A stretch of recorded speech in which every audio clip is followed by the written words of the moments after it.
Good evening, everyone. It's Wednesday, March 26th, 2025, 11:30 p.m., a little late in the evening. Sometimes I really can't get myself to commit to scheduling these live streams till the last minute.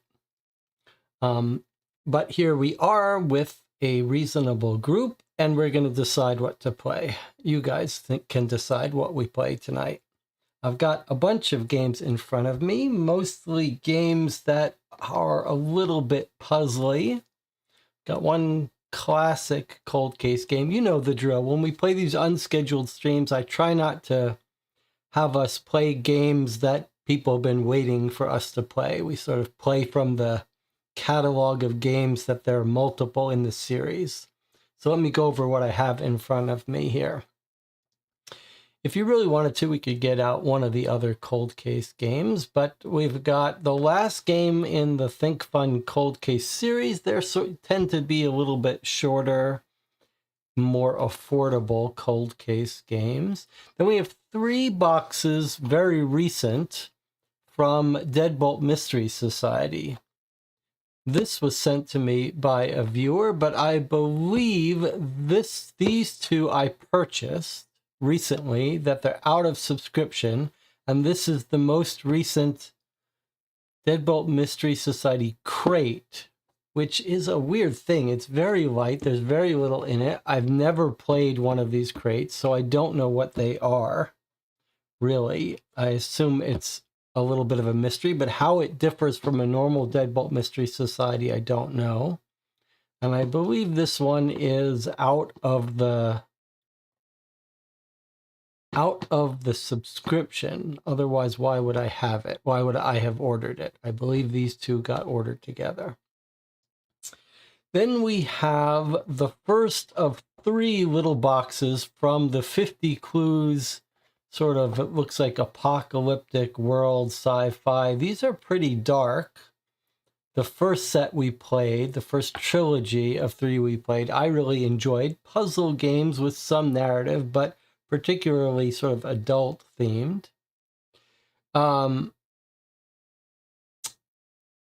Then we've got Cartaventura, which we played together on the stream, Cartaventura Lhasa, which I really liked. It's more of an adventure game, more of a choose your own adventure game.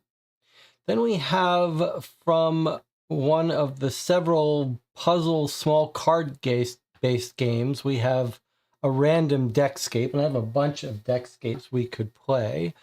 I'm not sure I have played a deckscape before, but we've played Detective, we've played Unlock, so it may be that Deckscape is the only series we haven't played yet of this small box escape room style games.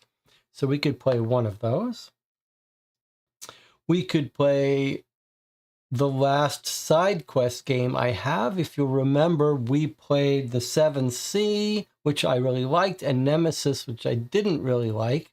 This is sort of an escape room game, puzzle game that tries to be a little more of an experience with some deluxe components and a 3D sort of world you build. And then we've got Echoes, which is an audio-based mystery. And Courtney says, none of these really does it for her. She wants to see what's behind me.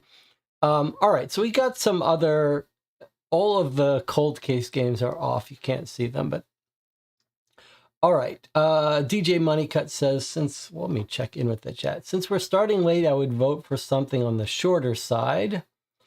Jack the Ripper was a one-off pre-order. How do you have 3 of the DMS crate? I only have 1 so far. That's in response to Melissa saying there are supposed to be 4 in a row with each stuff containing 1 ongoing story. Okay, so that's what we're talking about with this. This is a continuing storyline. We have the first box in front of us. Does that mean I bought the whole 4 boxes, but they're only being delivered one at a time? That's possible. I think I agree with DJ Moneycut that since we're starting late, we might want to try something on the shorter side. Is this visible? Yeah, sorry, let me turn this off. All right, so what we normally do here with these last minute live streams is that if there's someone who wants to join for the whole stream who has played one of these, we'll just get rid of that. We'll veto that right away. So if Melissa and Courtney have played any of these and want to join, then we can remove these from the list. I'm trying to think what I'm in the mood for. So on Monday, we played a session of 7 Citadel, and then the day before that, on Sunday, just me and 1 or 2 other people played through Sherlock Holmes Consulting Detective West End Case for 6 hours. With both of those were a lot of reading, so I was kind of itching more towards a puzzle-based game.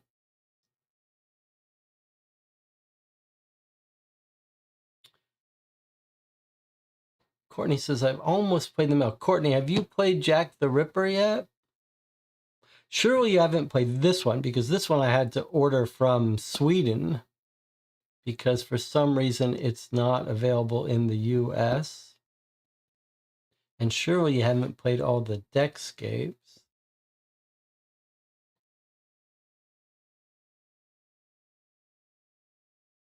All right, should we have a vote here? Let's just, I guess you guys got, the newest one got 2 days ago. The newest Deadbolt Mystery Society arrived 2 days ago. Let's let people vote. All right, so type vote and then what you want to play. I guess I need to move these up. You can see them all. Gotta figure out a way to get these votes so they don't. All right. And if you vote for Deckscape, we can decide which Deckscape to play. So puzzle game, choose your own adventure game, puzzle game, puzzle game. By puzzle, I mean escape room game, puzzle, audio, mystery, escape room.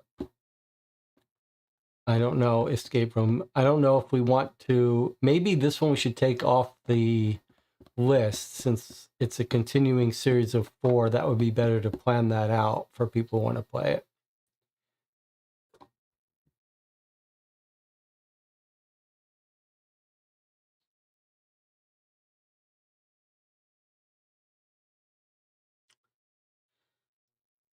And if you've played one of these and want to join for this playthrough, then say very clearly in the chat that you need to veto one of these. While I'm waiting for the vote, you can't really see me here, can you? I really got to figure out a better way to have the vote on screen. All right, I'm going to veto DMS Crate because I think we're going to have to play that when we can. If it's a continuing series of 4, then maybe we should schedule that when people can play for all 4. All right, while this is on screen, while the rest of you are voting, what was I going to say?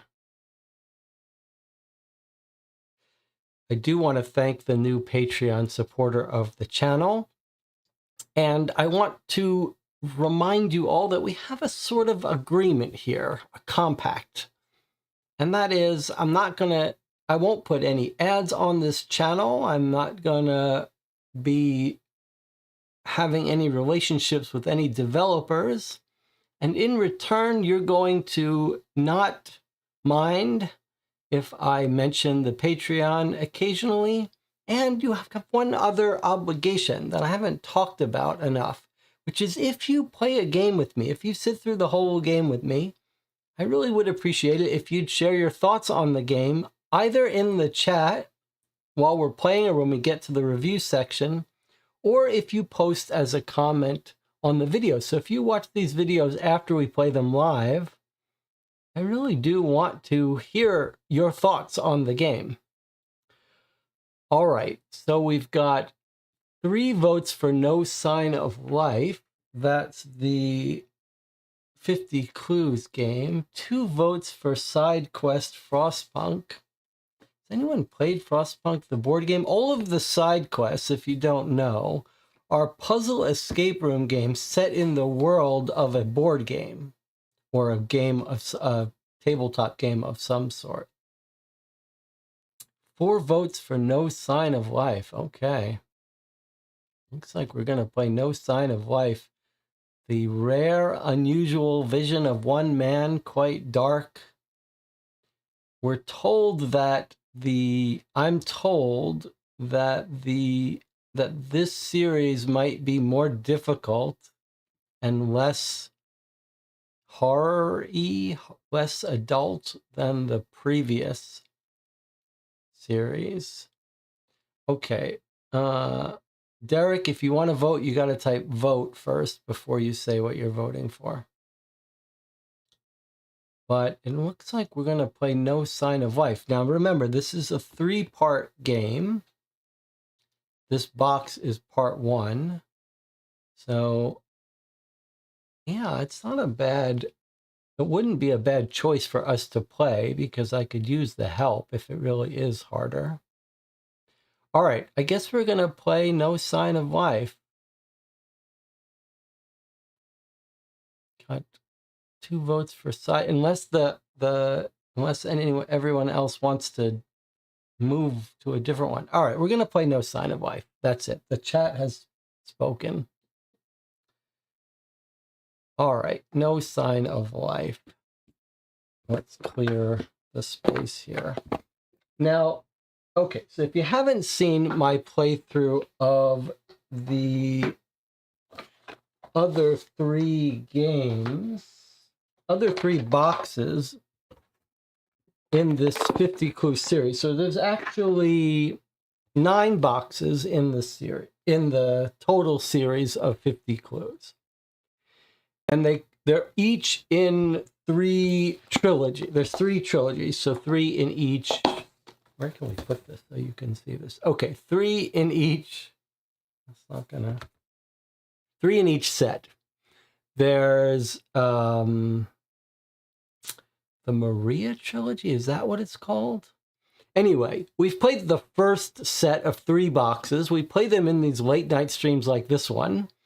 I really enjoyed them. The artwork is very stark, very different. It was very horror-y, adult, brutal, sort of a brutal tale, and clearly the vision of one person who was not going to be deterred.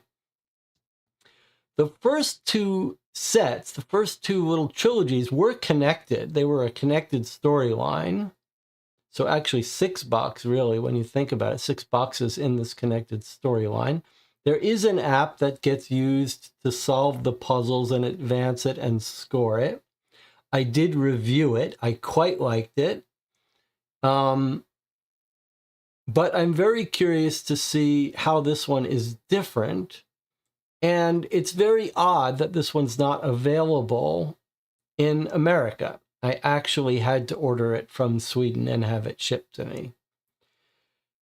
So I'm quite curious. Let's see what it says. What does it look like? No sign of life. With trembling hands and tears in your eyes, you open the sealed cardboard box. Day 8, as your sister called it. If you don't hear from me every week, then I'm in trouble. She never revealed what her mission was. But she's a researcher specializing in biological warfare agents for the armed forces, and the fear in her eyes was unmistakable. This time there was something out of the ordinary. What has happened, and how can you help her? Go on a rescue mission in the role of Sigrid.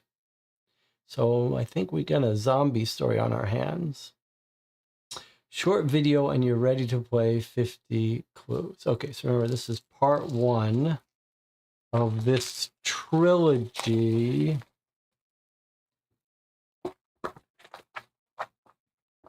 The trilogy is called Sunshine Island. Okay, and then this box is No Sign of Life. Now, at the back of this box, which I'm not going to show you, is a serial number. And the way it works is to keep piracy to a minimum. Each box has a unique serial number. Each serial number can be used like 30 times with the app. So I'm not going to put that serial number on screen. Some people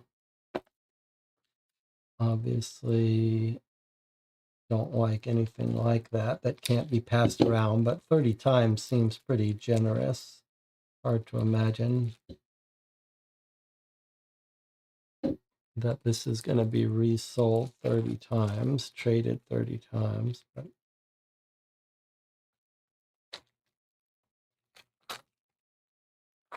so no rule book, but we'll learn the rules as we go.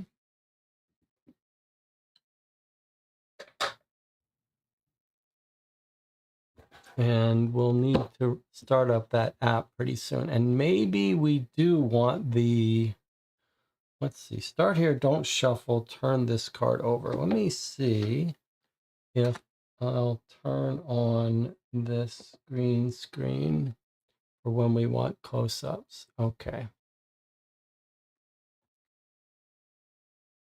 50 Clues, Sunshine Island, part 1 of 3, No Sign of Life. Okay. Duration 90 minutes. Okay, you must watch the tutorial. All right, so we're going to bring up the tutorial. Now, I have seen this before, but let us bring it up and remind ourselves how to play. There's one little tricky part to remember. All right, let's close everything else up. All right, I guess we can watch this together. We'll see if we get copyright strike from watching this. And let's see if you guys can hear it. Yes, you can hear it. I can't, but I'm going to fix that right now. How to play 50 clues.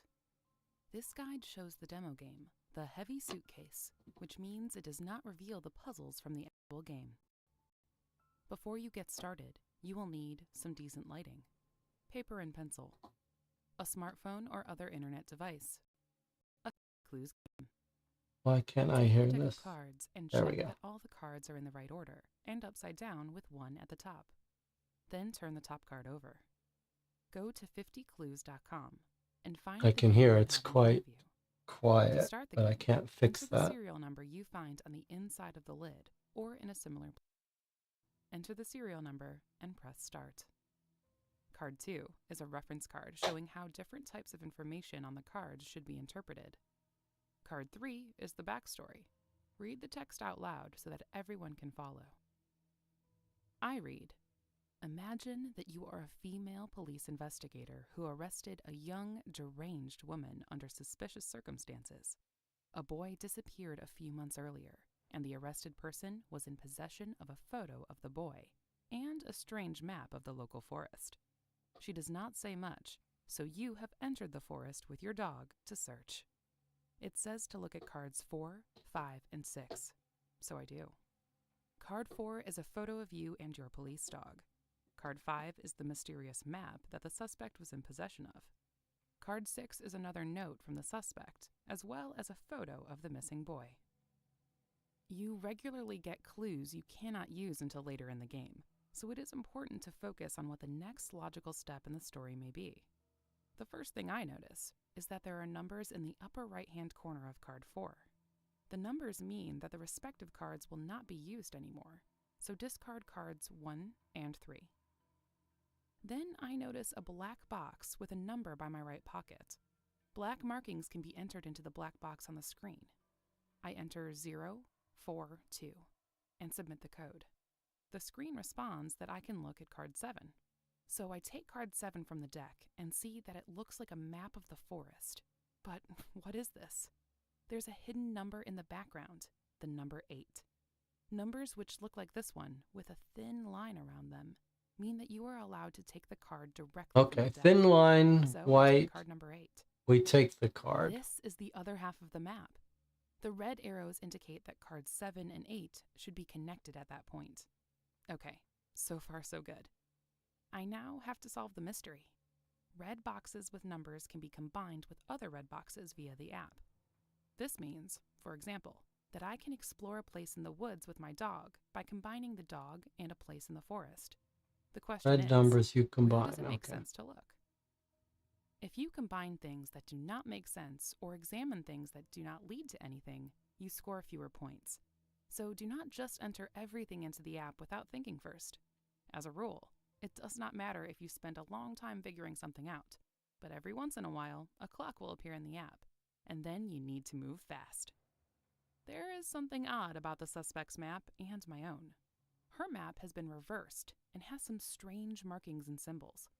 The boy also has the number 4 written at the top of the photo in Roman numerals. If you get stuck and do not know how to proceed, ask for a hint. It will explain what you need to focus on. A message appears, but I already know this information, so I ask for another hint. Usually, there are 3 hints at the point you have reached, and the last hint is the solution, allowing you to move forward in the story no matter what. How should the note with the numbers be placed on the suspect's reversed map of the forest if the symbols need to fit some numbers? You might imagine that the note goes on top of her reversed map. There is a number 4 on the photo of him, so where is the number 4 on the map? There it is. Now I just have to find that on our own map. It must be around 082. Because red boxes are always used in combinations, I try to combine my dog 041 with 082. Note that the order does not matter. Your dog picks up a scent in this area of the forest. He marks a place, so you take out your shovel. Under a bit of soil, You find a So red the only suitcase. part of It's these very rules heavy, that has but you thrown pull us it out off of the hole and place occasionally it in the ground. are those black Look numbers at where you card put 1. submit code, because Find card 1. occasionally The suitcase lock has 3 symbols that I have seen before on occasionally Essex you're map. only meant to Now, pick I one of just them, need the to right figure out what answer, and if you numbers pick these symbols another one you represent. get penalized. So you Let's don't see. just put in every The black exclamation number you point see. is number 9. The sun is number 3. And the skull is number 0. On the card, it says to enter the code 09 first, and then the other numbers afterwards. So 09930. There are no rules as to how long codes can be, anywhere from 3 digits and up. They must always be entered in the black box. The suitcase makes a click and opens when you enter the correct code.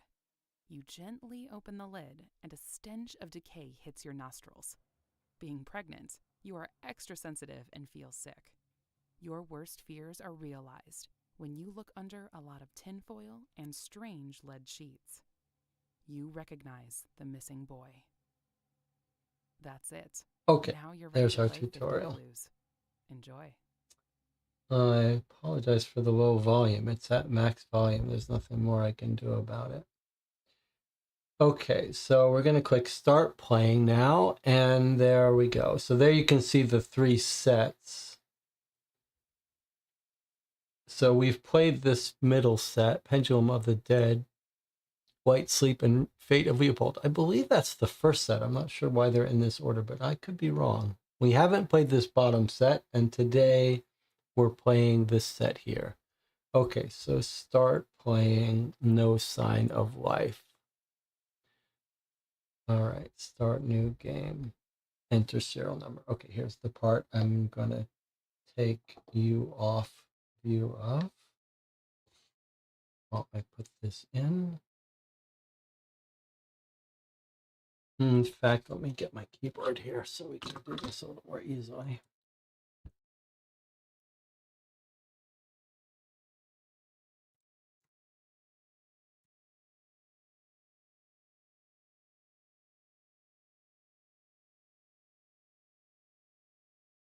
Okay.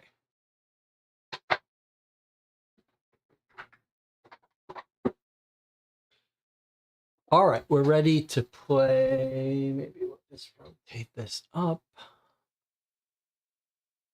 All right, good. Ready to play.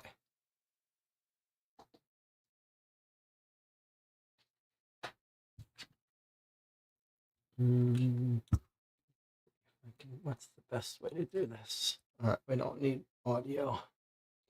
Okay, pure fiction, individuals, companies, events are the result of designers' imagination. All right, that's card 1. Card 2. Okay, now we're going to get a little refresher on the rules.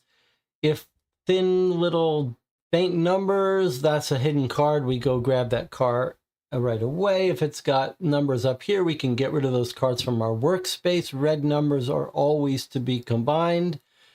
Black numbers, this is the part that's a little tricky. Number in a black box can only be entered as a code.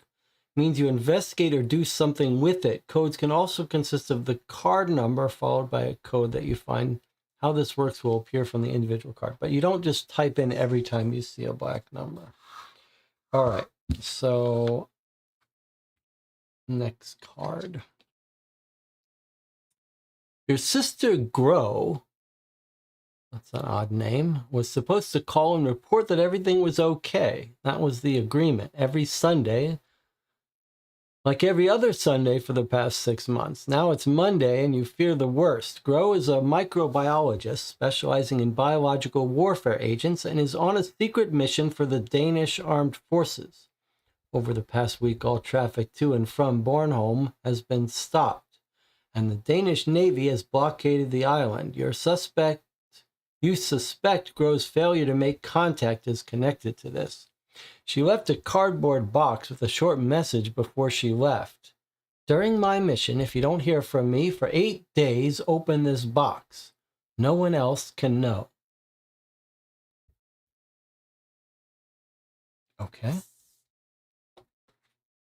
Whoa, there's the box.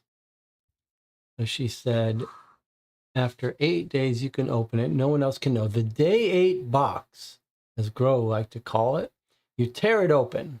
Look at card 5. Okay, and it says get rid of cards 1 and 3. So we don't need the storyline cards. All right.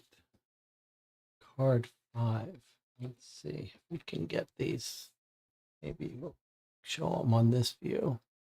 Okay, card 5. Inside the cardboard box, you find a locked suitcase.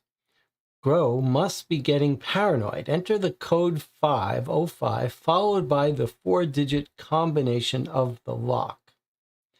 All right, we've got a 4-digit combination lock. This says a grotodum anima est spes est diciter. Okay. Now, we've got our first puzzle here. What I don't remember if this game requires any outside knowledge. We've got a combination 4-digit, so 4 numbers. Okay, and it looks like it's probably gonna be this. Let's see if we can understand how this works here.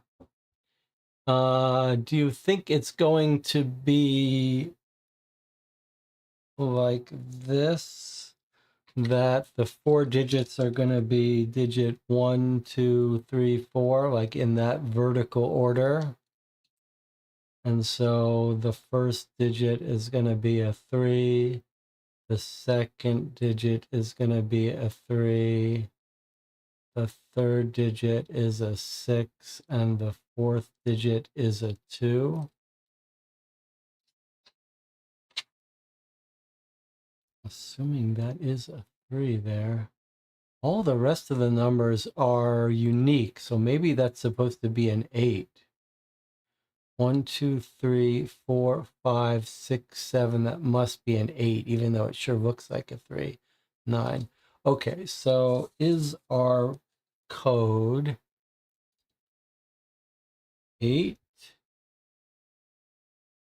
followed by 3 followed by 6 followed by 2?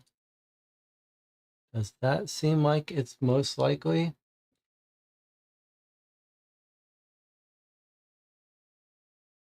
8, 3, 6, 2. Makes sense. I don't know why that 8 looks the way it does.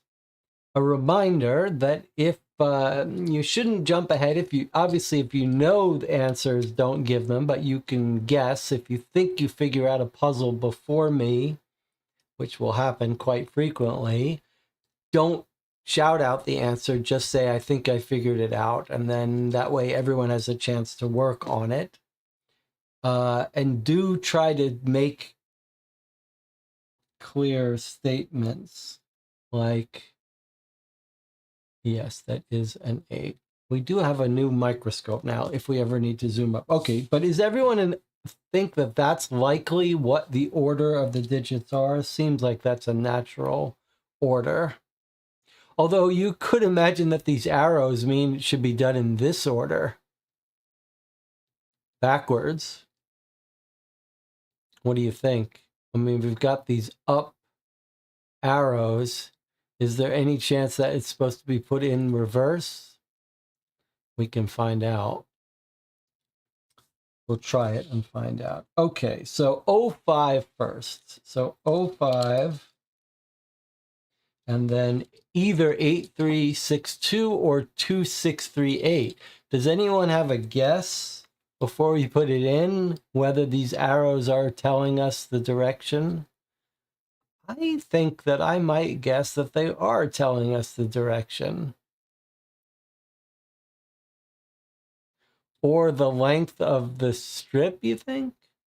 I'm going to put them in this backwards order because that seems like that would be what the arrows would be telling us. But let's find out. All right, so it's a code. it said start with 05. So I'm going to put 05, and then I am going to try putting it in reverse. 2638. So you get penalized for every mistake, so it hurts to make a mistake. Well, let's try this. Okay, so I was right. It did want it in reverse from the base of the arrow up, not top down. All right, that's pretty cool. So you can see how this works. When you get it right, when you get a puzzle right, it tells you how many stars you get. The best you can do is 5 stars for each puzzle. As you guess wrong, though, you lose a star. So if we had been wrong, we would have lost 1 star and try again. All right, you fiddle nervously with the lock and get it open. Look at card 6.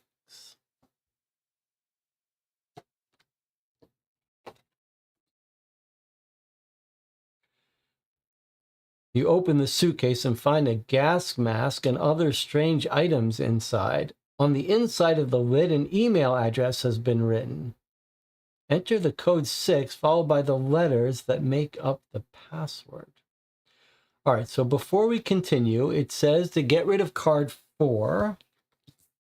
So we're going to get rid of card 4, keep card 5, and grab these other cards that we see in white. So there's a 9 and a 7 that we're supposed to get out.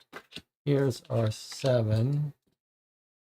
And then that is a 9, right? Not a 6. There's our 9. That's the front of it. Okay, and then here's our 7.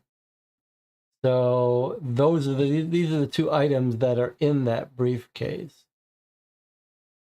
And then there's a 61. That's a little, here's exactly what I was saying about what's odd. So we could just put that 61 into the app, and it might just say, okay, here's what you discover, or it might say you shouldn't have done that yet. So I'm not sure. All right, let's take a look at this card a little close up.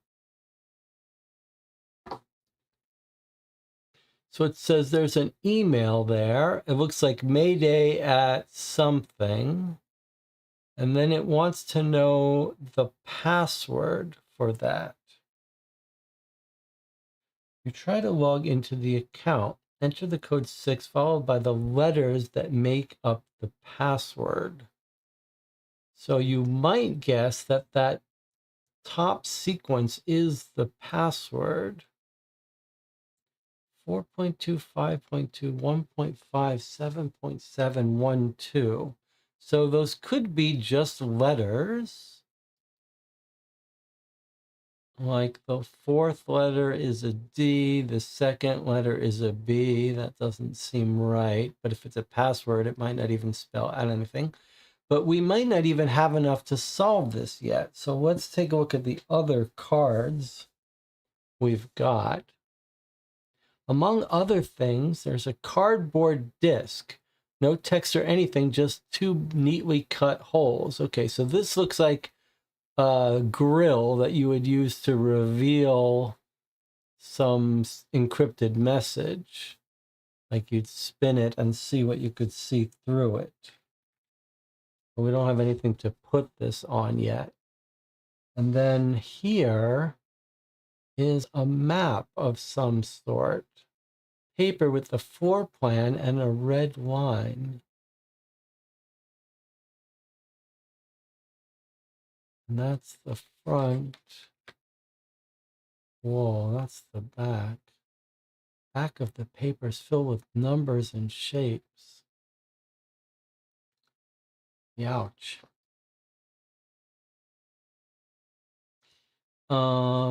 Okay.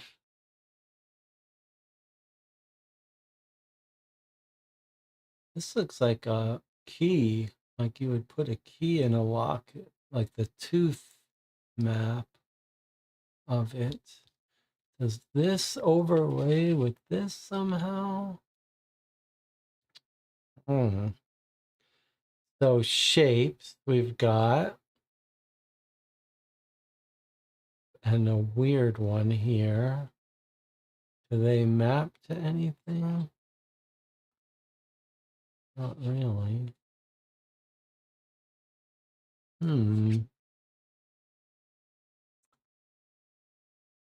What about...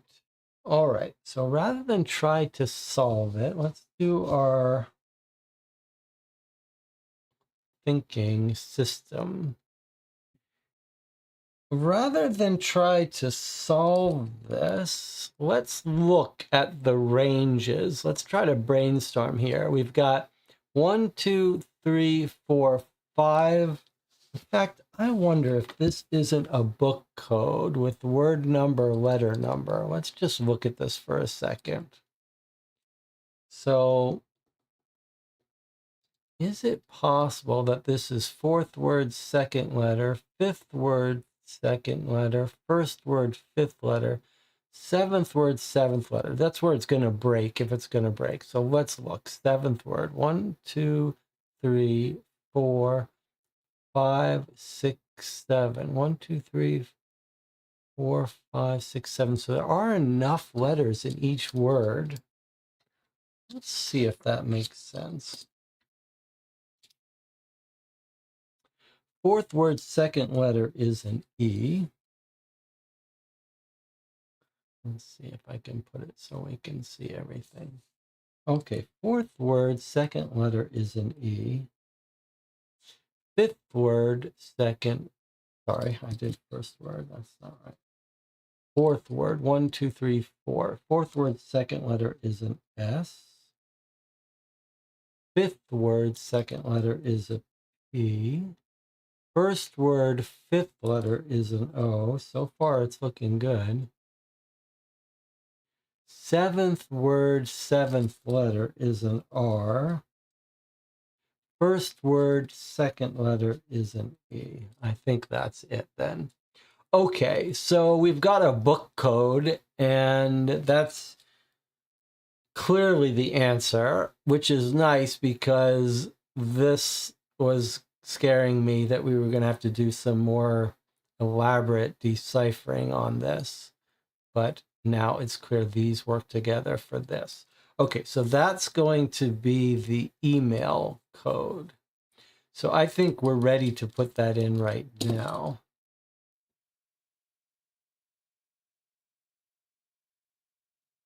Let's see. We'll get the hang of which view to switch to at any given time. Okay, 06 SPORE. 06 followed by the letter SPORE. Okay, so we got that perfectly correct. Bingo, you'll log into the email account where you find a single email in the inbox. It's been sent recently. Look at card 8. All right, so we've got a new card that's come out. Here it is. Dear Sigrid, someone sabotaged our research into the treatment for a terrible biological weapon, an artificially developed hybrid fungus that's extremely dangerous and contagious.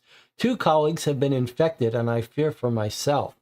We managed to map the genome and came close to a cure. My house is close to the coast, northwest of Gudhem, 3 times as far away from Savenek as from Gudhem.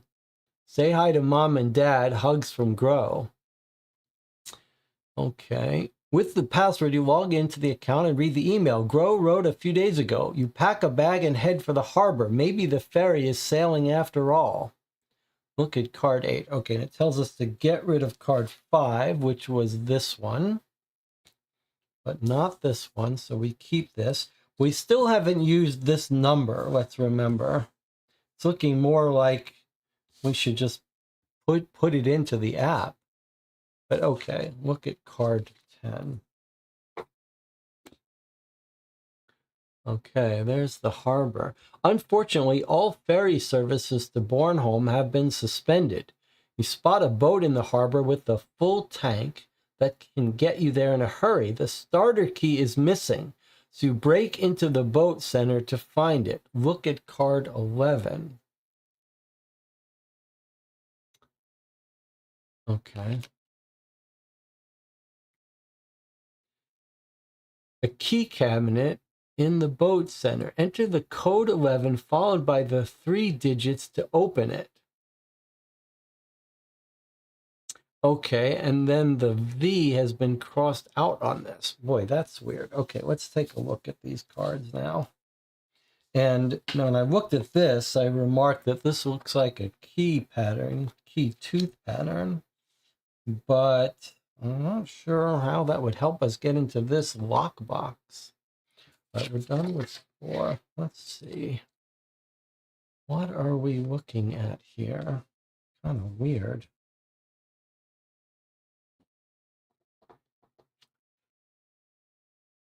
So we spot a boat, which is this boat here.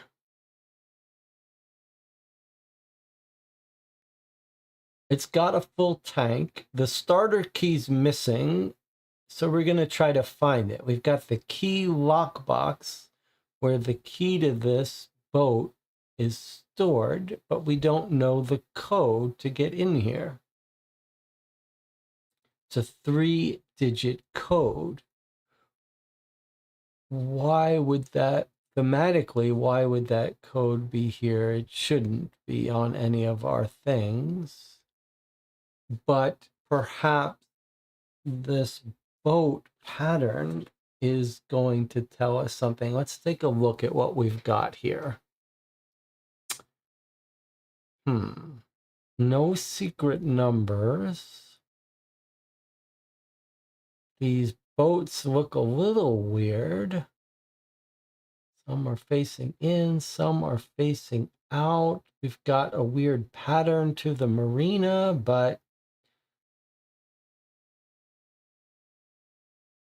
and then this has the V, E-E-L for eel.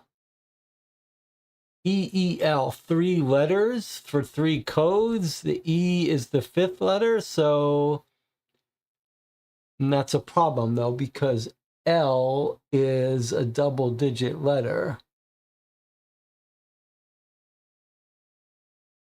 So you might think, okay, it's 55L, but the L is a 12, digit 12.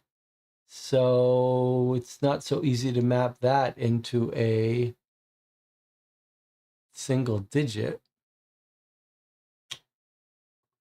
Huh.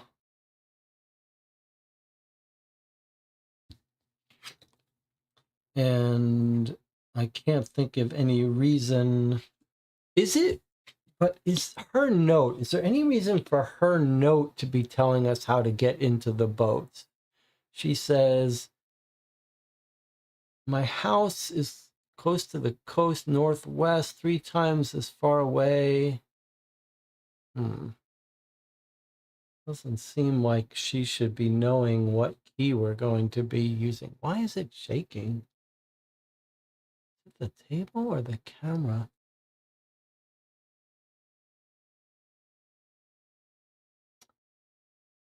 Clearly that V is a clue.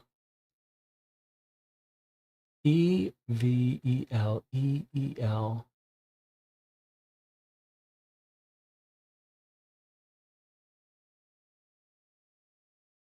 E-V-E-L.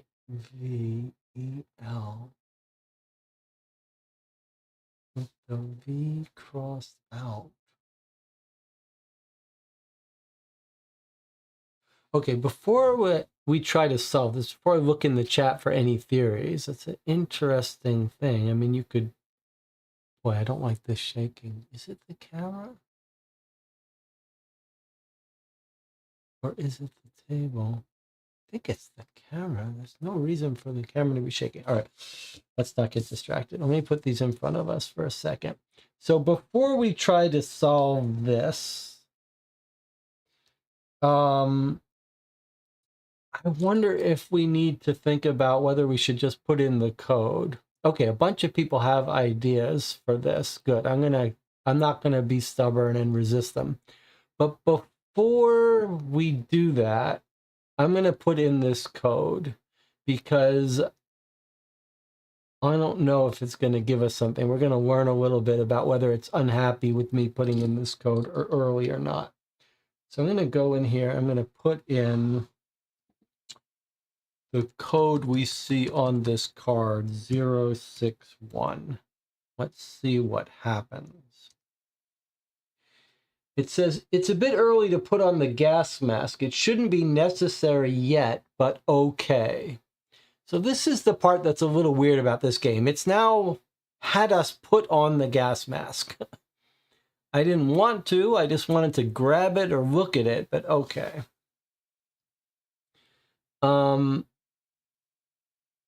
All right, back to our game. Let's hear what the chat thinks. Okay, everyone's had some time to work on it. I don't see obviously what it is. Okay, let's hear your ideas.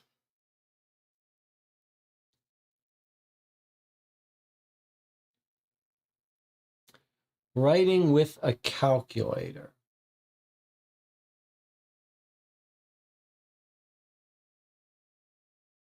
Turn the EEL upside down. Okay.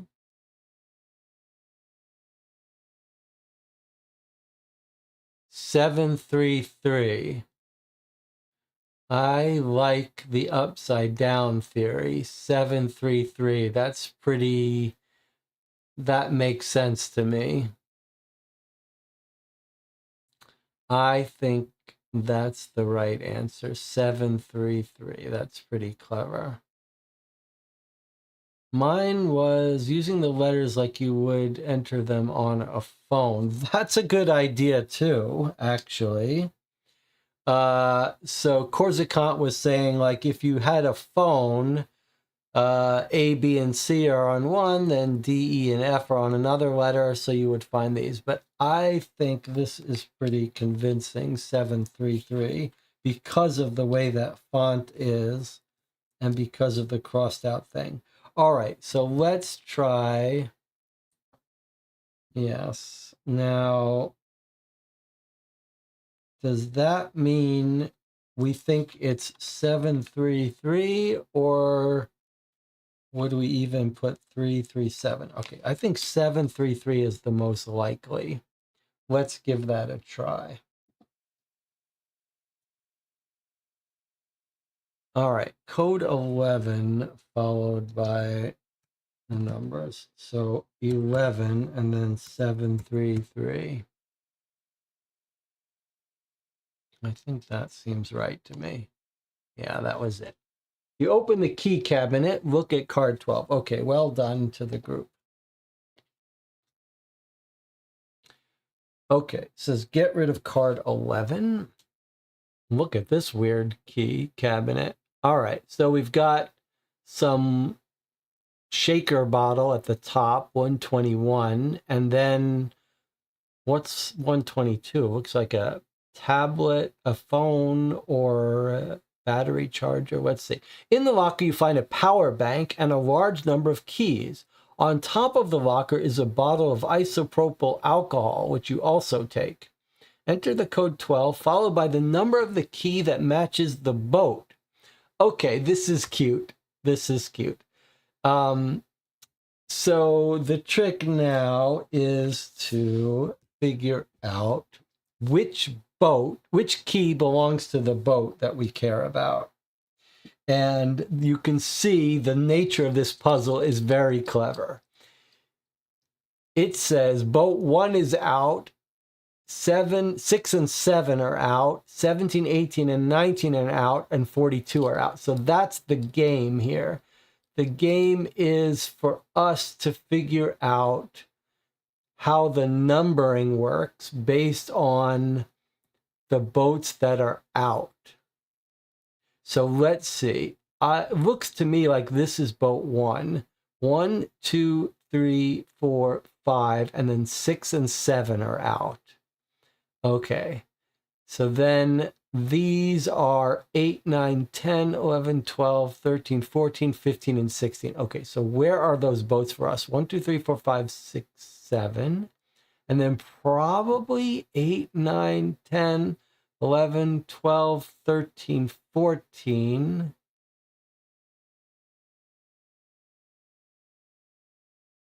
15, 16, 17, 18, and 19 are out.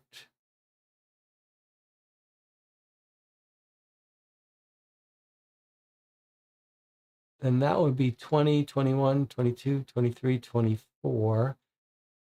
25 is out. That's a problem. Assuming there should be a boat there. Okay. So here's 1 through 7. I guess it doesn't matter how we number these, this way or this way, as long as you assume that these are 8, 9, 10, 11, 12, 13, 14 in some order. And then it looks like this must be 15, 16 because 17, 18, and 19 are out. But then, is there a logic saying that this, because it doesn't look like, this looks like it must be 42 to me. So I think 17, 18, 19, then maybe 20, 21, 22, 23. Actually, we're not going to get up to 42, are we?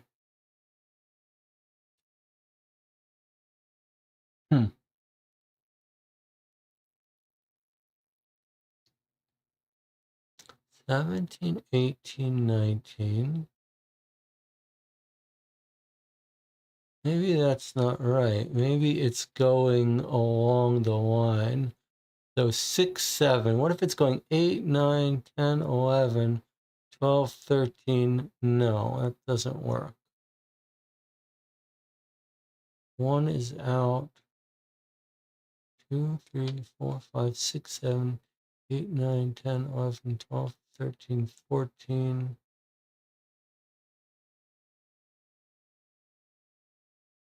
15, 16, 17, 18, 19. 20, 21, 22, 23, 24, 25, 26, 27, 28. On what basis would we do that? Is there no boat missing here?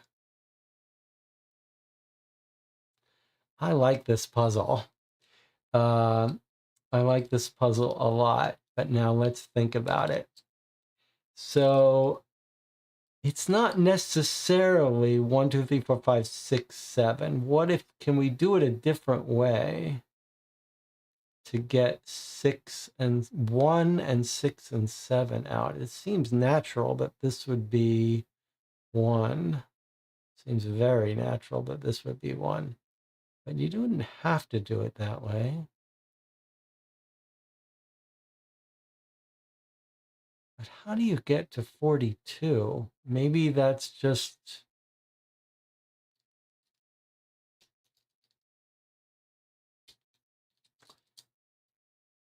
That's the weird part. Okay, 1, 2, 3, 4, 5, 6, 7 are out. And somehow we need to get other numbers so that the next boat out is 17, 18, 19. It makes sense that this is 17, 18, and 19.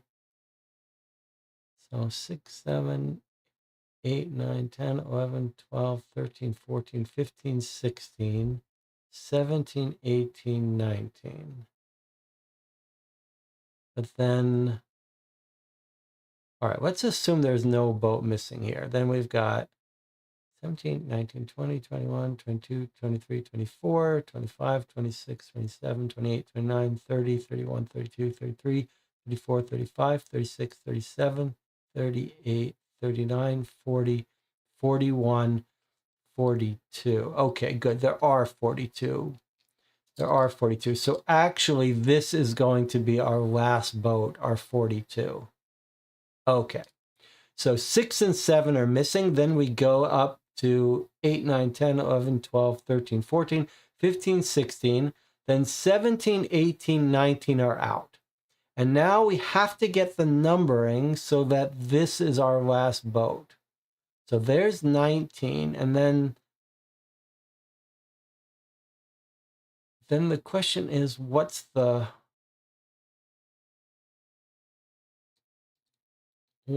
logic that gets us to the 42nd boat being over here? Missing out. What about the pattern here? Yes, look, okay. So 7 boats in a row and then 7 boats. That's our top 2 rows. So then we've got 15, 16, 17, 18, and 19 are here. And then 20, 21, 22, 23, 24, 25, 26 is going to be our boat.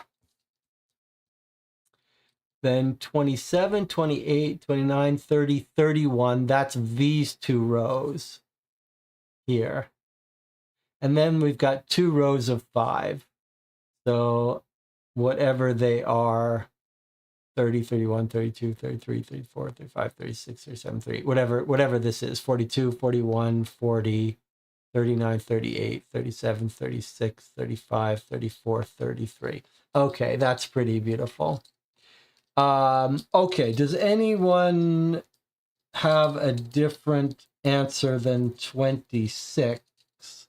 Does anyone want to disagree with my methodology? 2 rows, 1 through 7, then 8 through whatever it is, 14, and then 15, 16, 17, 18, 19, 20, 21, 22, 23, which is this top row, then 24, 25, 26, 27, 28, 29, 30, 31, 32, and then we start with these rows here, 6 and 6 with 42 missing. Okay, that's pretty sweet. Actually, that's really a wonderful puzzle. That's a wonderful puzzle. All right. So, code 12 followed by the number of the key that matches the boat. Okay.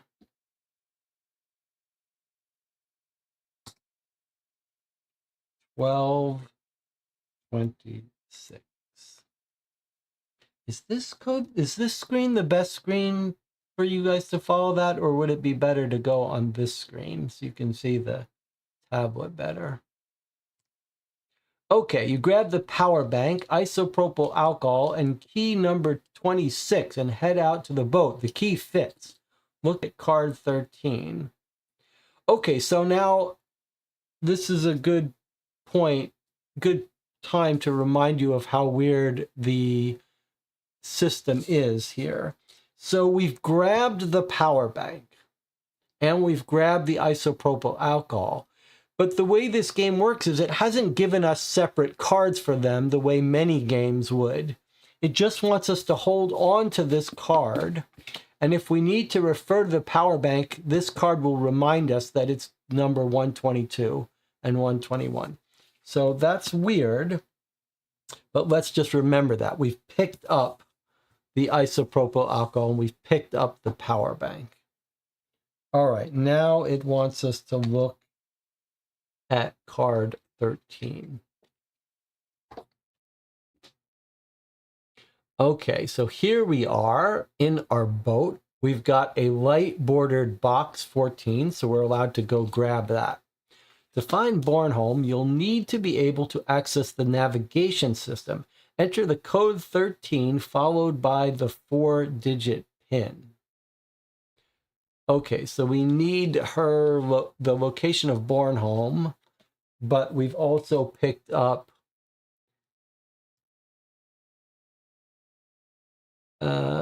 first aid kit, bandages, and chlorhexidine. Okay, so we've got bandages, which are 141. We've got chlorhexidine, which we don't know what that is. But that's clearly this bottle, 142. And then written on this first aid kit is the number 639, which is a new is a number that the game rules don't tell us how to use. It's not a red number for combining, it's not a black number for entering a code, and it's not a thin boxed number for drawing a card. So it's a mystery to us. I guess it's just a clue. And then the instructions here are to enter a 4-digit PIN to access the navigation system on someone's boat that we don't know. How are we supposed to know their navigation system code?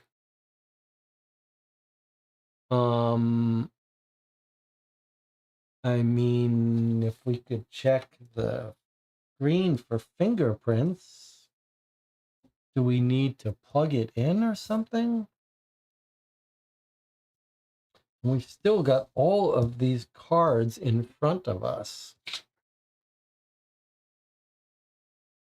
that are all available for us to use. Okay, but we must take a break first. I'll see you in 8 minutes.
So I'm still have a little bit of buzz from that awesome boat puzzle.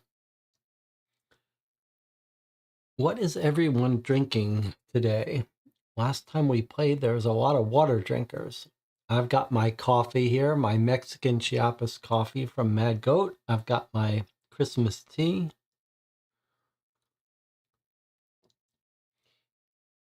It is interesting, the artwork scheme of this game. It's very similar. The art looks like same artist that did the previous set we played.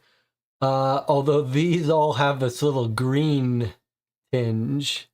A little hard to see. Doesn't really come across as green, but it's kind of zombie green. Okay, so I have already a theory about the code. Off-brand cola again. Interesting. Off-brand cola. Delia is drinking coffee.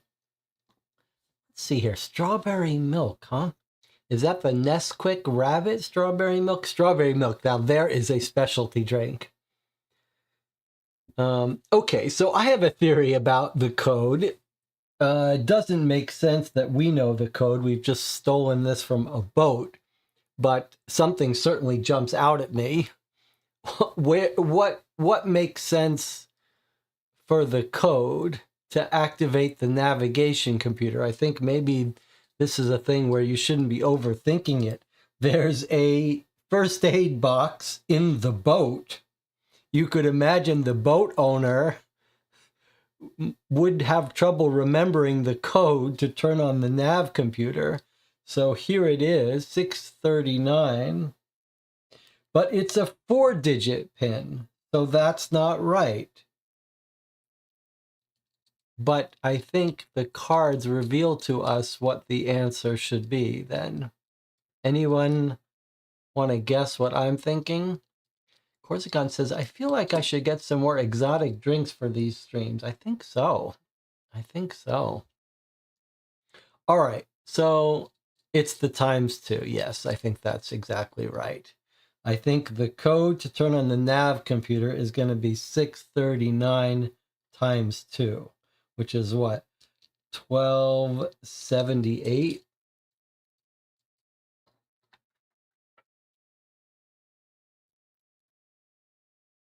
Is that right?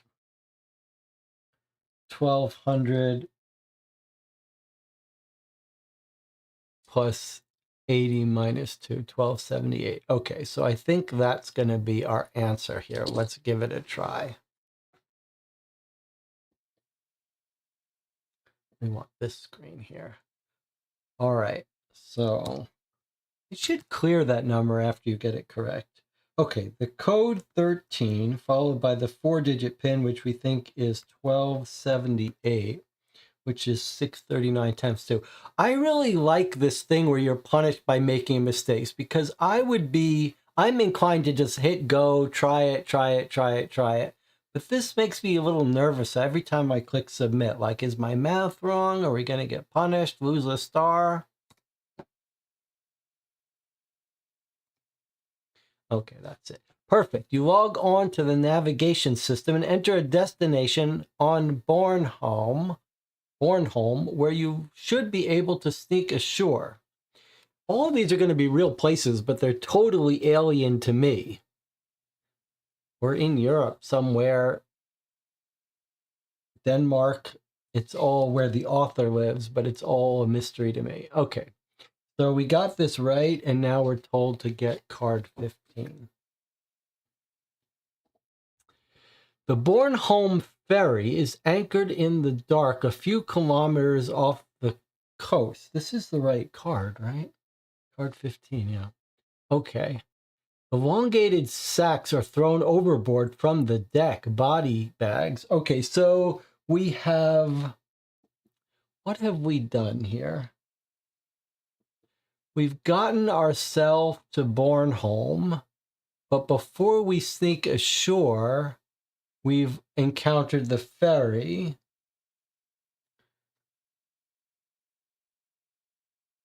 We've encountered the ferry, which is dumping bodies overboard with 2 hidden numbers, a 16 and a 17, which we're going to look at.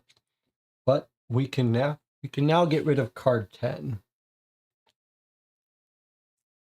Okay, so let's look at cards 16 and 17. Okay. How do you land unseen at the desired location? Enter the code 16 followed by the coordinates of the areas you pass through. Okay, so I guess we're here. And we need to get here. So it's saying if we go to B2, C2, if we this is our route in, then we would put those codes. Okay. And let's take a look at what card 17 is. I see. These are our obstacles. You see a number of vessels on your radar. It'll be difficult to get ashore undetected. Okay, so this is a little bit of a spatial puzzle. Let's take a look at these cards. I don't believe we need anything other than these cards. So we're meant to line up like this is this, right? This structure is here. So I guess we're meant to line up these, and then that dot. Yeah, okay, so there's our grid.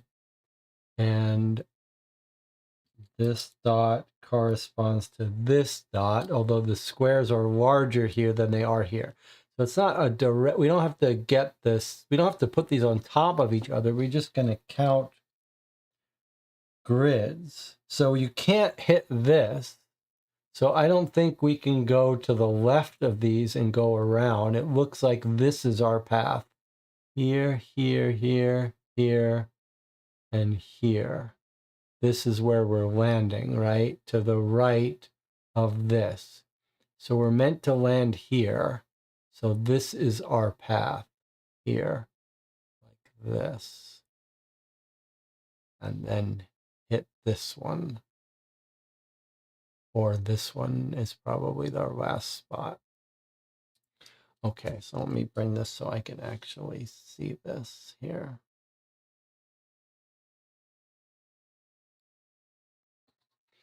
Okay, so we're starting out at A2, then we're going up here, which is B2. Where's our little, if we can have a thing here. So A2 to B2.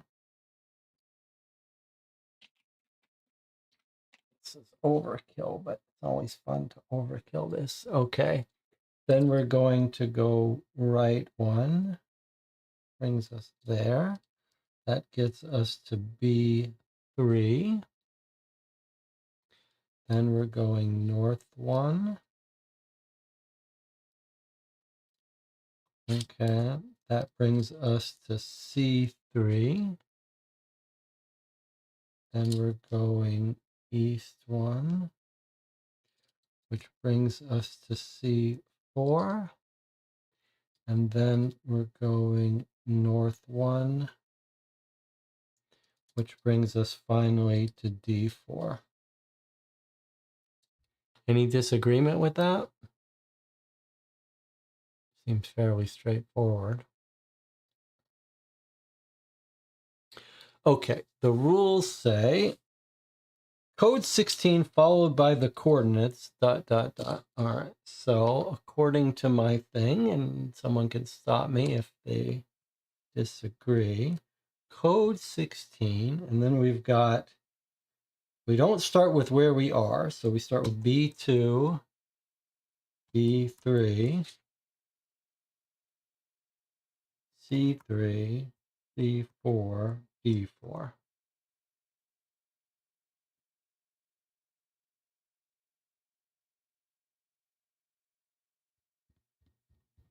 Is there any reason we wouldn't put in, no, D4 is part of it. Okay, let's give this a try. You sail gently towards the coast without being noticed by the other boats. On land, you take your first aid kit with you and move on quickly with your phone switched off so no one can track you. We take the first aid kit, move on quickly with your phone switched off so no one can track you. Okay, so let's remember that our phone is switched off.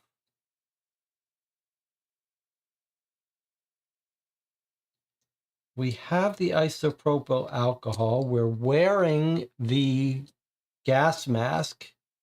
Can I take off the gas mask? Like if I put this number in again, take a look at card 18. Okay, let me draw at card 18 so I don't forget. If I take and put in the number of the gas mask, let me see if it takes it off. 061. Still think this is a weird mechanic of this game. You're already wearing it. Okay, so we're wearing the gas mask.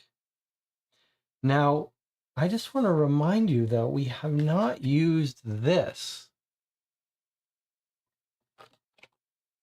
Doesn't that's a little upsetting. I don't know if upsetting is the right word, but it's, I guess this is what was in her suitcase. So maybe when we find her, we're going to have a need for this. Same thing with this. Okay, so maybe I shouldn't be too concerned about that. And we have the power bank and the isopropyl alcohol. That's why that's still in front of us. And the first aid kit. I don't know why we still have card 13. I guess it's going to have us get rid of that soon. And we still have her phone message, which is a little odd. Okay, let's take a look at card 18. So we've come ashore. All right, now we can get rid of cards 13, 15, 16, and 17. That's always good when you can get rid of cards. 16, 17, 13, and 15. Okay, so we're done with these. I love this mechanic where you get rid of cards occasionally. We've seen it in other games, Unlock, etc. We've still got these cards out in front of us. All right, let's see what we've got here. It's a military vehicle, up-armored vehicle. Looks like F-56 on the door. You pass a crashed military vehicle in the ditch. Look at card 19. Okay. Oh, got a dead person in here, probably infected. The driver feels cold to the touch and has probably been dead for some hours. No physical injuries, but you pull his glove off and note he must be infected.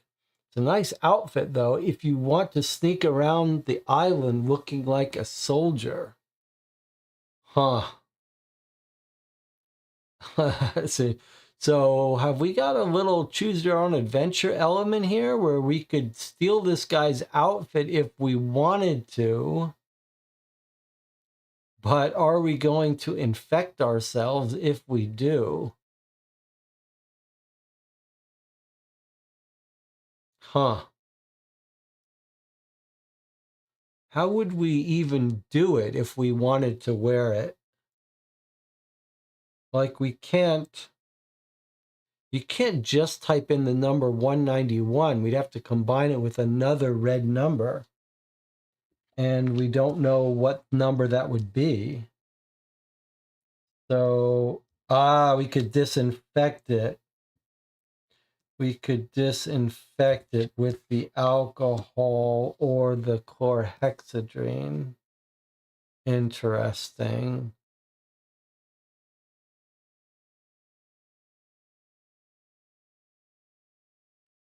So we have bandages and chlorhexidrine, which maybe we should look up and see what they do. And we have isopropyl alcohol, and we have a battery charger, and then we have this outfit. So I'm guessing that we're going to disinfect it.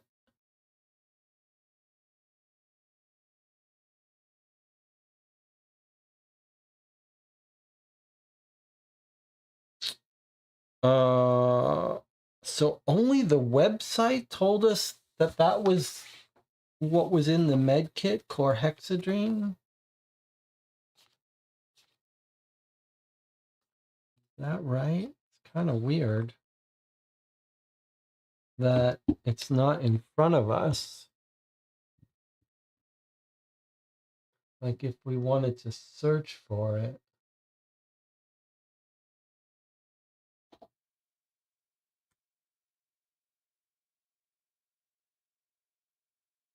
Chlorhexidrine is a broad-spectrum antimicrobial biguanide used as a topical antiseptic, treatment of inflammatory dental conditions, microorganisms, uh, antiseptics. So both the alcohol and the chlorhexidrine would be useful to disinfect.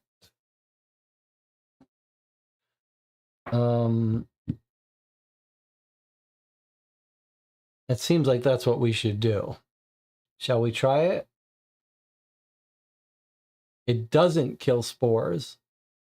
Oh, that's interesting. Really? Let's see. Spores.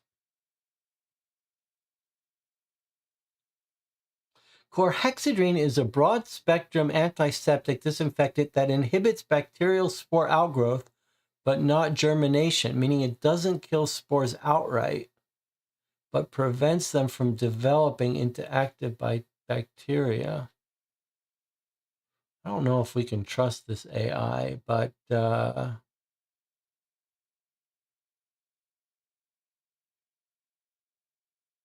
well, let's see. If we say, does chlorhexidrine kill spores? I gotta get ChatGPT open up in a little window for us here. Okay, so it's effective against bacteria. It does not reliably kill spores. Okay, but now what if we say, does alcohol? Does isopropyl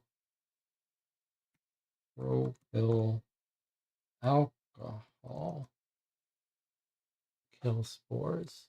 No, does not effectively kill bacterial or fungal spores.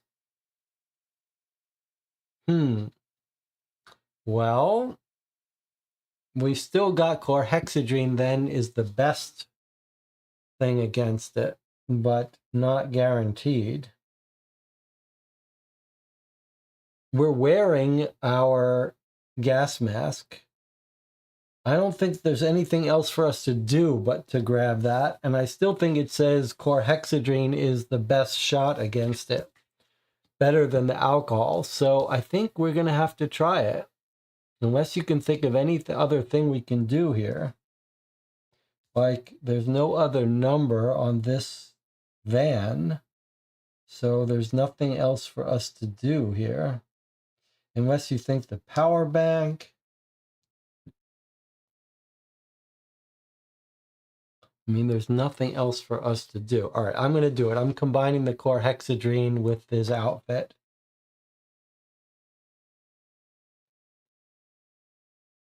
I'm not 100% sure about this. Well, we're not wearing it yet. So let's see. So the chlorhexidrine is 142. The only other suggestion would be a combination. That's an interesting idea. We could combine the alcohol with the chlorhexidrine. That's an interesting idea. Put the alcohol on bandages, chlorhexidrine on bandages. I'm hesitant to combine them, though. I mean, what if it... All right, let's look online. Let's see if we combine. Let's see what happens if you combine alcohol with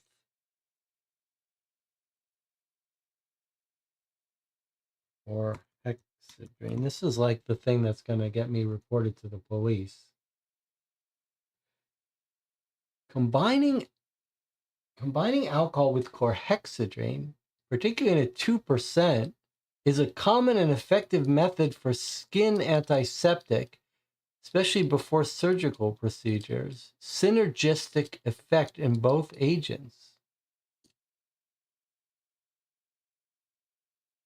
Alcohol may help chlorhexidrine penetrate the skin's outer layer, prolong the effect. Why do you use to prepare the skin before surgical procedures? Okay. All right. I like it. Let's give it a try. All right. So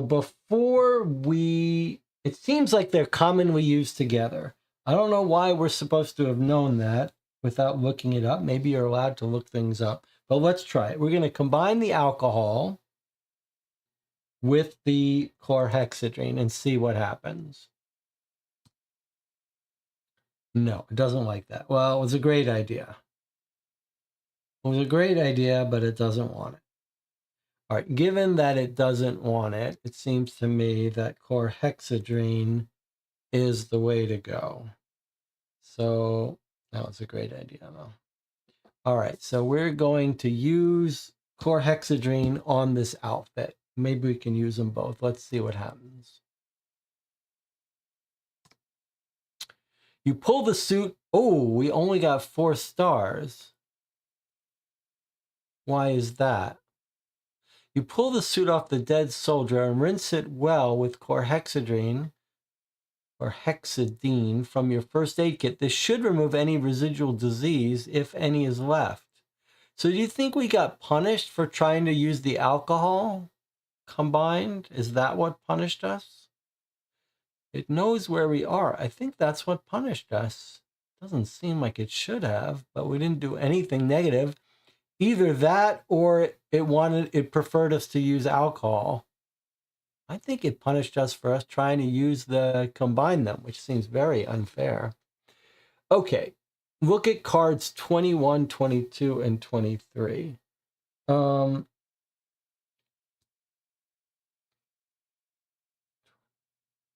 21, 22, and 23. Okay, now, have I skipped grabbing card 20? One bad thing we're seeing about this app is like, I don't think you can go back. So was there a reason why we didn't grab card 20? Maybe that's the alcohol card. Or it told me to grab it and I didn't pay attention. All right, someone tell me if they think that it told me to grab card 20 and I've forgotten. Otherwise, we're moving. In the glove compartment, there's a radio and a document about your sister. He can't have been an ordinary soldier, as Gro herself works in the Danish armed forces. Who's out to get her? Looks like he's got instructions to get her, rescue her. So we've got this code thing, and then we've got a number. Look at these over here. Okay, there's Gro. He's got, looks like maybe a walkie-talkie? Something. And then we've got a number and a black number and a red number. And on the other side, whoa, he's got a handgun, his ID, Jensen Tobias.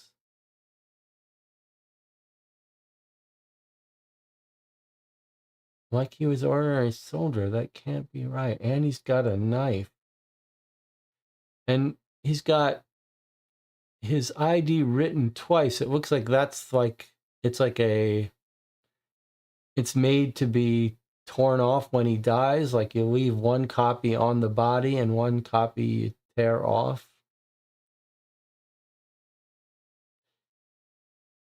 Okay, that's a little creepy. Like he's getting ready to go kill her or rescue her. We don't know. Kill or rescue, we don't know. All right, then he's got a map. A map of military installations on Bornholm. First, you need to locate the area where Gro's house is located. Enter the code 22, followed by the coordinate where it's located.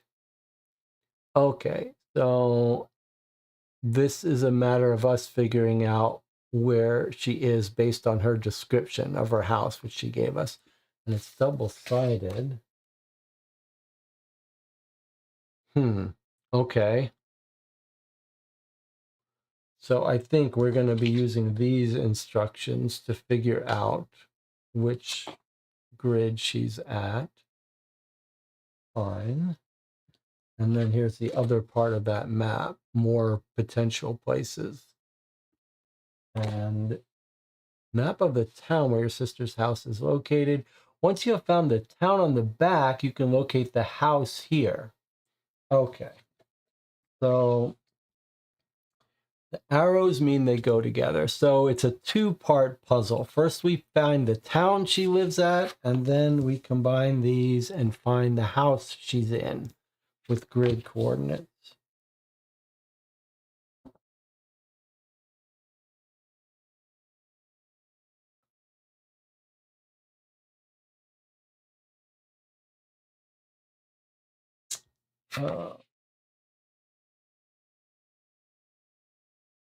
But here's this thing again. Like, should we be grabbing this? Should we be disinfecting this?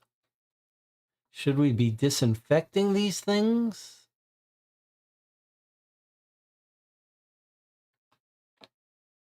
It feels like maybe we should be disinfecting them, but then do we get penalized if we didn't need to? And how do we use this black code? Do we just type it in if we want to try to use it? Is that going to communicate with base, or should we try to solve this puzzle first? I guess we can work on this puzzle first. I don't know if it's important that we grab those other things first. It's a little hard to know when the game is going to send us somewhere. All right, let's take a look at this. We read her email. What does she say that's going to help us? She says, 2 colleagues have been infected.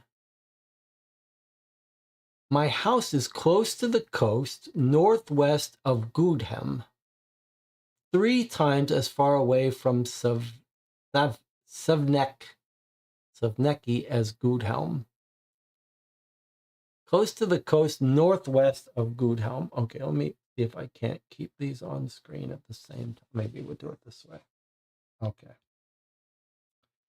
So, yes, we can see where Gudhelm is.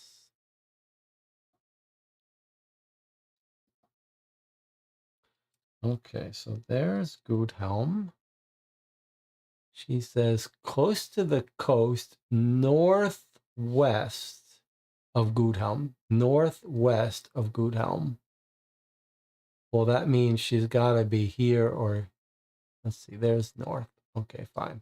So if it's northwest of Gudhelm, she could be anywhere in this triangle.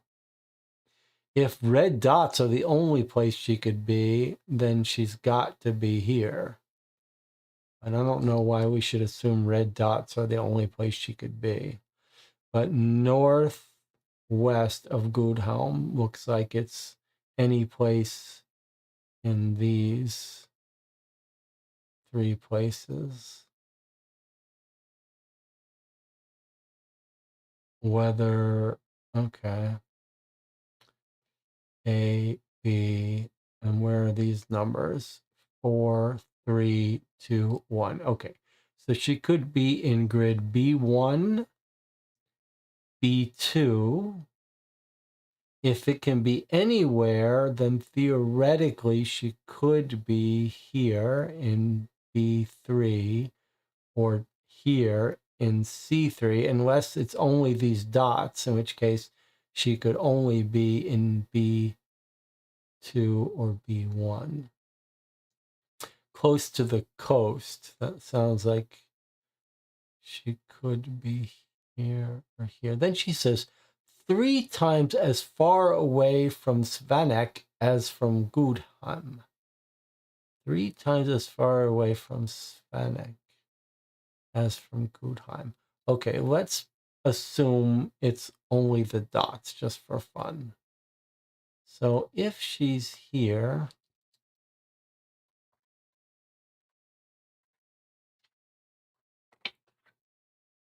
if she is here. And there's the difference to Gudhelm. And it says 3 times away from Svenek as Gudhelm. Okay, so there's Svenek. So that's not right. That looks about twice as far. How can that be? Like that's our farthest away place. 3 times as far away as from Spanek as from Gudheim. Doesn't really make much sense to me.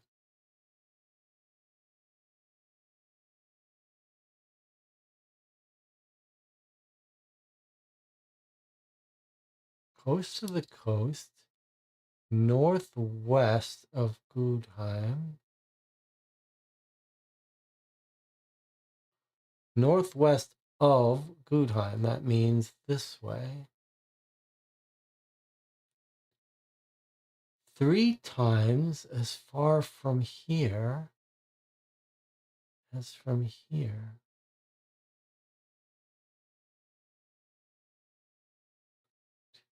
3, 1, 2, 3. I don't get it. If we put her at her furthest away spot, that puts her twice as far from Spec as from Gudheim, not 3 times as far. All right, let's see what the chat makes of this. No help from the chat.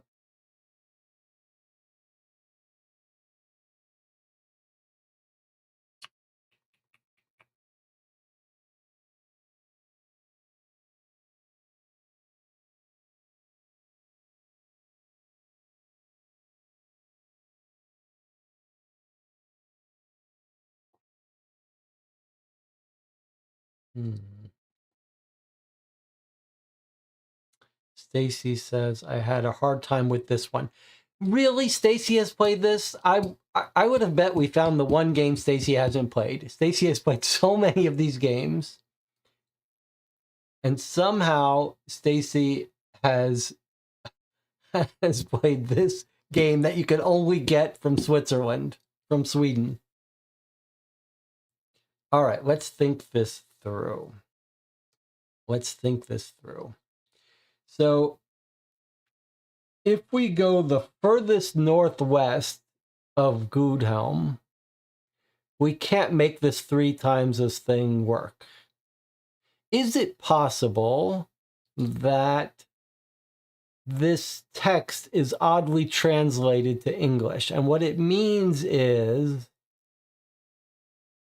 that Gudhelm is northwest of where we want to go.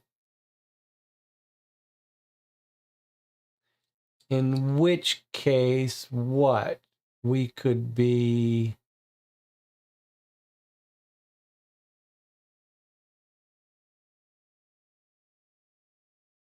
three times as far away from Svenik. That would put us like here somewhere.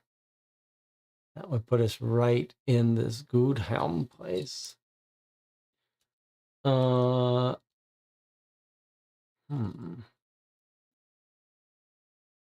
Like if this northwest of Gudhelm was wrong, that would still be very odd. That would put us on the same grid as Gudhelm probably, right?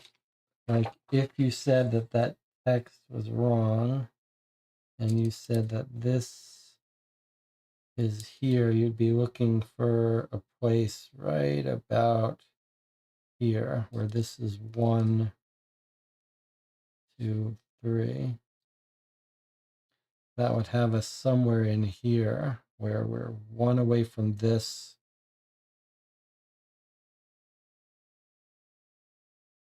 3 times as close. That would put us in this grid.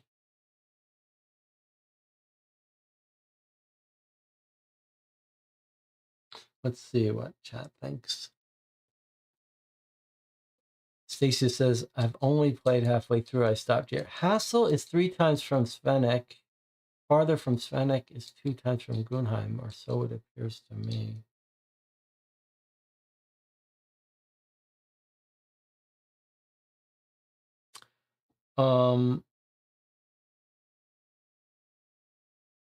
That doesn't really make sense to me.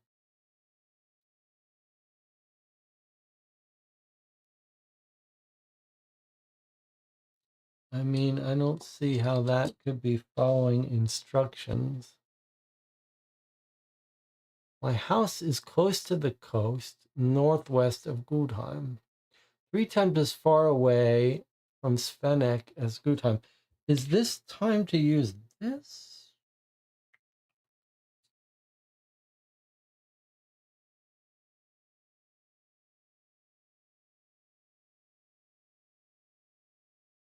So if we drew rings around this, we're looking for a place that's 3 times. So if we were 1 mile away from Guggenheim, then we'd be 3 miles away from this, or 2 miles and 6.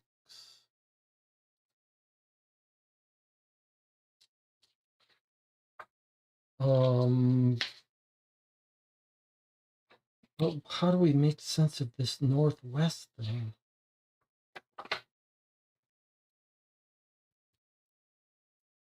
Close to the coast. Northwest of Gudheim. So if we said, I don't see how you can make that make sense. Either Gudheim is northwest of, either we're northwest of Gudheim, which puts us here,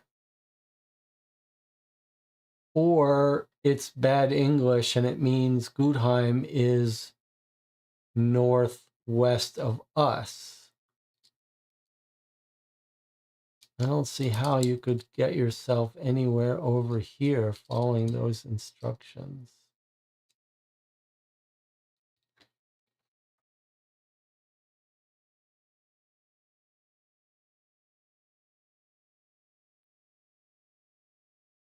I think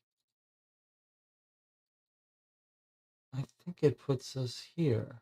Okay, I don't think we should be looking at these dots. I don't think we should care about that. I think the answer is that we're in one of these corners northwest of Gudheim, and we should just be looking for a distance that is, for example, if we were here, that would be 1, and we should be looking for 1, 2, 3 to Svet. So we have to be here. That's how I see it. Like if we're this far away from Gugheim, with Gudheim was 1, then we should be counting 1, 2, 3 to get from to here. So even in the furthest away location here, if that's a 1, then there's 2, there's 3. Okay, so we're somewhere between here and here. So I think we're in this grid right here, which is C2. Okay, looks like we're in agreement. Corsican and I at least are in agreement. Okay, so I say it's C2 on this coast. It's not a dotted location. That makes sense to me. All right, so we're going to give this a try. Although, okay, now we have to stop and think for a second. So we think we've solved this. The part that's throwing me is whether we should be doing other stuff with this before we start answering these.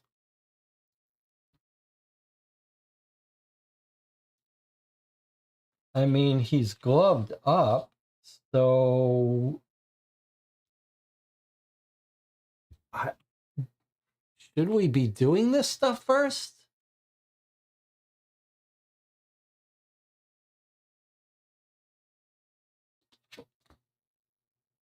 Should we be doing anything with these objects before we solve this puzzle?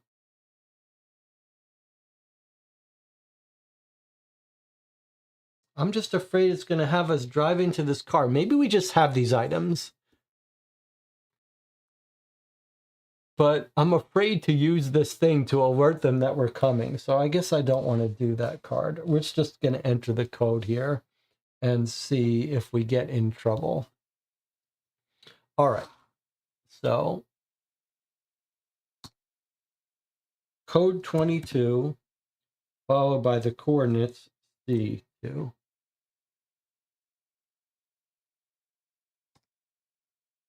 You find a town similar to the one on the back of cards 22 and 23. Okay, so we found a town at C2. We got that right. Now it says, here's a map of the town where your sister's house is located. Once you've found the town on the back, you can locate the house here. All right, so where is her house? I think now this is what we're doing. I think this is her house. There's north. North and north. I think we're looking for this house. And I'm not sure what this is about, but okay. So look how cool this is. All right, so let's back up. Let's see if we can find where this house is, aligning north and north. All right, so we could be looking for a house that's shaped like this.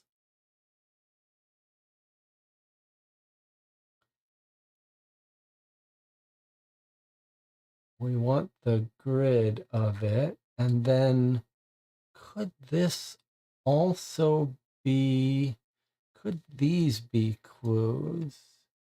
Is this the shape of the building next to it? Let's see if we can find a simple thing that looks like this. A square with a little notch to the right.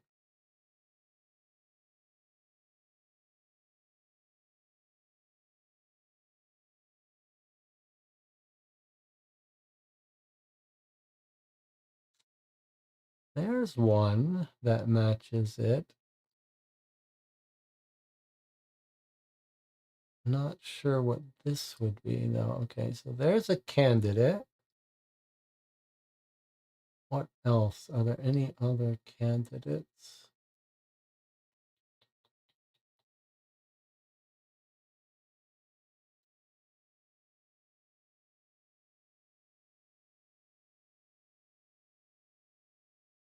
Well, I don't see any.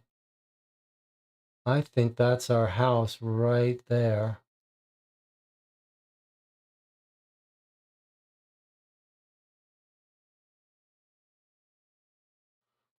And if that theory is right, then this is not for us to use yet. This might be a key imprint for how to get into her house. What do you think? Is that going to be our house right there? I don't see any other house that matches that pattern.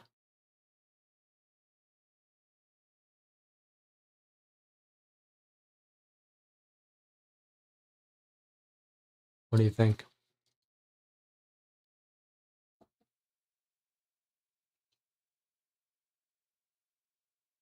I claim that this is our house. What grid coordinate is that? F3.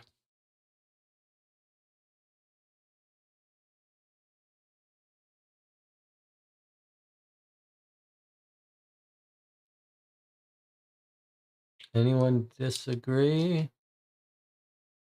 Boy, you'd hate to drive all the way there and be wrong, though.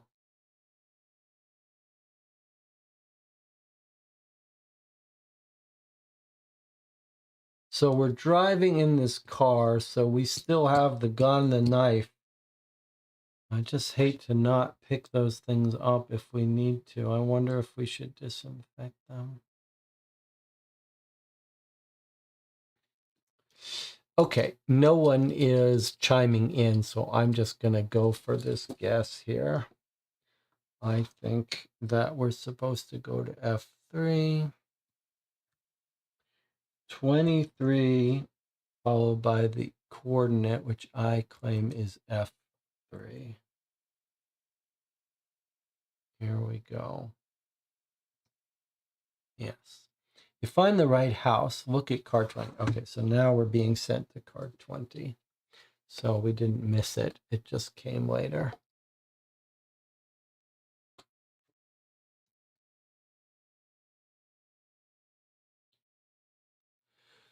You find your sister's secret house, which is boarded up from the outside. Where do you look for the keys to the front door?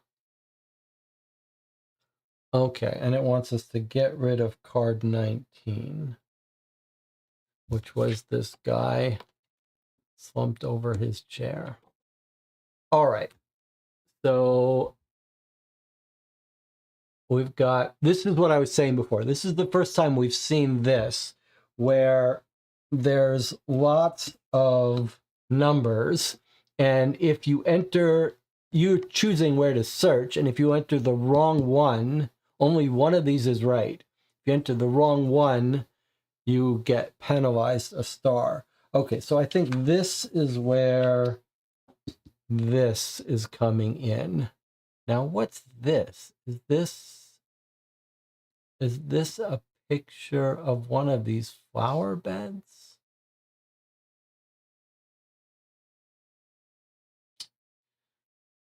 This is interesting. Okay, let's think about this. Oh, or is this?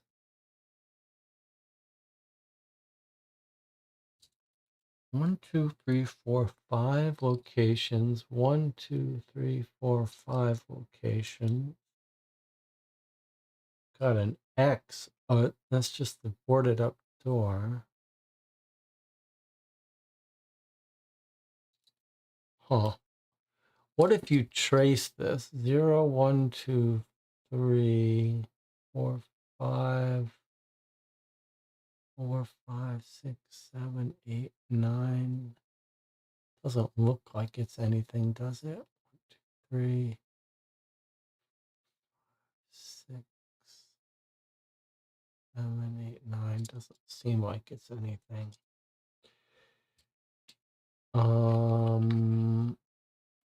It seems more likely that it's this is our north.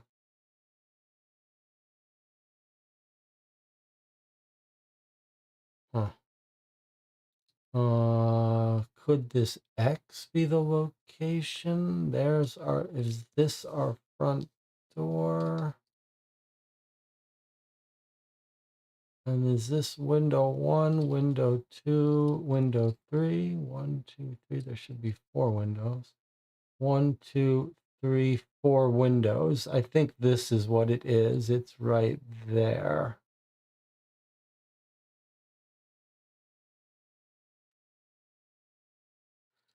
This is the front door. And I think here are our 4 windows. 1, 2, 3, 4. 1, 2, 3, 4. And I think the X must mark the spot for the key, which is in front of the second window. So 203.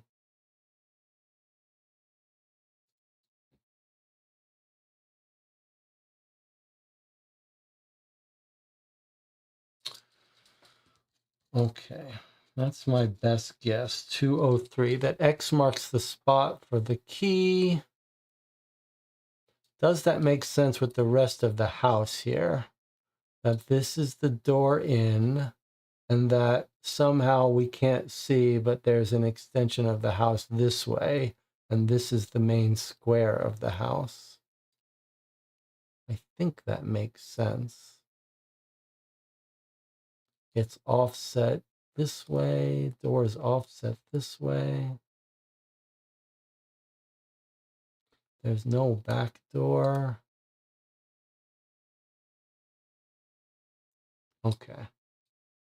So 203, I think, is going to be the answer. It wouldn't be super surprising if it was wrong. 203. Yeah, that was it. Okay, you find the keys. Look at card 24. Okay, well done. Well done to me. All right, here we go. Finally, we've got our key pattern. 5 keys have been cut in half lengthwise. Which 2 will you put together and use for the front door? Okay, this is a little spatial reasoning. And they're all symmetrical. Notice symmetrical split about the center. So I think this was in fact what we've been waiting for, because here looks like a key pattern. So presumably we're going to put one on top of the other and get this cut out. So this matches it and this matches it. But so does putting this on top of this. Okay, we need to be going up, which I think is this here. This is this here. 1, 2, blank. I think, is it this one and this one? Or let's see, we want 2 up at the root. So that means it has to be, we need card this one. Where's our dots? Okay. So I think what we know is it must be one of these 3 must be involved, because we need the 2 up at the end. Then we need to go down by 1. That would be consistent with this or this combined with any of the others. So still these first 3. I'm going to try to eliminate one of these first. Next, we have a 0. So the third inset has to be 0. Blank, blank, that's consistent with this, but it's not consistent with this. This third one is not a 0, so it can't be this one. And then the fourth one is up by 1. That's inconsistent. Oh, sorry. The fourth one is up by 2. That's not consistent with this. This fourth one, no, sorry, yeah, this fourth one is up by 3. So it's not, I think it's not this one, although I'm having a little bit of hard time understanding that. I think it means this has to be one of our keys. Up by 2, up by 1, 0. 0 is going to be added to it. And then this. Okay, so now we need something that creates this at the 1, 2, 4th step. Okay, and we know it can't be this or this. So 1, 2, 3, 4. This would create that punch out at 4. And then 5, 6, 7. This might be consistent. Let me see about this. I don't think this works. 1, 2, 3, 0. 1, 2, 3. I think it's this one here, but I need to make sure it's not this one. So 1, 2, 3, 4, 5, 6, 7. 1, 2, 3, 4, 5, 6, 7. Yeah, and then, but if we look here, 1, 2, 3, 4, 5, 6, this is blank. Okay, so this is what I get, these 2 here.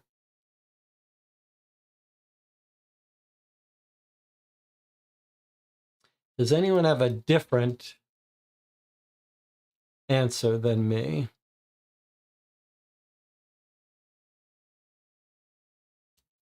Jamie says, I agree. Celia says, I agree. Okay.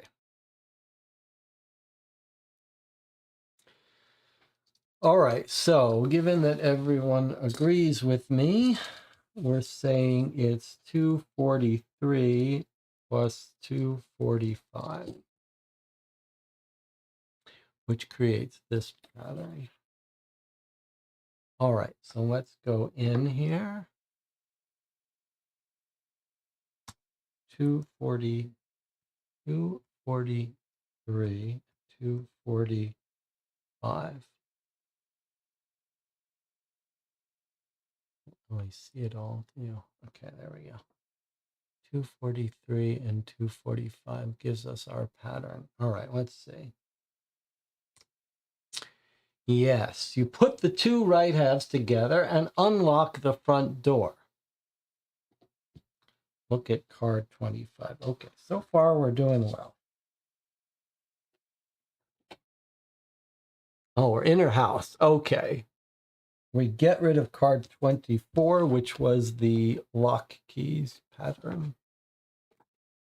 The rest are still in front of us. We still have a lot of cards in front of us that we could potentially be using to solve any puzzle we get. That's a lot of cards that are up and available for us to consider. But that's one of the nice aspects of this game, that you're never sure. Okay. What does it say? The kitchen in Grove's house. Where to look for what she's hidden for you. Now, in real life, it seems like we would just open all those cabinets. Why can't we open all those cabinets? Okay, but I think I know what we're supposed to use now. Surely this is when we're going to use this, right?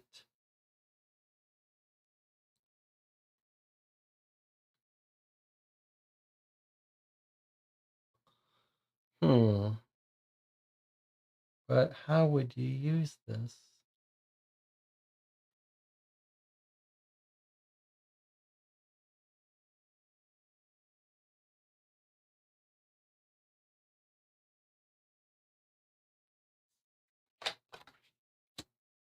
So what else has she given us? She's given us this and this. So you could imagine we would use this.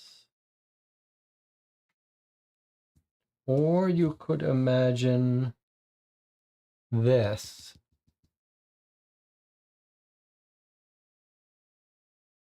That makes some sense, doesn't it? It's this we're supposed to use. Okay, so let's take a closer look at this. There's the kitchen, and then she's showing us where it is. All right, so where is that? How is that facing? How do we get our orientation right?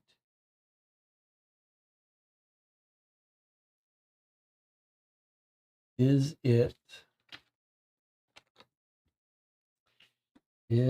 that, what wall are we looking at?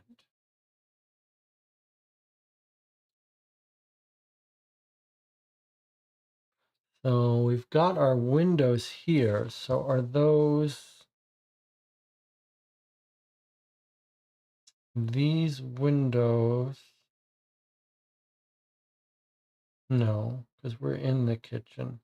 It's got to be these windows here.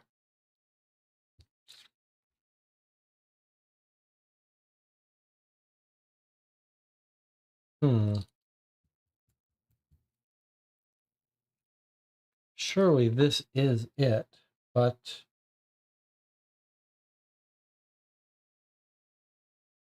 so if you're looking at this, if this is a countertop, let me see if I can zoom in a little bit better.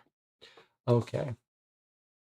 So if this is a countertop, and then I think this is going to be this, which might be like the refrigerator. And then at the right end is the window and the door.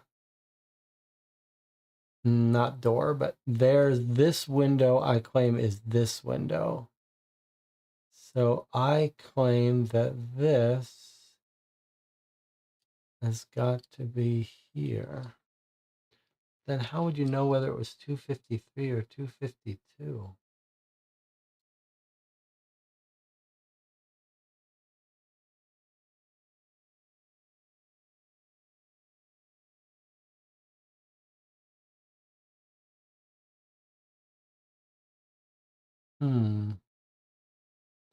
Unless you think this is actually this, in which case this would be only 254.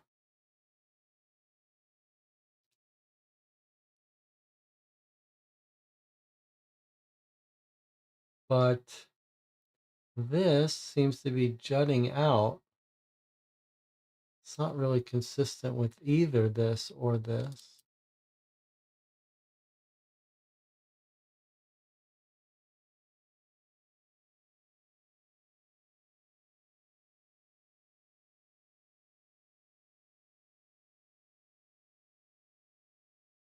Hmm.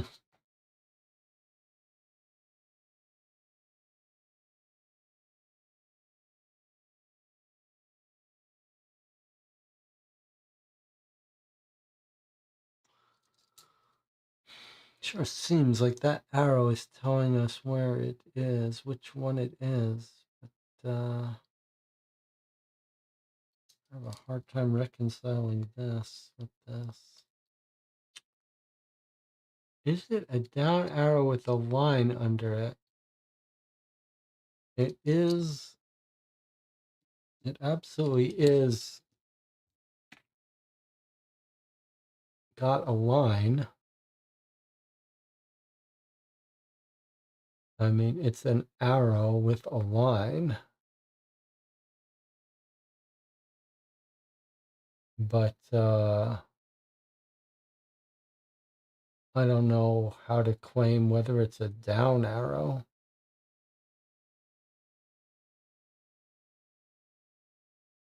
And I'm not sure what that line is trying to tell us.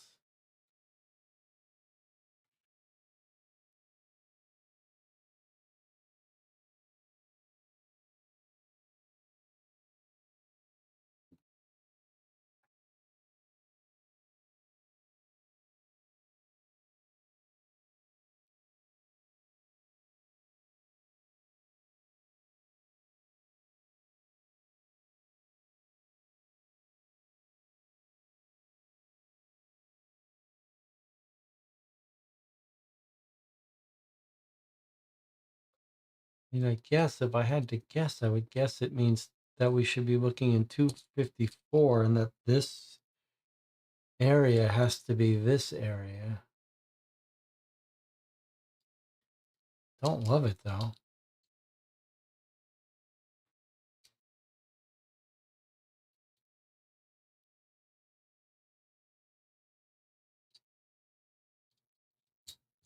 I don't love it.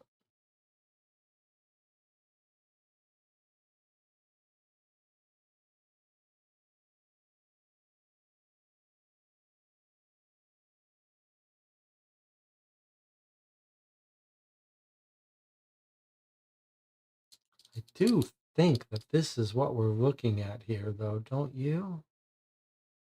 Like there's window and there's door. Well, there's window and then there's doorway.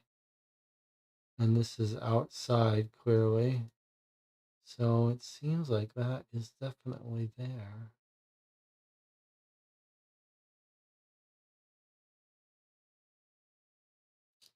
Definitely looks like kitchen. Yeah, what would that line be?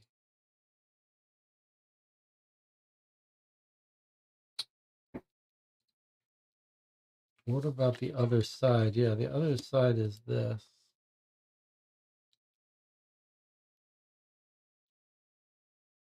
I don't know how we could use that for this. It does not seem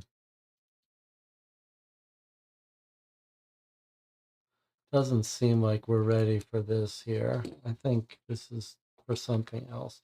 All right, shall we try 254? Is everyone okay with trying 254? Guess it's time for us to take a break first. Why don't we take a break? You'll give that some thought. You'll freshen up your coffee and tea and strawberry milk. We'll come back and make our final choice.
So if the group here is right, that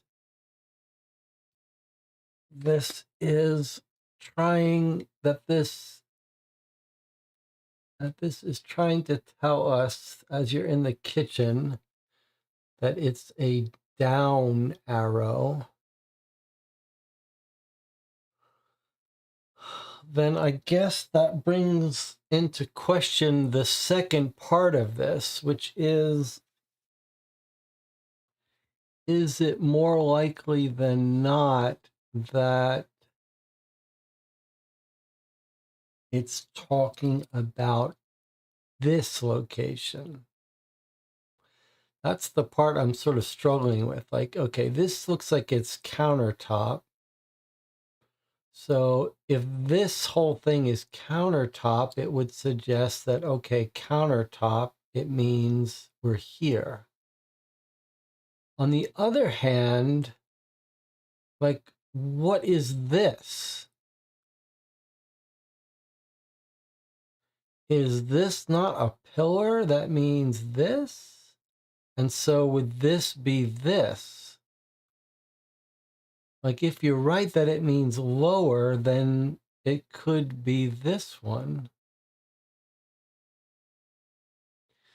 This is very weird to me. I wish that this was a little clearer. Like, this looks like it's jutting out in front of the countertop, but for us, like, this doesn't jut out, nor does this jut out. And that's very unfortunate because it feels unclear to me. Like, it's not, it almost feels like we're not looking in the right place, but I believe we are.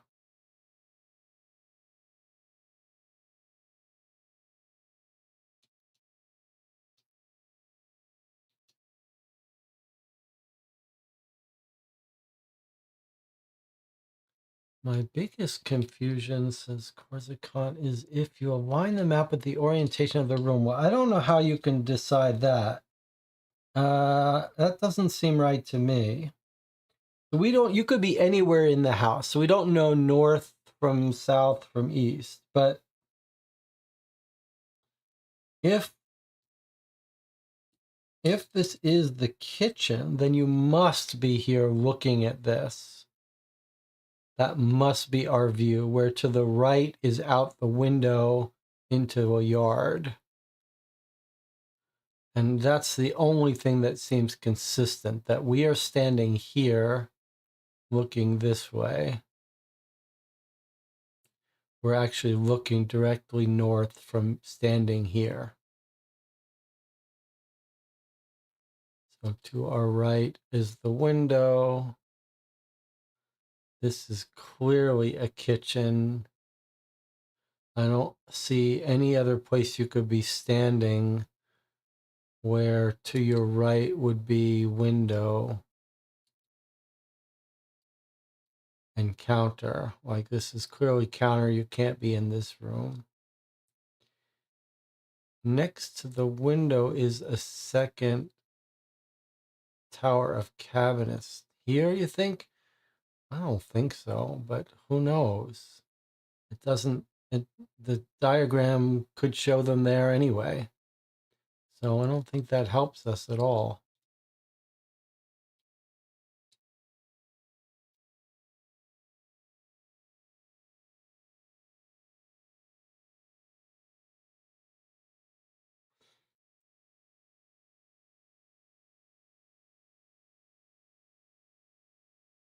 The problem we have now is, okay, well, even if you assume this means lower, it's still not clear to me is if this is this, in which case our answer would be 253, or 252 if it means upper, or if this is this, in which case 254 would be our clear answer.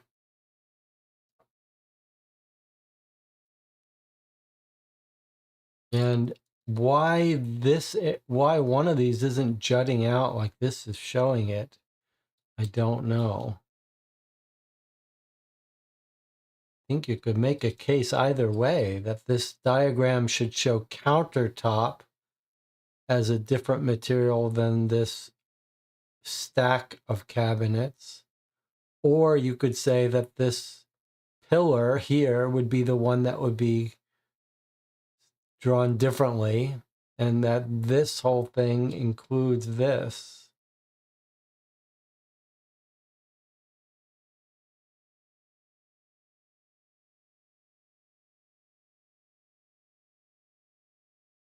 And the only reason, if you looked at dimensions, that might suggest that this is this, because this certainly doesn't look long enough to match this, but I'm not sure we could jump to that conclusion. The nice thing about assuming that this is here is that there's only one number in this column. Whereas if this is talking about this, then you need to insist that this arrow is somehow telling us it's the lower cabinet.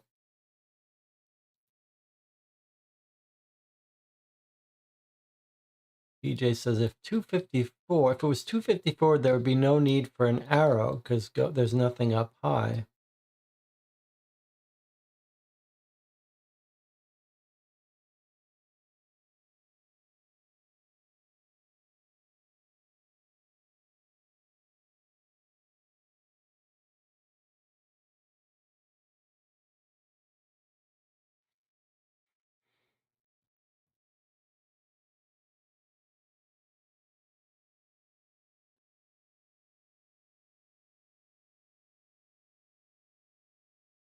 Of course, we don't even know for sure that this is telling us the location to search, but I do think that's more likely.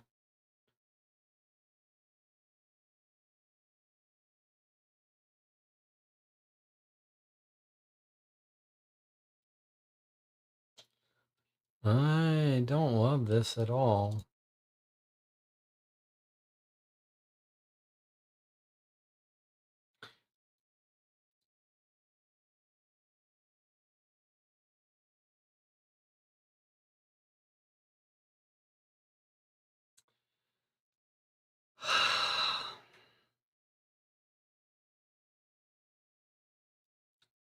Is there any way we're missing something else?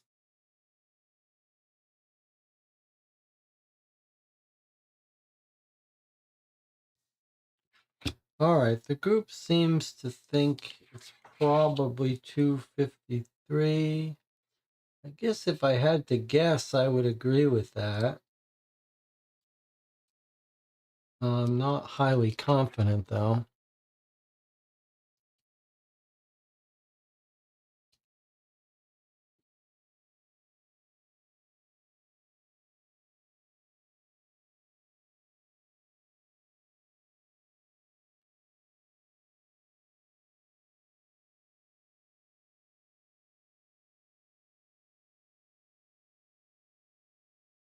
Is there anything else we could use that would tell us the answer? I guess this would be our best candidate. I just don't see how that could be telling us the answer.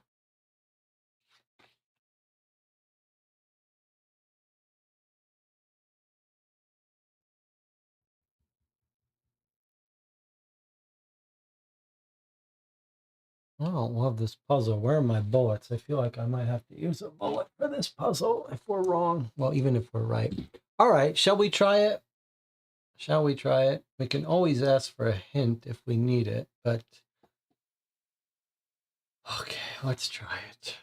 The group seems to think 253. I guess if I had to guess, I would also guess 253, but I am not at all confident about this. And let me point out that everyone's saying, oh, it's down arrow. So it must mean the lower cabinet. I don't see how you can decide that. If anything, I don't know how you would decide what's up, what's down. It's really just an arrow pointing towards the front of the cabinet. There's no reason to think that that's a down arrow. Like if you hold the card right side up, it's pointing to the left. If you face north, it's down, sort of. If you're facing it, it's facing to you. It is a line. It is an arrow with a line at the end of it. Is really.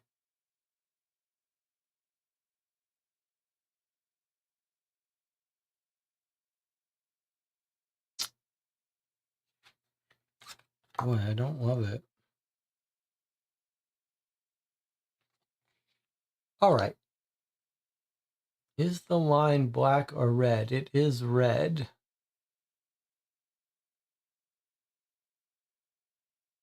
It is red. All right, we're going to guess 253 and we're going to see what happens. Here we go. Well, that was it. All right, good work to the group. I still give that a bullet puzzle. I don't approve of that puzzle. So that's our first puzzle that gets a bullet here in this game, but we did get it right.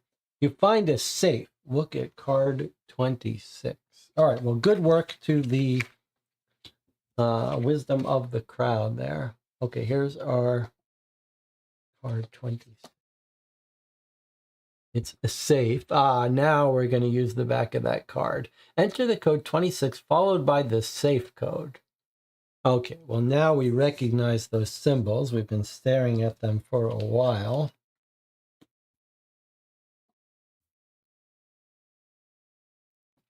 Now, how do you think?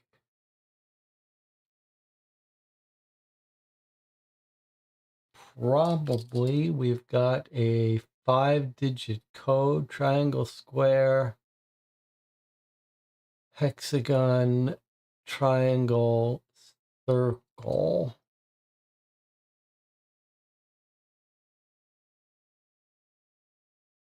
Triangle to square crosses the digit 3. Square to hexagon crosses the digit 0. Hexagon to triangle crosses the digit 7. Triangle to circle crosses the digit 5. I think that's going to be it.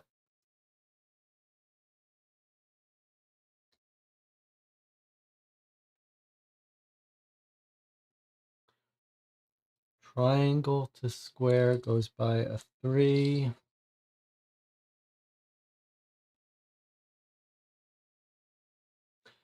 Square to hexagon goes by a 7. Hexagon to square to hexagon goes by a 0. Then hexagon to triangle goes through a 7, and then triangle to circle cuts through a 5. 3075 is what I have. Unless you think this triangle is going to this thing here. Surely not. 3075. What do you think about that?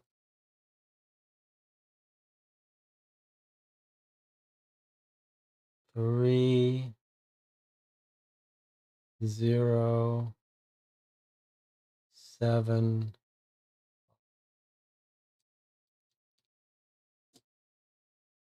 Okay, let's try that.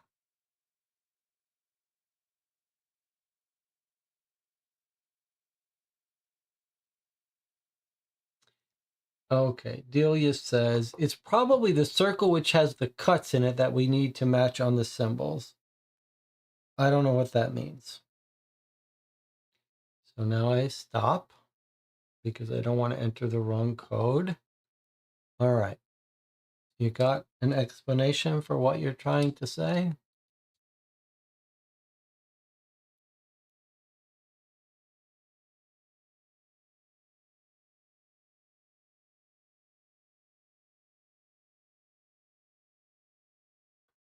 Card 7 is this. Well, I don't understand how to use that. You think this goes on here? I don't see how we could use that.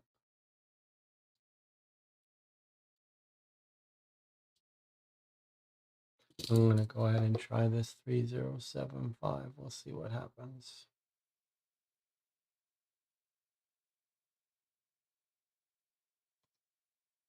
Whoa, that's wrong. Ouch.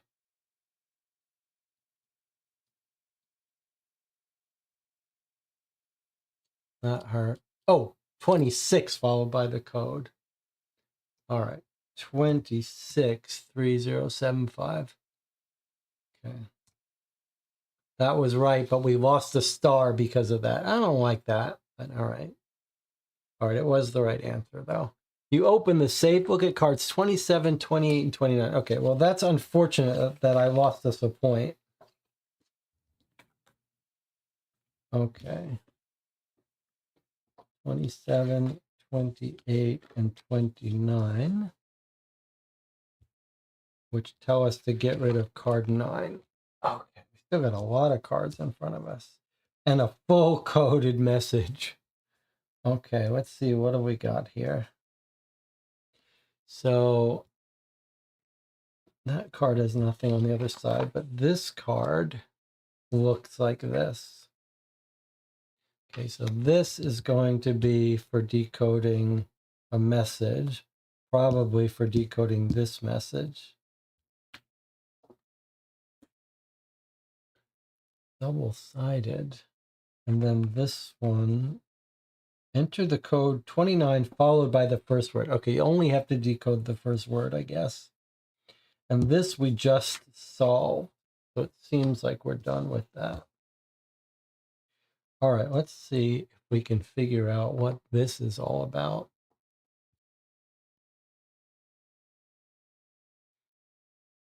Do we have multiple puzzles here?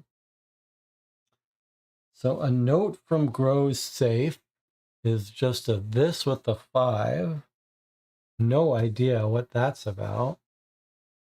We still have not used this, which I don't know if we should. And we have not used this stuff. Nor have we used the alcohol or the bandages.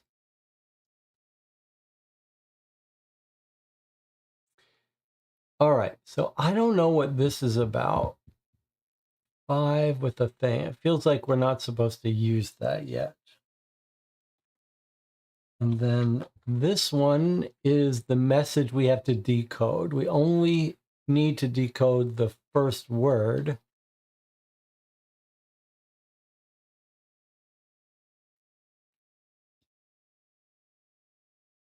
Okay. Which is probably, I'm guessing it's Dutch, it's not English, but I don't know. Okay, and then this we're going to use with this to figure out how to decode. So that seems fairly straightforward. But what's this about? Auto stop at Alling in the September 13, 2023, 8:37 a.m., Danish kroner 358. It's the key to a car, and we can see the shape of the key. A spare key for a car and a receipt for the purchase of petrol. All right, so maybe we don't need to use this yet. we can get rid of card 25. Well, you would think we can get rid of card 25, but not officially we can't. Not officially we can't. Nothing has told us to get rid of card 25. All right, let's see if we can't decode this message now. So it looks like, without doing any cutoff, that whatever thing we turn it to, it's going to reveal the inner ring here. So outer ring and then inner ring 90. So 1, 2, 3, 4, 5. 1, 2, 3, 4, 5. Okay. So this D would go to this X. This 7 would go to this Q. 8, U, S, T, E, 8. Whatever. Okay. So then, having recognized that, let's see. Okay, so our message here is E, A with a circle, whatever that's called, 0, A, X. All right, now looking on the outside, we see there's our A with a umlaut or whatever that's called with the circle. All right, so it looks like we're going outside in. So where's our T on the outside? There is no T on the outside. Okay, that makes life a little trickier for us. Okay, but there is a T on the inside, but there's no A with a dot on the inside. So we may have to go different directions. All right, let's just try it. So the T, let's do it. This is Howard. Let's see. Is this the way I want to do it? I'm trying to figure out what's the best way to show it all on screen while we work on it together.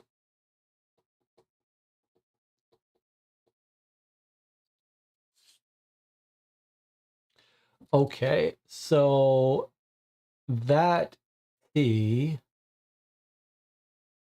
we said is going to be the S.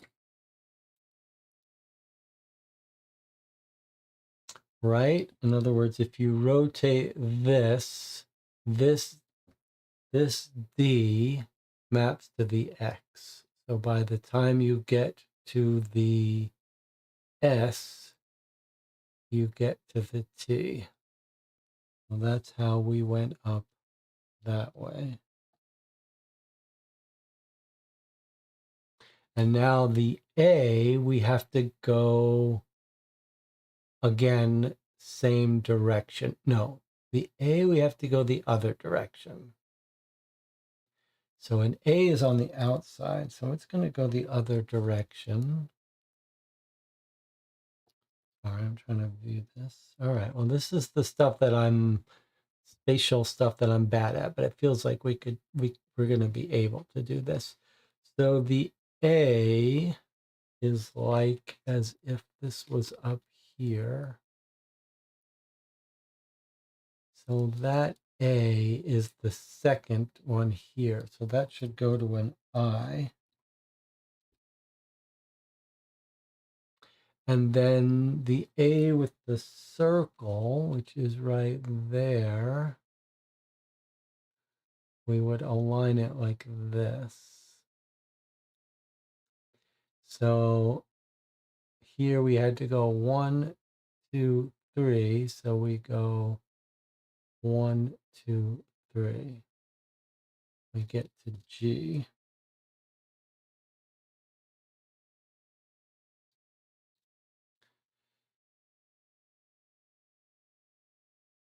Okay. Now we have a 0, which is this one right here. So the 0 goes right to the R. Okay, so we know this is our name, right? Sigrid. There's the I again. And now we'll just do the X just for fun, although we know we are doing this right, and we know it's the X. Okay, in this case, it's inner to outer. So here we have the X is this, and the D is in here. So Sigrid. Okay, so we've solved it. It would kind of be interesting to know what the rest of this note is, but we're clearly not going to spend 2 hours to do this. Okay, and Jamie was saying card 26 did say to get rid of card 25. Okay, thank you. I'm throwing away card 25. Okay, so we've decoded this message.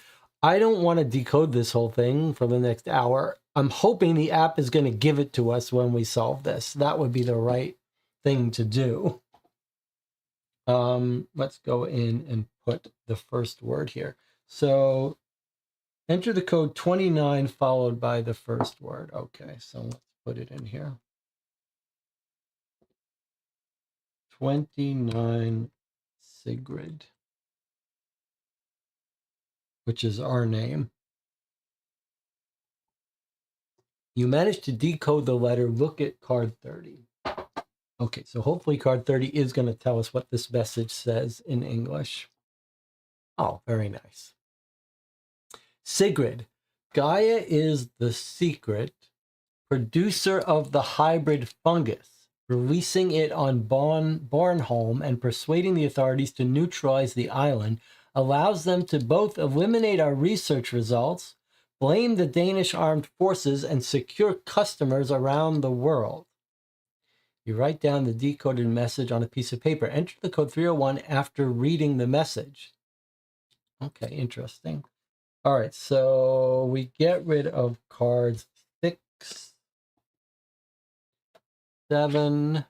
We're done with that code. And 29, we're done with this one. Okay, so those go away.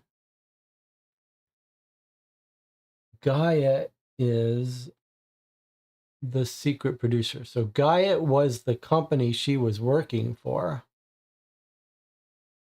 And apparently they're the producer. They've released it into this town to tell the authorities to neutralize the island, gets rid of the research results, blame the armed forces, secure customers. Okay, now it just wants us to put in this code so that it knows we're ready to move on, I guess. Code 301.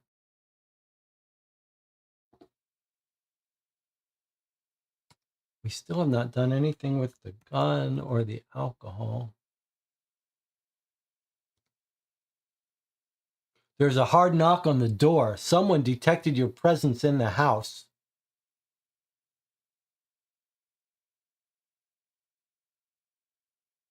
Gulp. Look at card 31. Whoa. Who are you? The house is sealed because of contagion. Enter the code 31 followed by your first name. Whoa, we're going to tell him our first name. Okay, we know what to tell him, don't we? That's not an error. That is not an error. The answer is to tell him we're Jensen.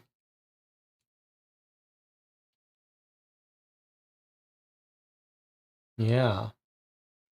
Okay. This is a little scary, though. Okay, 31 followed by your first name. Now, we could use... He doesn't have a number on him, so we can't shoot him yet. And he's not necessarily a bad guy. He's Danish army, right? He's not working for this company. All right, this is a little nerve-wracking, but all right. Let's get ready here for some... Let me organize everything because we may be in a battle soon. We know what our number of our truck is. We don't know what this is, but we do know. Okay, I think we're ready to tell him our first name is Jensen. 31 followed by your first name. Okay, here we go.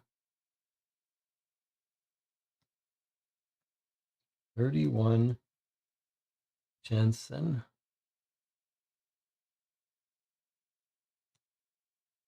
In a slightly dark voice, you identify yourself as Tobias Jensen and present your badge. He looks at it a bit and lets you go. You walk calmly down the road, but the uniform's a little too big and the guard is realizing something is wrong. Oh boy. Guard 32. It's going to be the clock coming out soon. Whoa. You run as fast as you can through the gardens and shrubs to get away. A savage watchdog barks out in the dark. Have we lost our gun now because we didn't take it? This is what bothers me. Have we lost that walkie-talkie? Should we have taken that? Get rid of card 31. Savage watchdog barks out in the dark. Oh boy. Okay. What do we have against the dog? Do we have the gun? Did we take the gun? Oh my God. He bit us. The dog quickly catches up and bites your leg. You have no idea where you are. We're going to have to shoot this dog or stab it. That's the kind of brutal game this is.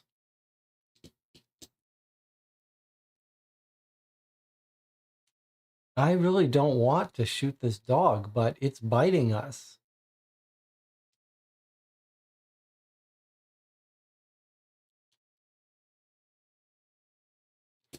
"32 goes away, and we're now being bitten by a dog.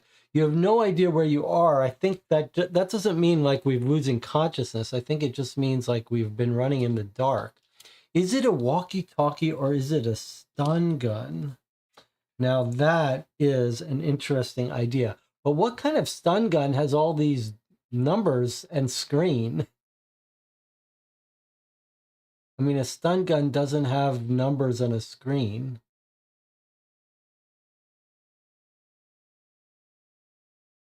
Although I agree, it's a very odd thing we're looking at here. Ah, what are we going to do? I don't even know if we have the gun and the knife. I mean, we could put alcohol in his face. That just doesn't seem a right way to do this. No, we're going to have to use the alcohol to disinfect our wound afterwards. I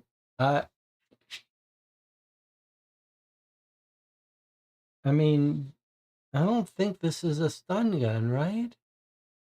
What stun gun has a screen and buttons?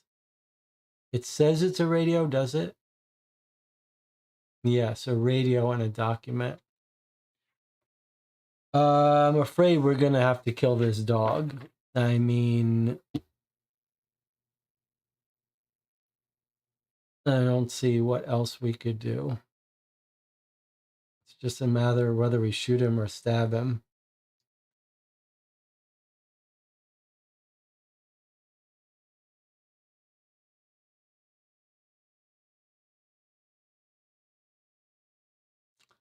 A knife is quieter. Yes, a knife is quieter. All right, dog. I'm sorry. Maybe he could survive a knife wound.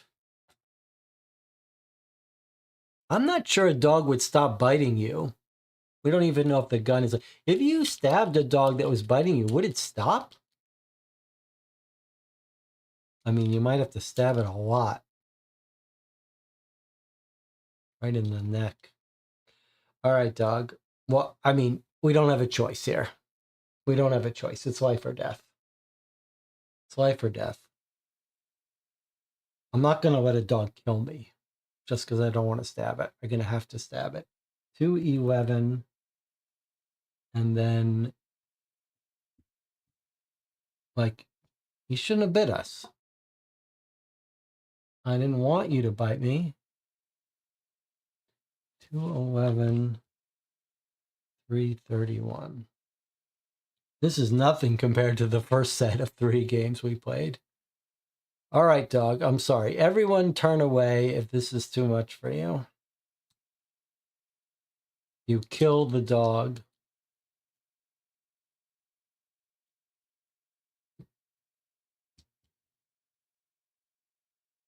I hope this wasn't our sister's dog. All right, look at card 34. It was us or the... Oh my God, that's so sad. The dog lies dead on the grass in front of a detached house. A small red dot flashes from the box on the dog's collar. That's rough. That's pretty rough.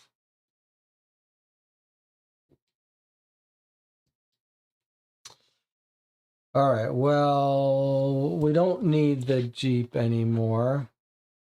And this is done. This is done. We don't have the gun or the knife anymore. Or the walkie-talkie. What? We could have used that radio to listen in or something. All right. That's like a choose your own adventure. That's done with that. And the dog biting us is gone. All right. So there's a different way to go through this game that uses the walkie-talkie. I was gonna say we're gonna cut that collar off him so they don't find us that way, but okay, it says draw card 35. So here's the shed. Now we're gonna kill this cat. What's going on? In the shed, there's a brand new mountain bike. Unfortunately, it's locked. Your leg really hurts too. When you're ready to get on the bike, enter code 35, the coordinate on the map you want to go. First, you need to look at card 36. And there's also the hidden number 37 in there. Okay, so there's our wound. The dog's bite is deep. Okay, well, clearly we're going to use our alcohol on that. Maybe we should do that quickly before it gets infected. So let's do that first. Alcohol on the wound. Boy, that was rough. Don't forget we have the battery charger too. I wonder if we could have used that radio for something useful. All right, let's do this first. So we are going to combine the alcohol 121 with the wound 361.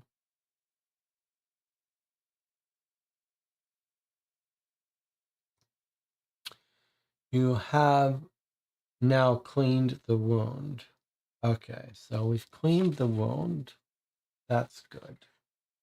We still have those items. I think maybe we're supposed to bandage it too. Bet you forgot about that.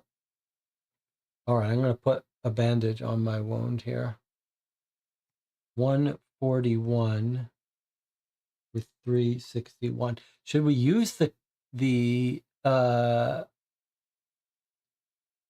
chlorhexidrine first on it? I'm going to put that chlorhexidrine on it. I mean, it certainly can't hurt, right? I feel like it's going to punish me for this, but I'm going to do it anyway. Sorry, not 161. 361. All right, I'm putting some chlorhexidrine in the wound as well. Is that a 5 or a 6? 61. All right, let's just see. You're out of it.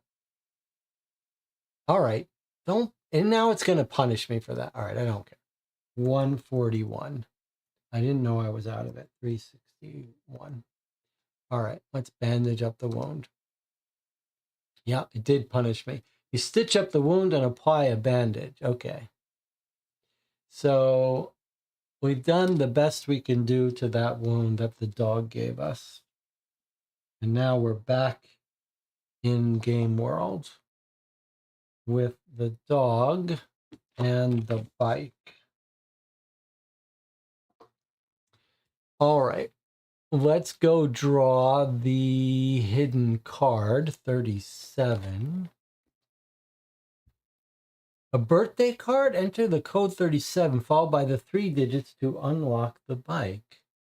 Congratulations on the bike, and you guessed the code to the lock. Haha, 1 digit in each line is correct, but not in the right place. 2 digits are correct, but only 1 is in the right place. Okay, so this was a gift with a little logic puzzle for us to solve. All right, let's see if we can solve this. Let me bring this over here. All right, 2 digits are correct. Only 1 is in the right place.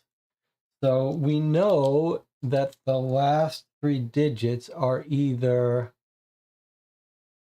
like 6 blank 4, or it could be 6 9 blank, or it could be 9 4 blank, or blank 4 6 if the 6 4 was in the right place, or it could be 4 blank 9, or blank 6 9. Okay, so from this last rule, here are our 6 possibilities. For the rest of these numbers, 1 digit in each line is correct, but not in the right place. Okay, so if the 9 is correct, but not in the right place, then it could be down there. Okay, 4 could be there. 2 doesn't help us. 1 digit is correct, but not in the right place. Okay, so it can't be a 2, can't be here, because then the 9 would also be correct. 2, it can't be a 2. Can't be a 2. It can't be a 2, because then one of these others would be right. And if it was a 9, then this one would be out, because it's not allowed to be, it can't be this one. No, it could be, no, it can't be this one, because we can't have both the 9 and the 4, and that would be in the right place. We can't have a 4 and a 9. That's the answer. We can't have a 4 and a 9, because that would break this rule. 3 5 2.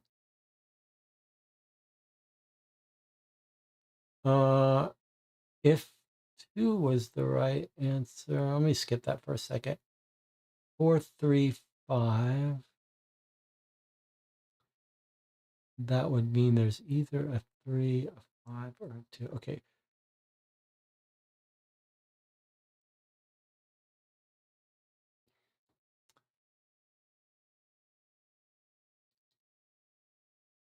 So if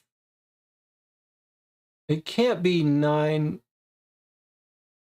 there can't be a 9 and a 4, so we got rid of those. There could be a 2 and a 4. So in one of these cases, there's a 4. But if it's a 4, it can't be this one. But it could be this one. Feels like, okay, it can't be a 2. Why can't it be a 2? Because we know in all of these cases it's not in the right place, and we see a 2, and a 2 in all 3 places. So we know there's no 2. Otherwise, one of those would be right. If there's no 2, then there's either a 4 or a 9, and either in the wrong place. So if there's a 9, then it's not here. That's consistent with those. If there's a 4, It's not here, so it can't be this one.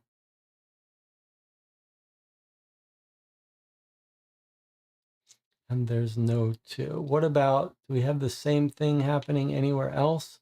5, 5, 5. No, that means there could be a 5 there. A 3. And a 6. Okay, there can't be a 6 in the right-hand spot, so we know it can't be this one. Okay.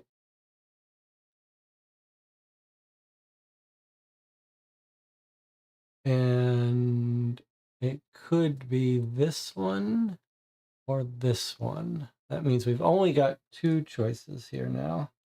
This one or this one. All right, now which of these rules breaks that?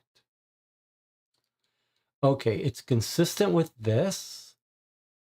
3, 5, 2. There must be a 3, a 5, or a 2. Okay, there must be a 3 or a 5 or a 2. So there could be a 3 here. There can't be a 3 here. So one potential answer that's correct, that's consistent with this, is a 6, 9, 5. But so would be 6, 9, 3.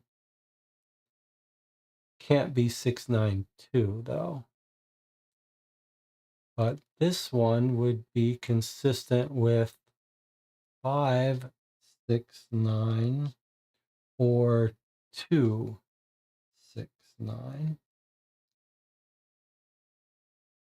Okay, the third row, 4, 3, 5.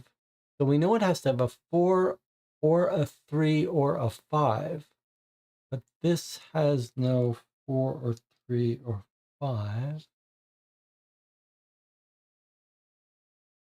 These have 5s and 3s. Then 2, 5, and 6. We know it has no 2, so it's not the 2. 5. It can't have a 5 and a 6. That rules out this one and this one.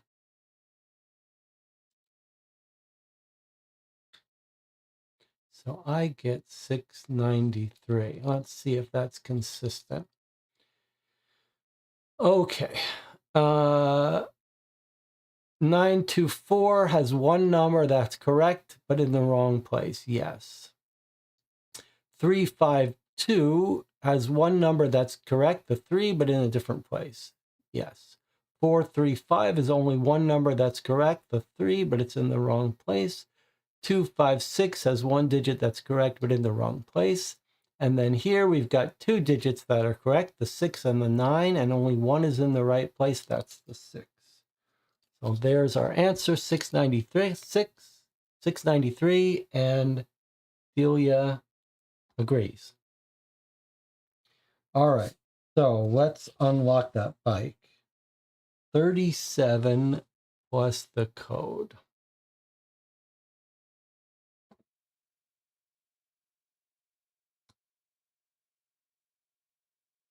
$37,693. Before I put this in, where was the instructions that said, I just want to make sure we're not getting on this bike before we're ready. When you're ready to get on the bike, enter the code 35, the location. First, you need to look at car 36. Okay, that's fine. So we're just unlocking the bike. We're not driving away yet. Here we go. The code is correct. The bike is unlocked. All right, now we've unlocked the bike. So we're ready to drive away. We can interact with the cat, though. Do you think we're supposed to put this collar on the cat so the cat takes it elsewhere? What do you think about that idea? Would we be able to pull that off? we put the collar around the cat, and the cat leads them to the wrong location. Shall we try it? What do you think?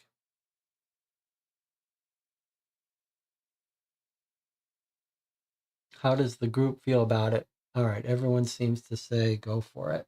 Where's the view that lets other people see what people see to do? Okay, so here we go. We're going to try to put the collar 341 on the cat 351.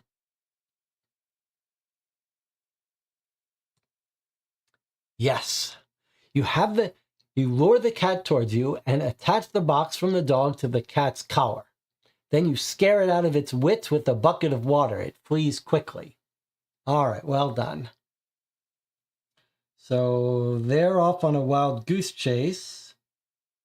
And now we're going to go to the military installation. We have to decide where to go. Where are we going?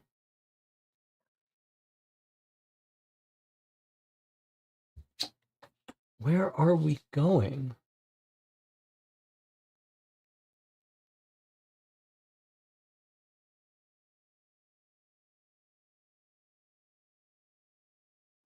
This where we're going?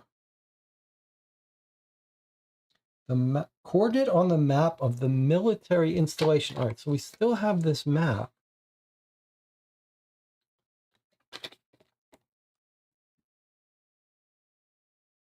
But how do we know where we're trying to go? I wish we had listened to the radio. Maybe they would have said. Um, hmm.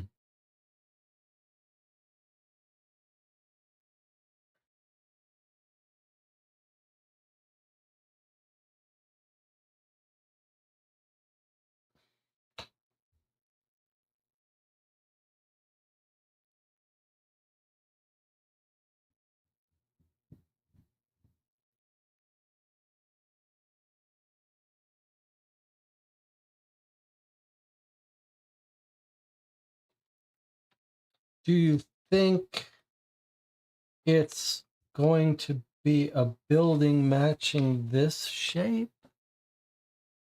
Why would there be a 5 on it? Are we in this neighborhood? It would make sense that it would be in this neighborhood. But what do we do with the 5? And how do we know what the orientation is? Okay, it's a little symmetric. It's a symmetric building. Symmetric about one side.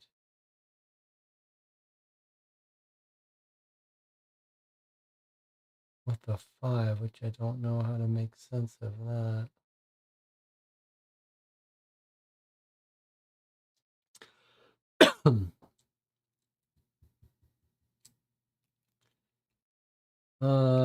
Boy, that's rough. Is it going to be a street, not a building? Like it almost looks like it's a street pattern.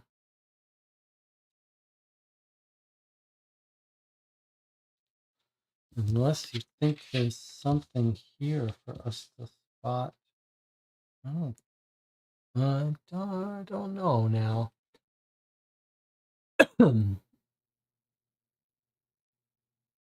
This might be like the whole country. Maybe this is too far for us to ride on a bike. 5. There is a 5 here, though.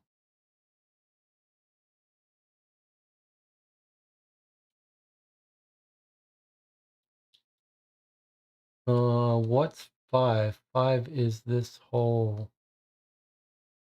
5 is this row here.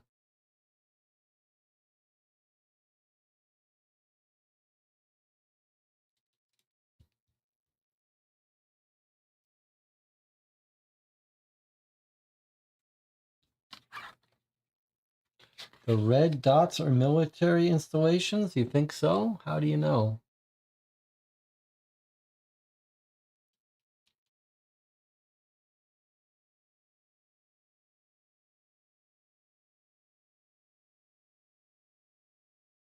Well, there is only one red dot in this 5 row. Doesn't seem right. The text says it's a map of military locations. A map of military installations. Ah, yes, you're right. Okay. All right. Well, that's a good catch. And what does this mean? At 5, is it mean it's on the grid 5? So there are 2 in 5. There's one here and there's one here. Is there a way for us to...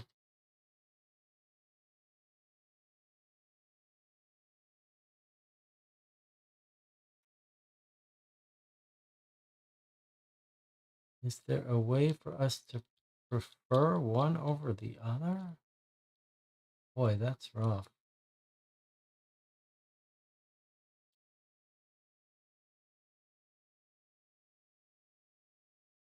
There's something else we're supposed to combine that with?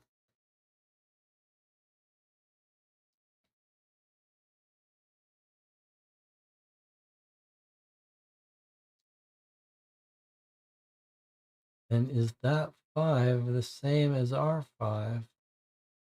Like, is it telling us it's on here? All right, well, let's look at all the military installations.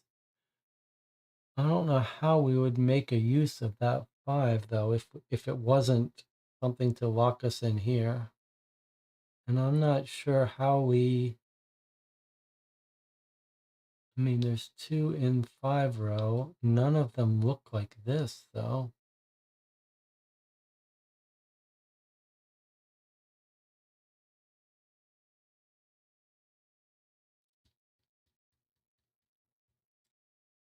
Why is this paper shaped in this weird way? With this weird triangle bend in it.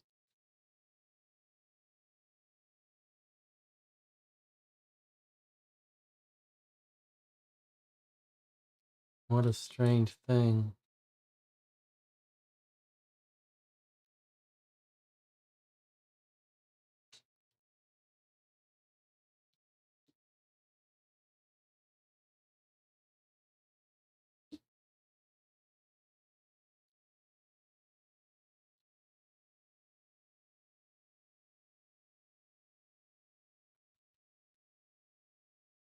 It's got to be something we're not getting.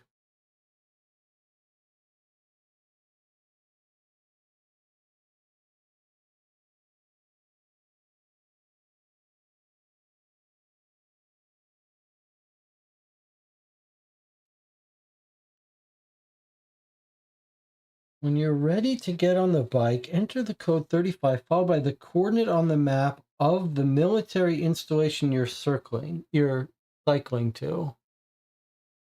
So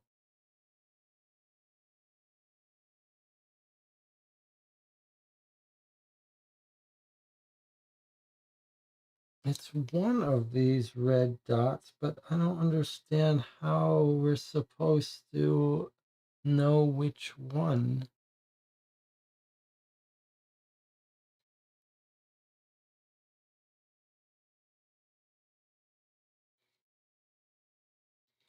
Let's look at them a little more closely. Like, if this is this, if we're trying to find a pattern that looks like this,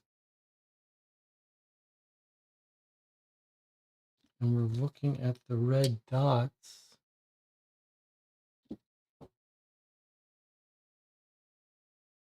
I just don't...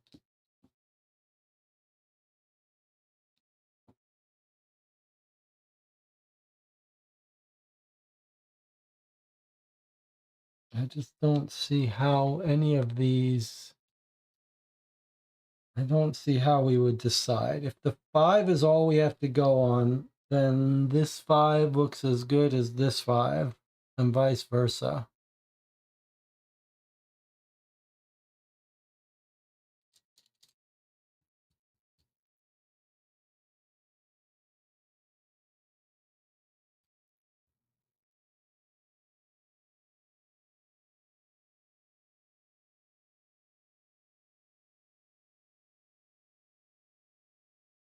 We're currently in up here somewhere.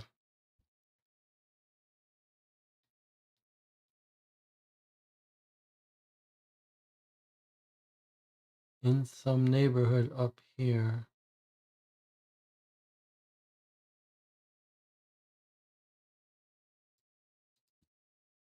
Huh.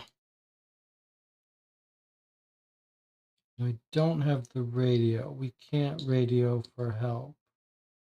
We can't radio to listen to them. Her home is irrelevant. It's a military installation, so it's one of these red dots. They're all in Bornholm.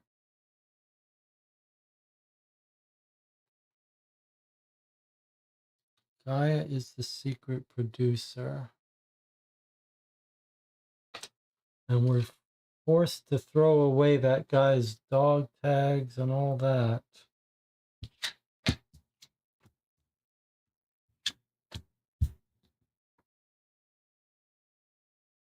What about this? There it is. That's going to be it, isn't it? Isn't it telling us it's an Allenge?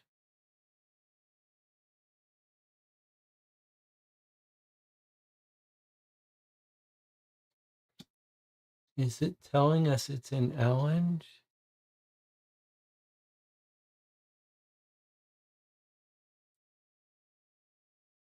Is that our clue?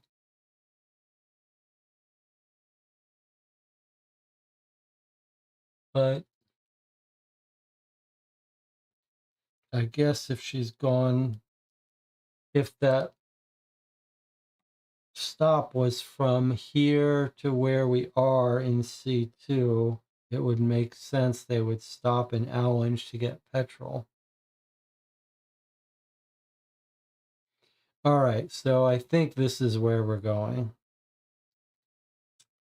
which is 1. B1.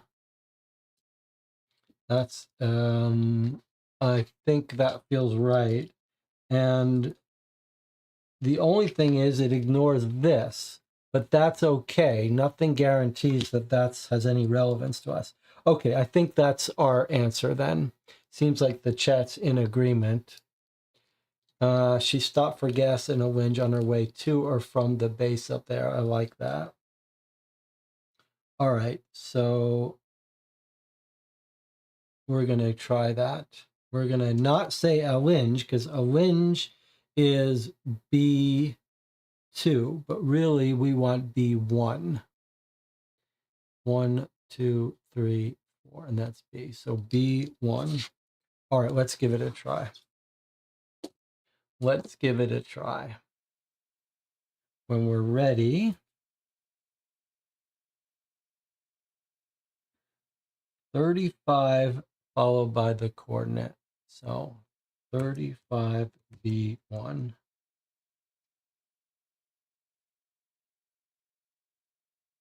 All right, here we go. 35 B1. Yes. You bike in the direction of the military installation. Look at card 38. All right, good teamwork. Card 38. Okay, let me get rid of a whole bunch of cards now. Card 8, card 12. See if I can zoom in so you can see.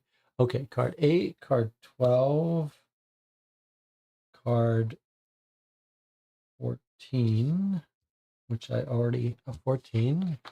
We're done with that. I like it because it also gives you a certain amount of time to use the bandages on yourself, and then you run out of time. All right, 35, 34, 36, and 37. Okay, so those cards are all done with. All right, so we've got much reduced set of cards now to worry about. You reach a parking lot not far from the military facility where you think grow works. Okay, so now we have to figure out what car she has that this key goes to. Now, we got burned a little bit once before because we were supposed to know like what shape of car used what. I feel like we're in for it again here. Like some cars have actual physical keys, some don't. Unless this is a clue, I think this is all we have. This might be one of these things where we're supposed to be able to detect what model car it is. So what do you think? She bought petrol, and here's the key to the car. I feel like this might be something where we're not going to know what car models have physical keys. This might be a Danish specific puzzle.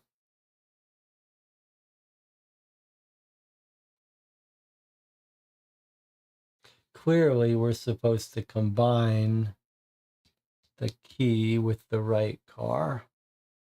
All right, any theories here?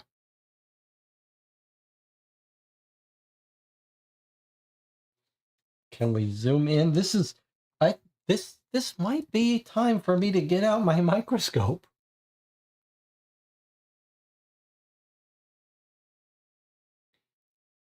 But I will get out the microscope if we need it, but I'm not sure like we have the knowledge base to answer this.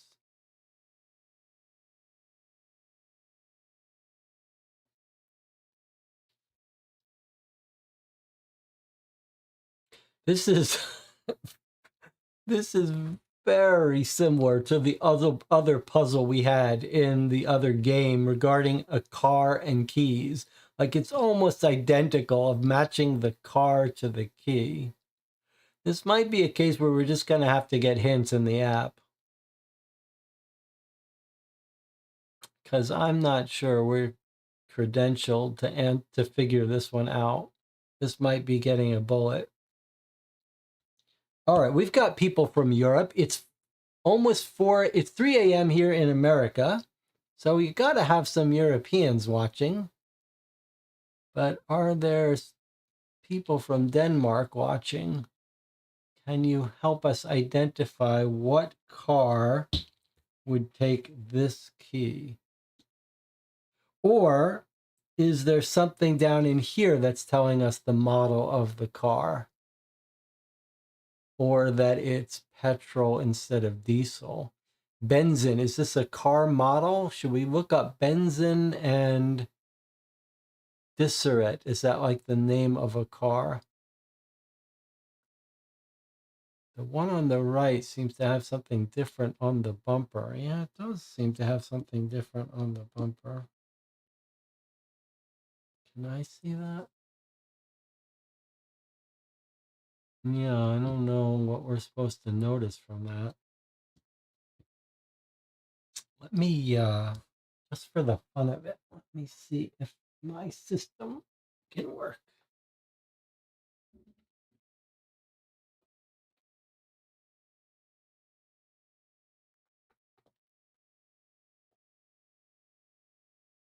Okay, just for fun, if we needed to,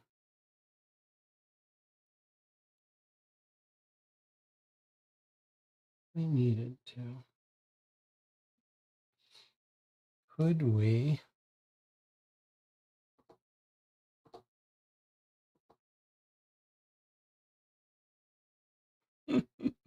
okay, if we needed to, we could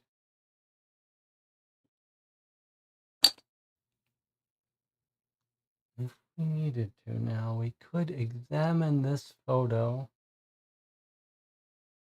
with our microscope. All right, so if you were curious what was on the back, so this looks like a hitch on the back of this car, basically. That's a hitch. If we had any hint that she was hauling something with a hitch, that's the only car. What about this car back here? Does it not have door handles? Does it have a symbol? Okay, and then this car here.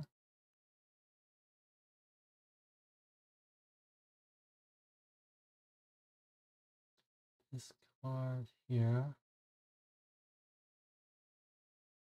That looks like maybe you could pick out what kind of what model that was if you knew your Swedish cars. What was on the back of the key card? That's our wheel on the back of. Well, I have to switch away from this. But before we do this, let's study this. That's our key. That's our receipt. Looks like it must be Bizarette. I wonder if that's a car model.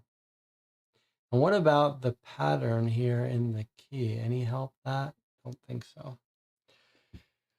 All right, so the one thing we can say for sure, so there was nothing on the back of this. So as I see it, we've got two options here. It seems to me that maybe what we should be searching for are these two words. Maybe that's going to tell us the model of the car. If we knew this car had a hitch, then we'd know it was this one.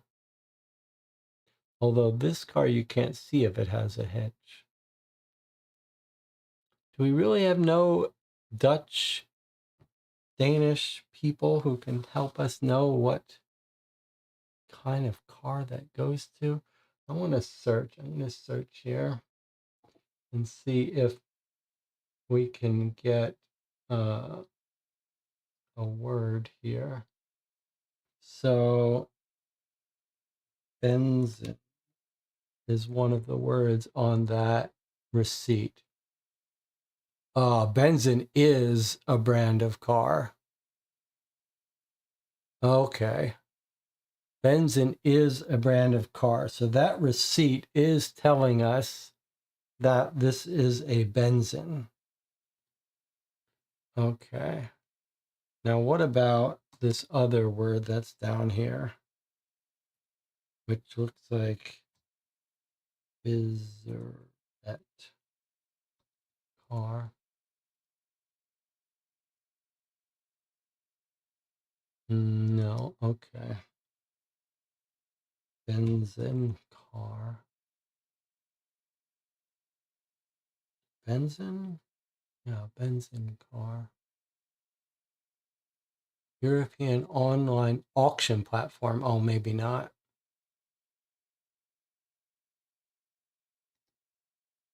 Maybe not. No, okay.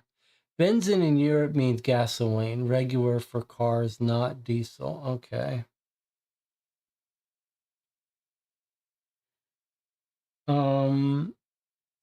I mean, we may have to get a hint. It just would be kind of fun if we didn't. It would be kind of fun if we didn't have to get a hint. If we could sort of figure out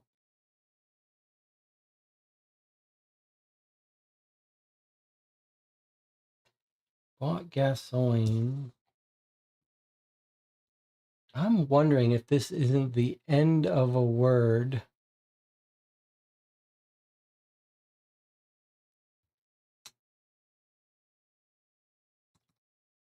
Danish car models.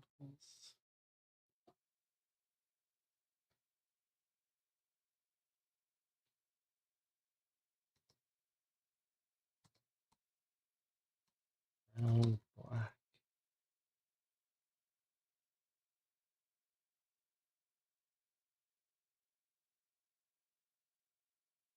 Uh,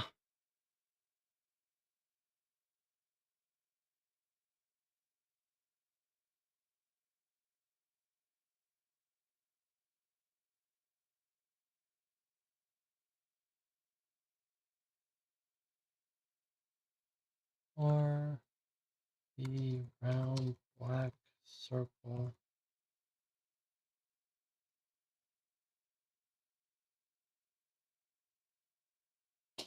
A weird choice of a puzzle, isn't it?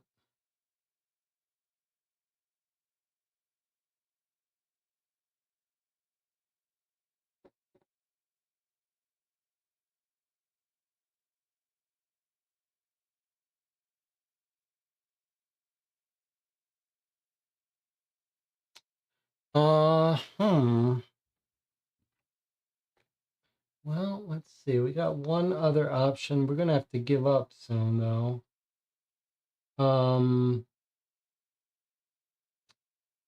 Do we have Google Lens on this device? Yes, we do. Is it possible for us to recognize this key?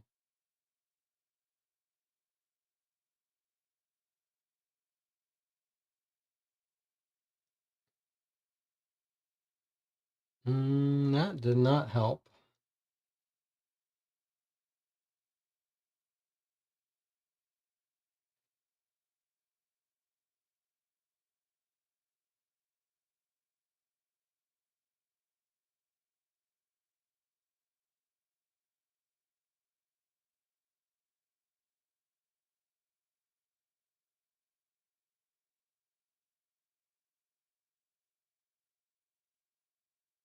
Nope.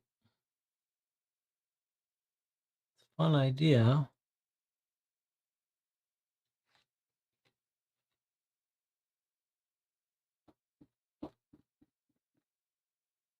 All right, I guess we're gonna have to ask for a hint because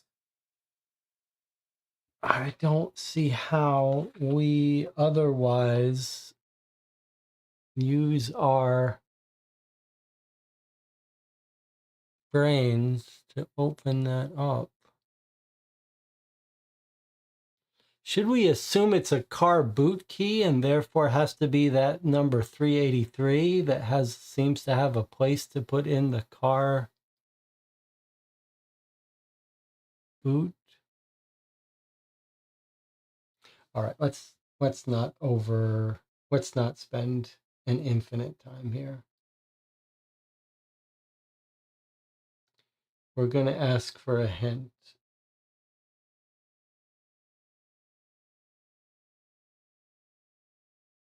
Could it be how it's parked? I don't see how. I don't see how. All right, I'm going to click hint. I'm going to hope it knows where we are. Look at the cards on car 38. Which one might be gross? Yeah, we know that part. We know that part. We know that's what we're trying to do. We just don't know how we're supposed to figure that out. I guess I'm going to have to take another hint. There is something about Grove's house on card 20 that is slightly revealing.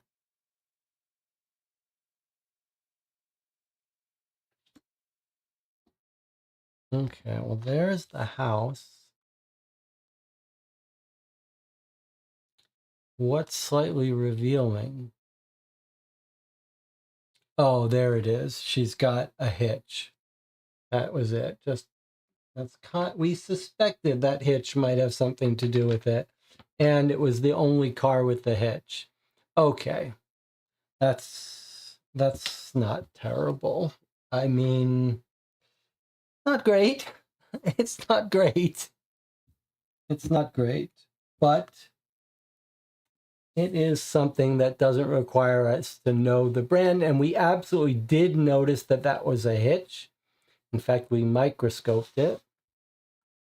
All right, so we're going to open her car with the key. All right, it's not terrible. I'm curious what you think, how you would rate that puzzle. 281. 385.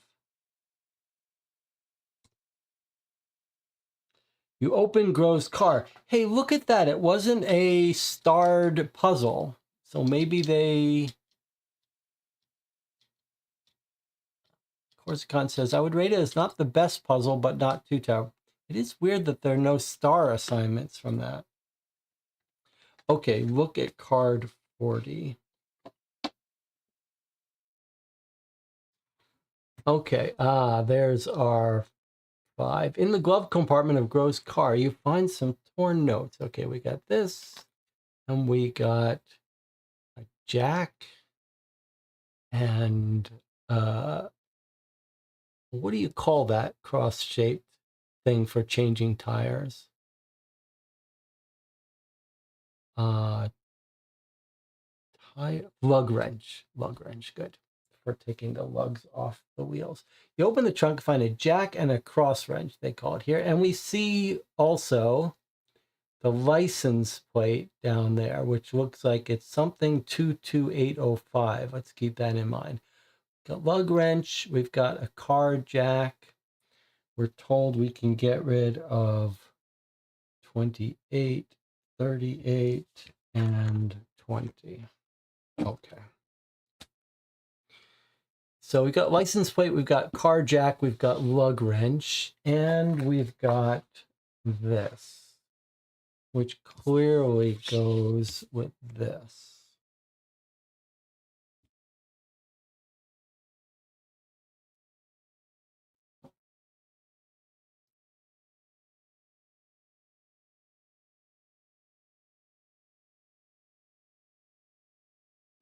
Looks like maybe 561.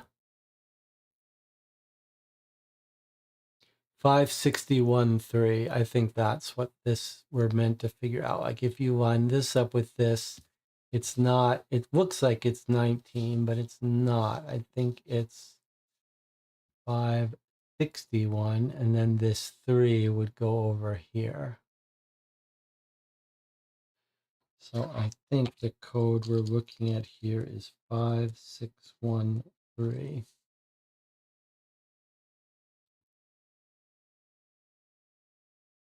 So we see some torn notes. Okay, so we've got that, but we don't know what to do with that. And then here we've got the jack and the lug wrench. It doesn't tell us to do anything though.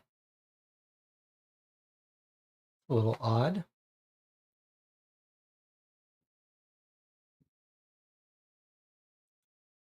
Hmm.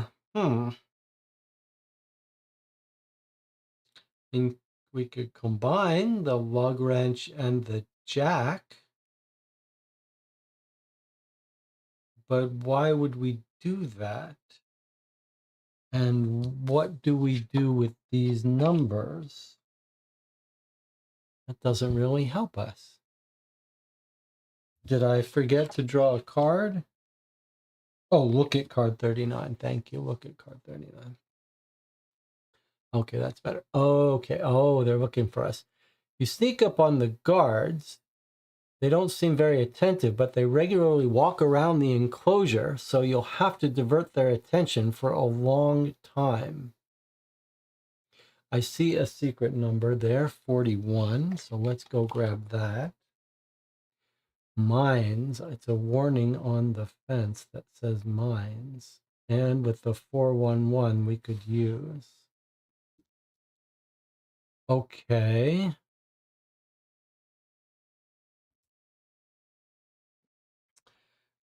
Well, we have to take a break before we continue. When we come back, we'll figure out how to create a diversion for these guards. I'll see you in 8 minutes.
We are approaching the end of No Sign of Life, part one in a trilogy called the Sunshine Trilogy?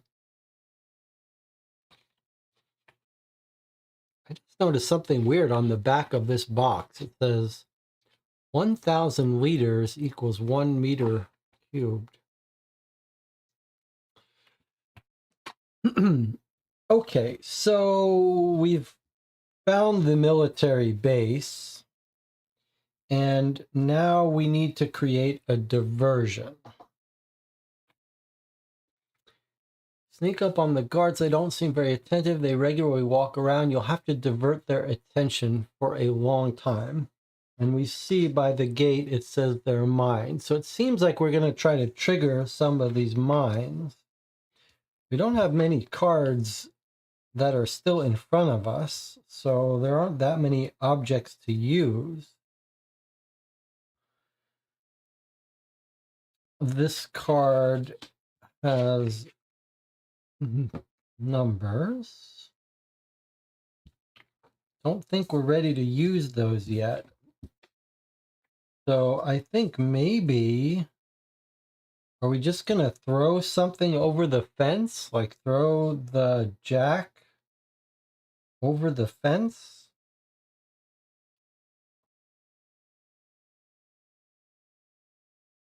We might be able to use this to spread apart the bars. We could also, oh, I got a whole bunch of options, I guess. We can interact with this. We can use these red things on each other. So we could combine this with this. We could combine the jack with the fence. Or we could just try to open the door to this vehicle and just make it drive away, I guess. But you can't interact with the vehicle.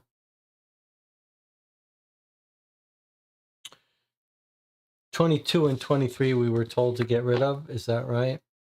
Card 39. Yes, thank you. All right, 2 more cards gone. That means this is all that's in front of us. We're approaching the ending stretch here. Doesn't seem like we need these cards anymore either, but those are going to disappear soon. All right, so seems to me we've got 2 real choices here. We can either just try to open this door,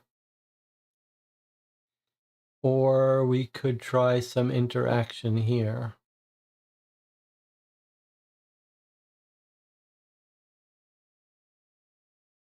Maybe multiple options.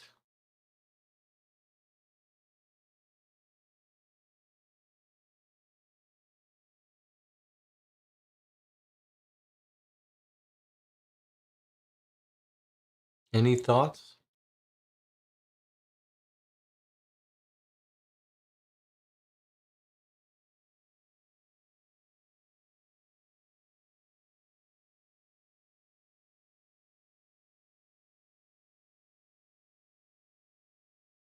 I mean, I guess I'm inclined to just look at this to try to manipulate this vehicle.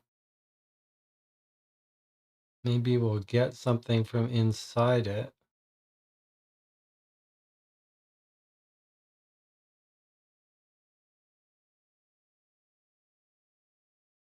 It was so weird that we had that radio and we never interacted with it.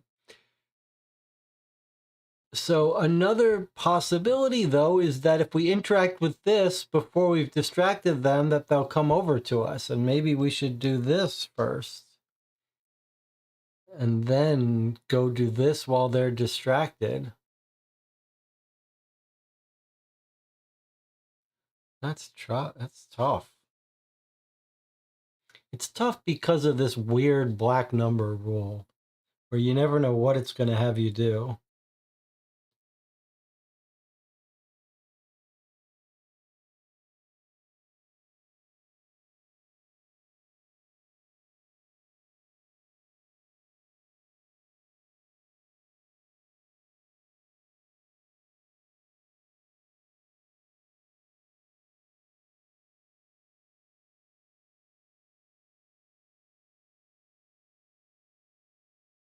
I think if we throw this over the fence, we're likely to miss a like it's not likely to trigger a mine. No, the idea is that we would throw this over the fence and it would blow up a mine. And then that would distract him, and then we could open the car.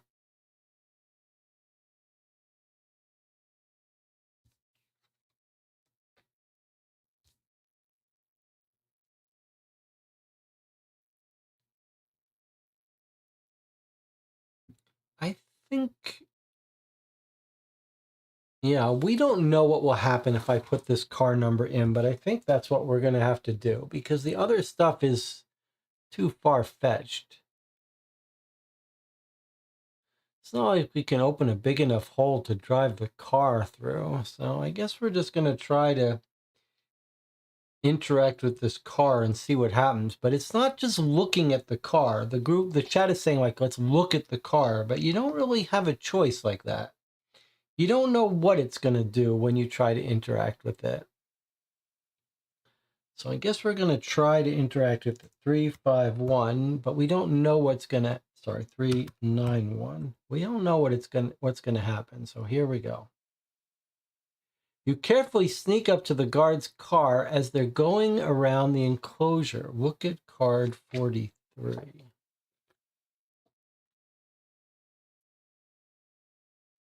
You discreetly open the door to the soldier's vehicle as they walk around the perimeter. The car is in gear. There's a computer case in the passenger seat.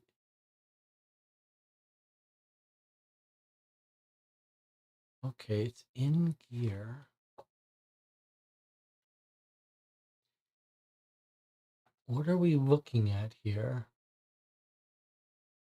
We've got the gearbox and we've got, I guess, the briefcase. I guess we should grab that.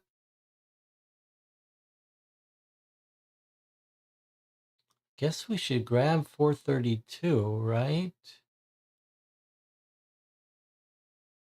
There's a computer case in the passenger seat. Unless we're driving this thing away. Which I think we're just going to have to grab 432, don't you think? Nothing is here. Can we interact with other objects? We're only allowed to look at them. So we could grab the briefcase. We could put it in gear against the fence. But surely we want the briefcase first. All right, let's do 432. No one is answering me about that. Grab the computer first. Thank you. 432. I think surely we need to grab that thing first. You take the laptop. Look at card 45. All right, we're entering near the end stage of this game. Okay. Laptop from the soldier's vehicle. Enter the code 45 followed by 4 digits to open it. You can't combine the laptop with anything else until it's been unlocked. Okay. In the glove compartment, you find this piece of paper with one corner cut off. 5479. Okay.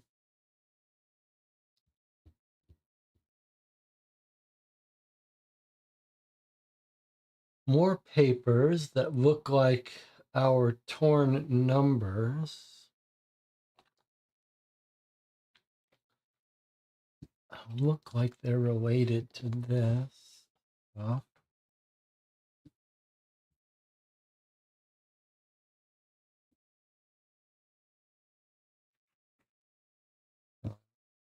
Get it all so you can see it. So, torn piece of paper on this looks like you would put this. This matches up with this and has 4 digits to open it. It looks like maybe, I wonder if we can't. 5479.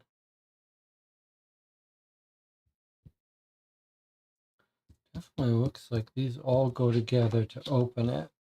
But before we do worry about that, I feel like these guards are gonna come and find us if we're not careful.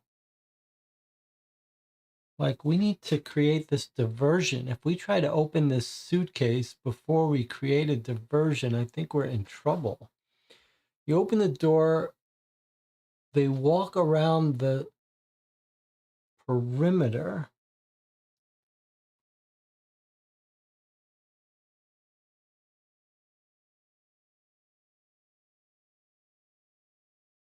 Like, I feel like we can't. It feels risky to be trying to open this briefcase, this computer case, while these guards are walking around. So we've already interacted with the car. There's nothing more to do there. But we could take this car out of gear in neutral. Do we need to do some interaction with these things first? Do we need to open the suitcase first? Do we need to do something with the mines first? I'm nervous about the order that we do this stuff. And I'm not sure what we're doing here. Feels like we've got the briefcase. Now we should send the car into the minefield. I'm just not sure how to do that. But probably we're just going to take this car out of gear and let it roll down the hill and let them chase it. What do you think about that? Let's just take this car out of gear and let it roll down this hill.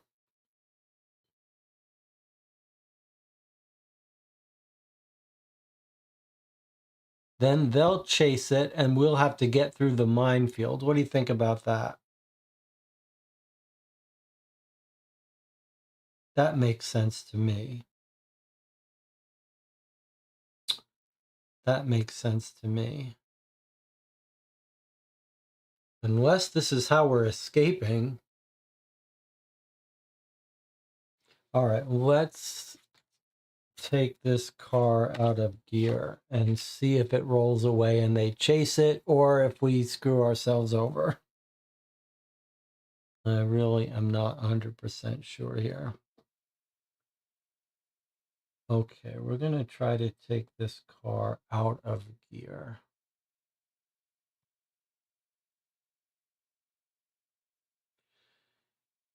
Oh, only 3 stars.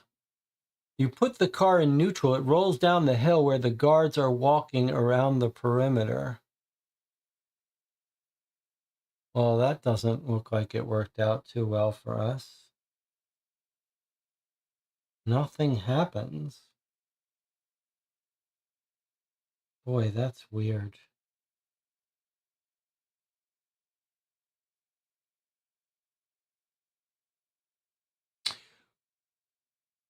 Boy, that's weird. Like, that doesn't trigger anything, and it doesn't like it. It only gave us 3 stars. We're not allowed to interact with the car in any other way.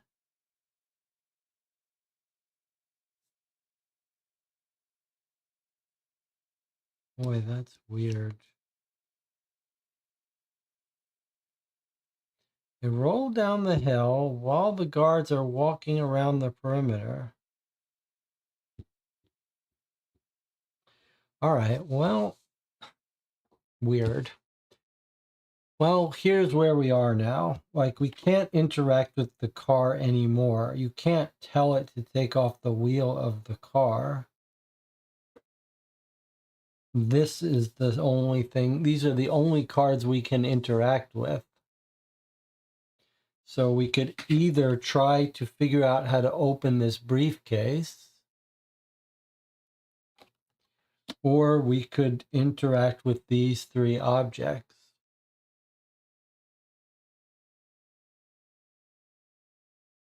Shall we try combining these? All right, let's try it. 401 and 402. I don't know why. I don't know.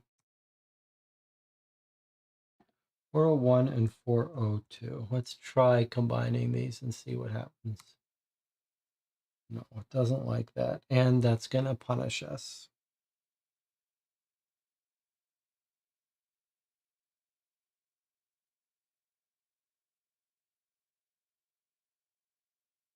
I wonder if we were supposed to get in the mine and dig up a mine and put it in the car. No, that's insanity.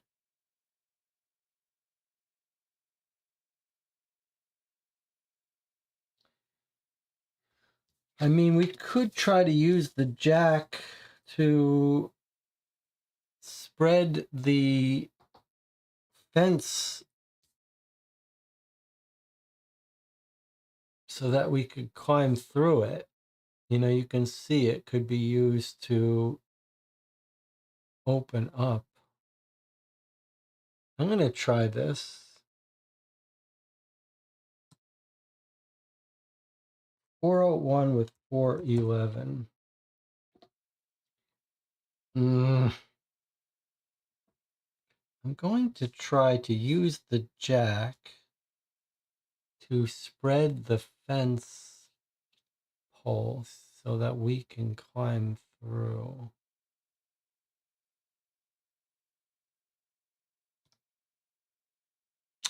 You use the jack from the car to push the bars in the fencing apart. Okay, well, that is what I wanted to do. Okay, now we have a map of the minefield. Now it makes a little bit more sense. The arrow points north. Which path do you take towards the building in the middle?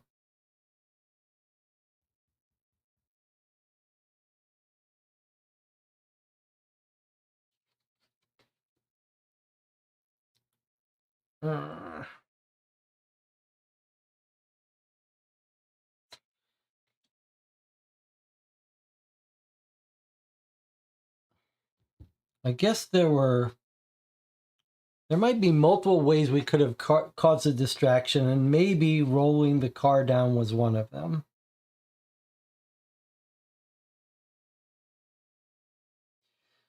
All right, well, it feels like we can get in there now, but there's a building in the fence, which is mined.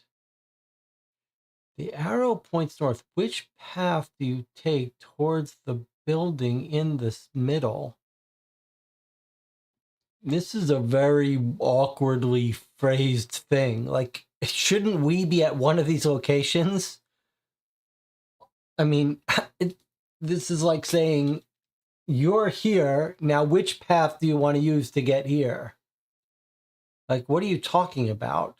If we're here, we have to go this way. If we're here, we have to go this way. Like, what are you actually... What choice do we possibly have about that?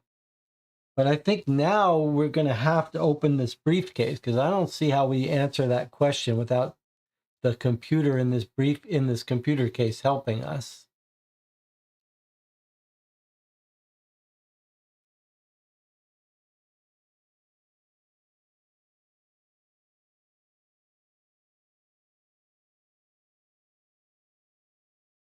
So I think we're going to have to try to open this.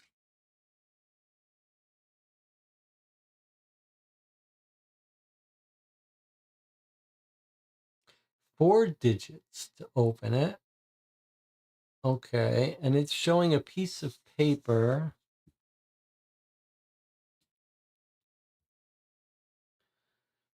Showing a piece of paper aligned like this, which is what this piece of paper looks like. It would be aligned this way, with this corner facing front, like this.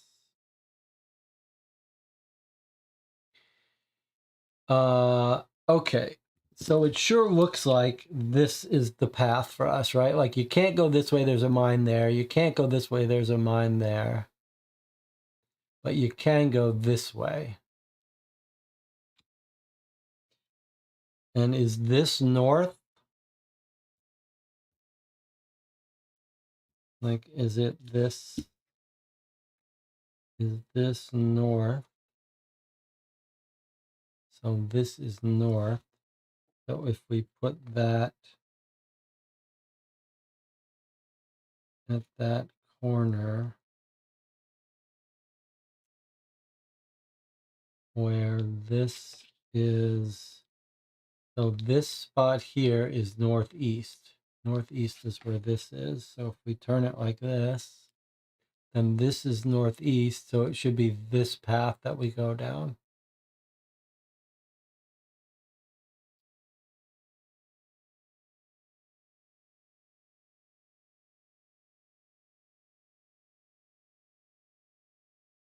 And maybe we're not ready to open this yet because these have patterns that we haven't seen yet.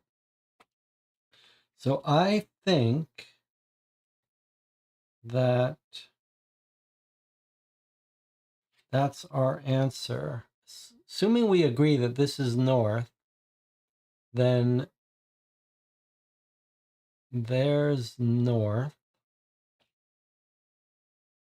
with the notch in the northeast. There's north, notch in the northeast. So we take this path, which is this path. Do we agree? Because we're going to blow up if we're wrong.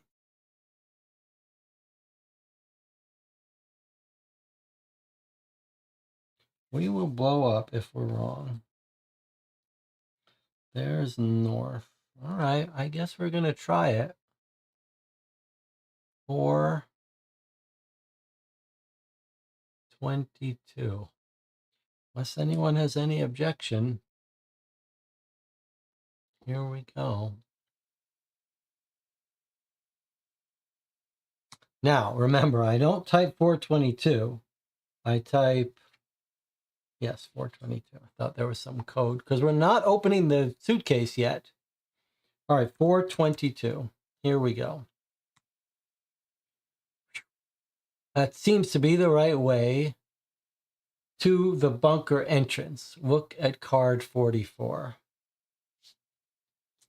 Thank God we didn't get hit by the mines. Oh, there's the bunker entrance. Okay. All right. It says we can now get rid of cards 39, 41. So we're done with the vehicle. We're done with 41. We're done with this car. And we're done with this map. All right. Well, that's nice. I guess there were probably other ways we could have dealt with that car and made a distraction. The entrance to the bunker is locked with a code lock. Enter 44 followed by 4 digits. Okay, well you can see, look, this is the shape of this. Right? So I think now it's that code that I said was 5613. So 5613. Any disagreement about that?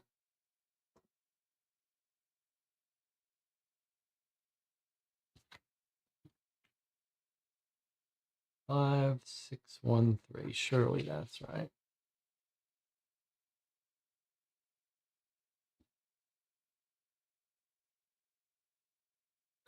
All right, here we go. Assuming no disagreement, we're supposed to put code 44 followed by 5613.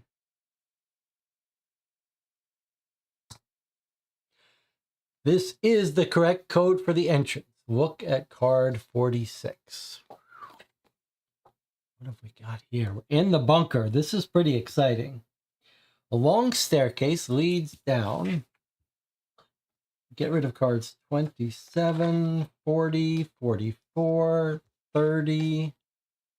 Okay, so we have very few cards in our possession now. We only have 3 cards that we're holding, and surely this one is not needed. I wonder if I forgot to get rid of this earlier. Okay, a long staircase leads down to a room with an airlock in one corner. Next to it are 2 body bags. Well, I wouldn't be surprised if our sister isn't in one of those. Let's take a closer look at this card. Okay, so there's a secret number there, 48. Let's go grab that.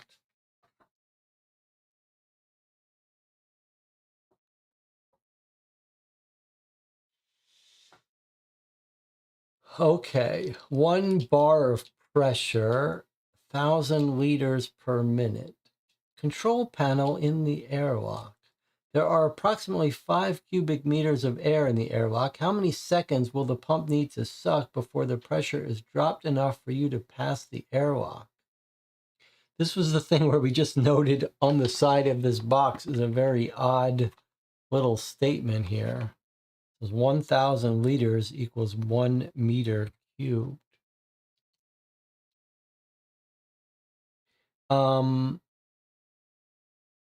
Okay, but let's not try to answer this yet. Let me understand what's happening. So we've got this briefcase. I don't think we're equipped to open it yet. But before we start using this airlock, I suppose we should look at these bodies to identify our sister if this is us, or are we going to get infected if we do? Seems like we could skip, we could just ignore them if we wanted to. 5 cubic meters of air in the airlock. Okay, so 1,000 liters equals 1 cubic meter, which we could have looked up, but this is our answer then, right? If it's 1,000 liters per minute and we need 5 cubic meters, then 5 minutes. 5 minutes is 300 seconds. So I guess the answer is 300. 5 minutes, 5 times 60 is 300. So 300 seconds, I think, is the answer to this puzzle. But do we want to do this now? Or do we want to check the body bags and see if our sister is in there? Or do we think we can open this suitcase yet? I don't think we can open the suitcase, so I don't think we're going to be doing that.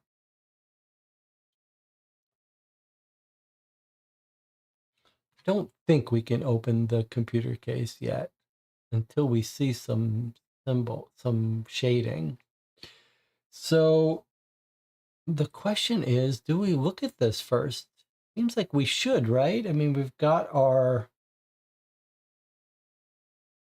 ventilator on. Don't we need 2 body bags?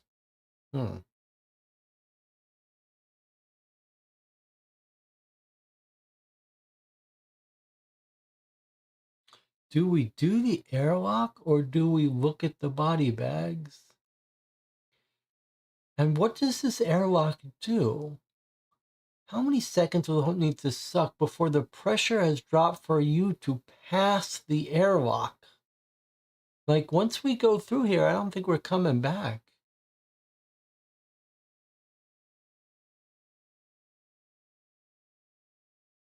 So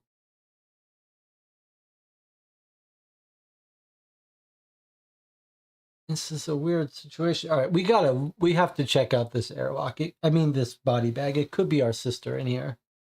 And what's the point in life? What's the point in getting out of here if we don't identify our sister? 461. All right, this makes me nervous, but I just don't see how we would leave here not like We're looking for our sister. How could we leave without verifying it's her? I just hope we don't get infected. You unzip the body bag. Look at card 47. Whoa. A dead soldier in the body bag. A camera with a memory card is mounted on the helmet. Yikes, that's creepy. But that's really creepy that the spores are growing from him. But we can't do anything with this. We can't do anything. The only thing we could do is camera with a memory card is mounted on the helmet. I mean, I shouldn't say that. There is one card we have that lets you interact, and it's this card. It's this card. Is there some sense in which we combine these two items? Camera with the memory card is mounted on the helmet. I mean, we don't have the knife anymore.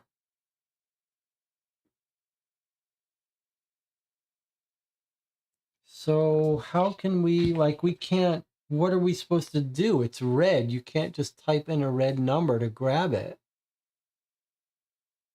These spores are on us. I'm afraid we have gotten infected.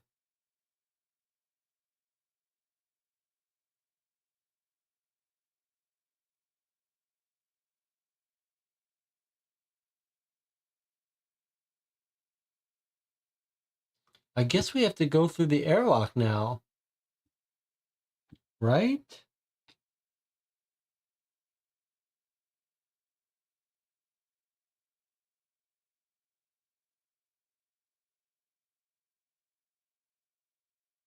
Once it's open, we can put the memory card in there. All right, so we have to open it, but before we can open it, do you think there's a way to open it without using the airlock? Like, do we have enough information to... Do we have enough information to open that laptop? Let's look at this code again. We need a 4-digit code to open up this laptop. Oh, wait a second. Yes, we do. Look at that. I didn't even notice that. Holy cow. Okay. So it looks like we have got the patterns for the the 4 digits. 1, 2, 3, 4. They're combined.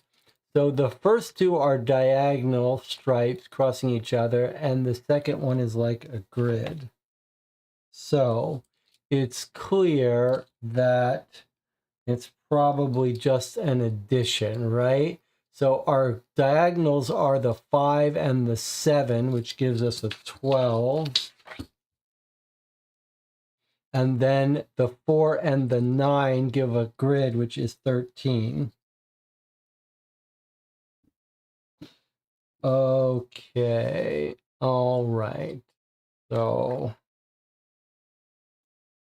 that little tiny little thing there. The first two are the diagonals. The second two are the grids. It makes sense to add them up to get 2-digit number. 12 is the 5 and the 7, which are the diagonals.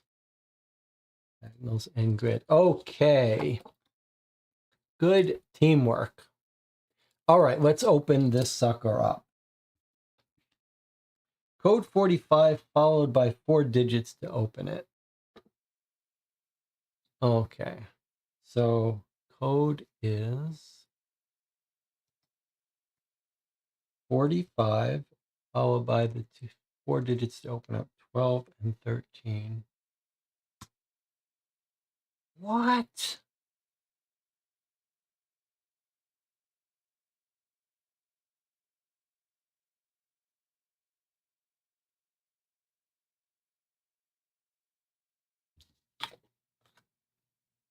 It's got to be then that we're looking at the bottom of it. So 13 and 12. 12 and 13. It's gotta be addition, and it must be that this is the bottom of the case. And so the answer is 13, 12.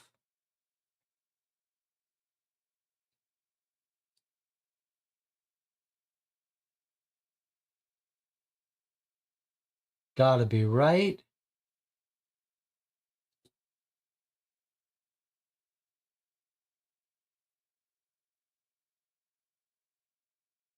13, 12. It's got to be. I mean, that's clearly the only thing that would make sense that you add these. Yeah. The reason I say add them is because you otherwise wouldn't know whether to put the 4 before the 9 or the 9 before the 4.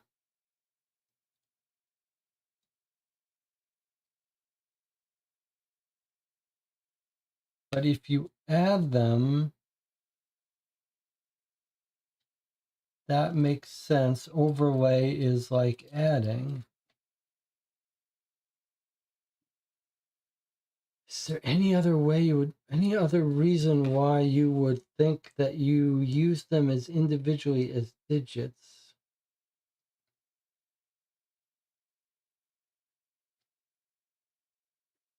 I mean, theoretically, you could do all kinds of things. You could multiply to get two-digit things, but it sure seems like the look of overlay suggests adding, and there's no other clues.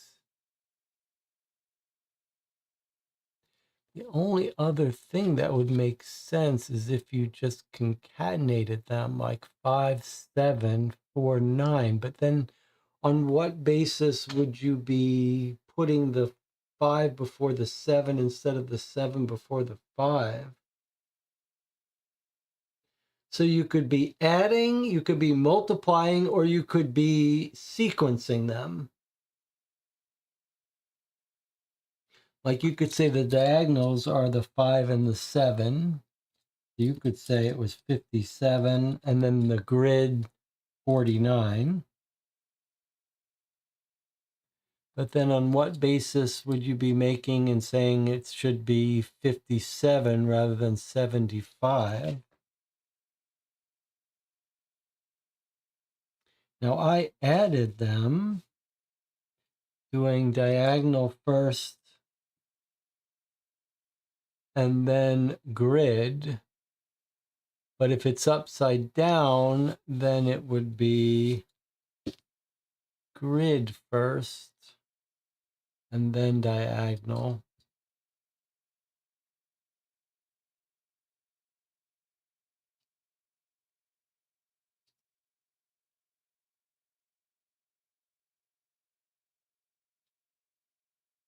Oh, there's too many possibilities. What if the first is multiplying, the second is addition? I just don't, that's certainly possible, but I don't know why we would assume any of these are better than another. So let's do this. Is there any reason to think that this is the bottom versus the top?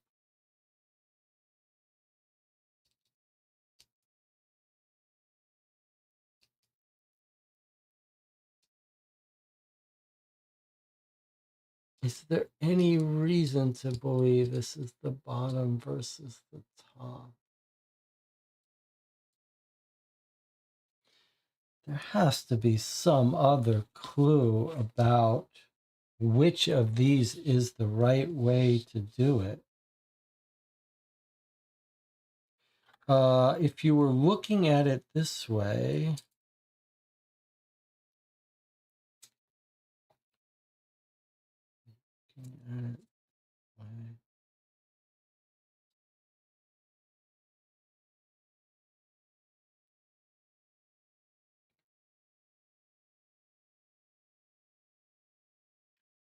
This feels like this is going to get a bullet from me. This is exactly the wrong thing you should have for a puzzle.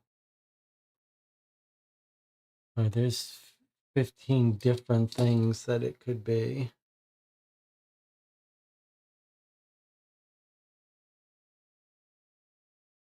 Well, I guess this already gets a bullet from me, but is there something we're missing that could be suggesting which of these many, many reasonable ways of interpreting this?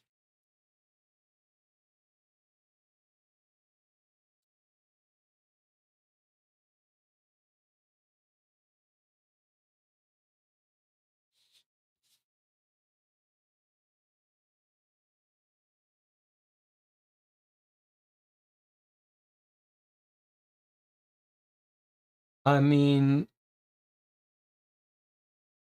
the idea of adding the 4 and the 9 and multiplying the 5 and the 7 is intriguing. But boy, that would be, I mean, that is a stretch to say one of these is multiply and one of these is add.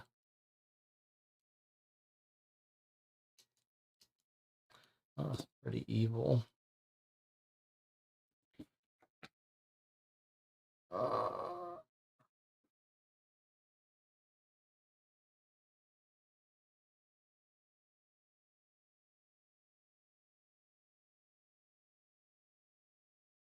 I'm going to do it my way. I'm going to flip it and do it as if this was the bottom.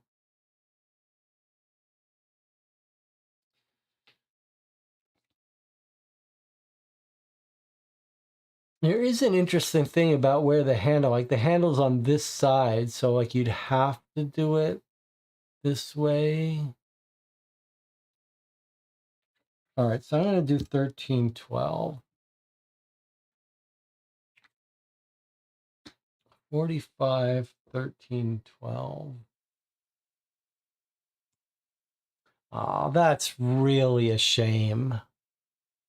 That's really a shame to have such a bad puzzle at the end here when it was looking so fun.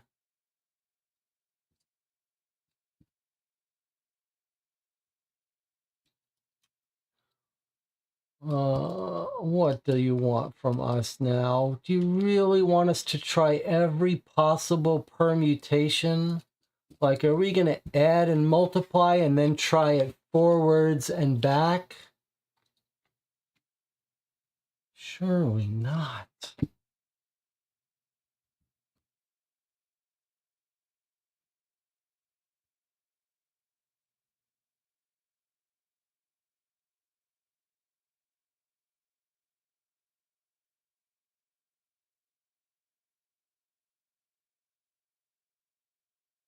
Yeah, let's take the hints.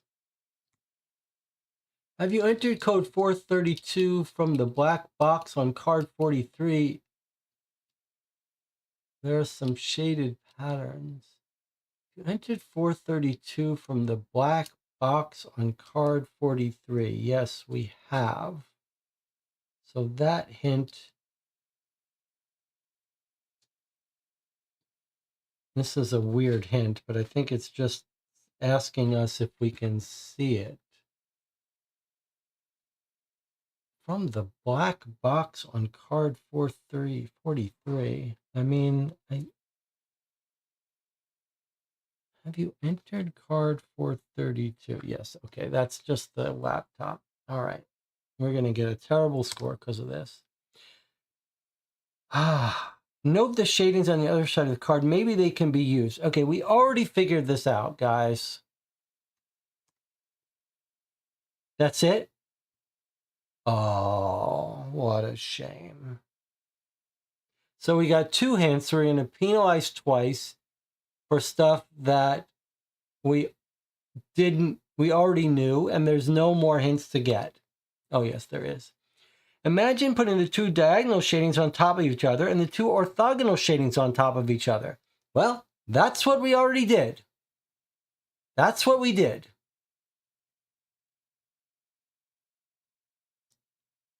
That's what we did.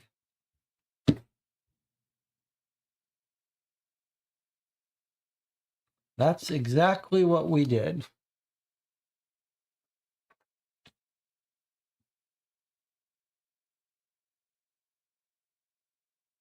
All right, I'm going to have to take another hint here. It says 5749.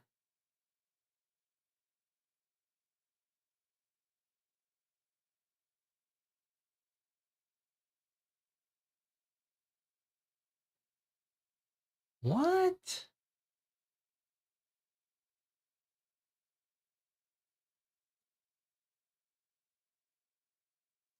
So in other words, it's saying that, yeah, you have figured out that it looks like the two diagonals are on top of each other, followed by the two grids are on top of each other. But then it doesn't want you to actually combine them. It just wants you to say, first, use the two diagonals, then use the two grids, and do them in this order because you should go from lower to higher. Whoa, that is a shockingly bad puzzle compared to how everything else in this box has been clever. That is a shockingly terrible little puzzle.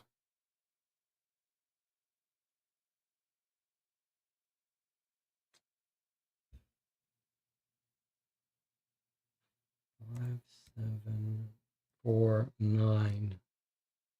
Wow, that's terrible. We got no stars from that. Okay, the laptop is unlocked. Now it can be used for something if you need it. All right. Well, that's a shame. All right. Well, now I guess we're going to try to put the memory card into the laptop computer, which I guess is, there's no new card. We just get this. So let's go ahead and do that. Boy, that was shockingly terrible. It's not going to take away all the good puzzles we've had, but all right. So we put the memory card filled with spores into the laptop. Look at card 49. You insert the memory card from the helmet cam into the computer and watch the video. There's a sequence from a display on the other side of the airlock. I think this is just telling us once we get through the airlock, we're going to be able to use this. So it's pressure.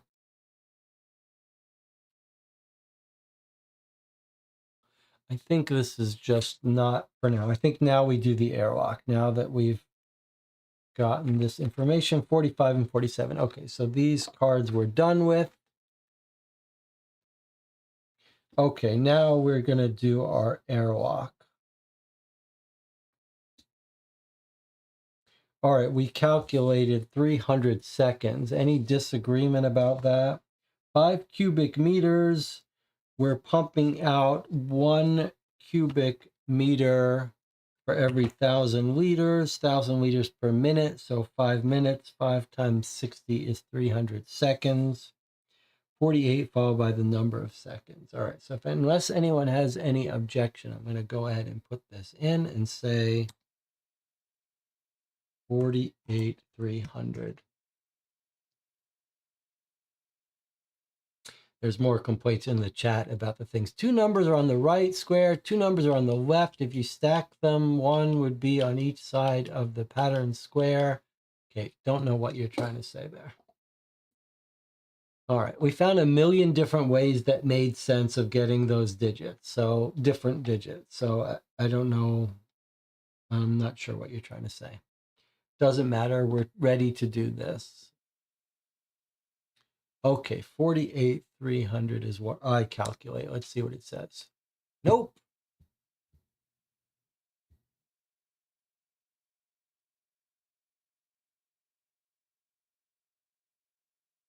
All right. So that's not a bad puzzle mistake. That's a good example of like an SAT question where you just figure out the math without listening to what it really wants. So I guess there are approximately 5 cubic meters of air in the airlock before the pressure has dropped enough for you to pass by. So I calculated the time to suck all the air out, I guess. But maybe we should have been listening more carefully to what the question was. How much air has to come out before we can walk through it? There's a sequence from a display on the other side of the airlock.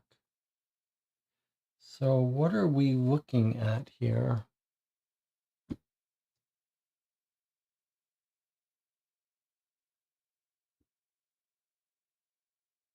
What are we looking at? So 90 kPa. Here's the kPa column. And it looks like we need to get, is it that we need to get to 90 kPa?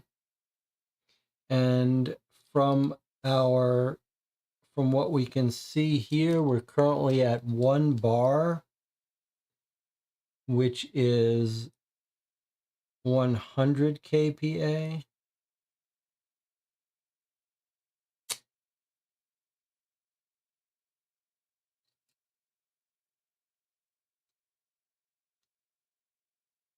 A little tricky because I can't really see this. Okay. All right, let's see if we can try to figure out what it's actually telling us here.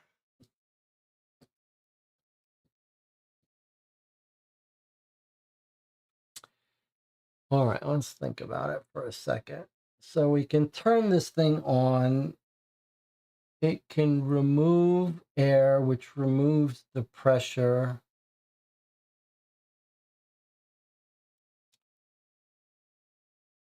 The fact that we can see this 90 kPa suggests to me like that's what we have to equalize to get onto the other side. I think that's what it means. I'm really not sure. If that's true and we're currently at 1 bar, then we're over here. So we just have to get from here to here.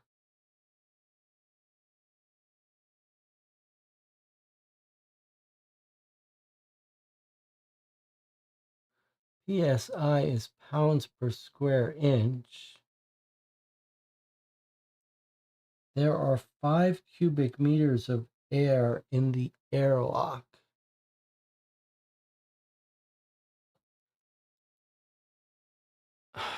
We're going to have to go learn what some of these terms are. Like, we remove air.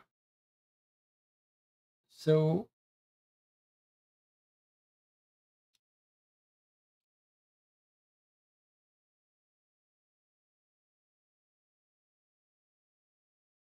MPs, what are these? MPA.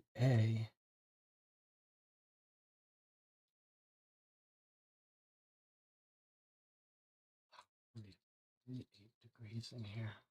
Okay. Well, this is not the kind of thing you really want to be encountering after 5 hours of play. But let's try to make sense of this.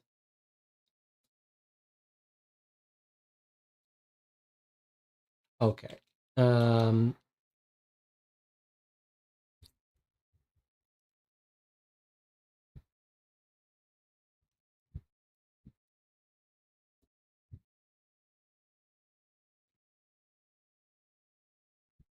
or the pressure has dropped enough. So I guess the idea is that if we let it run for 300 seconds, we'd have zero pressure. So we don't want to do that.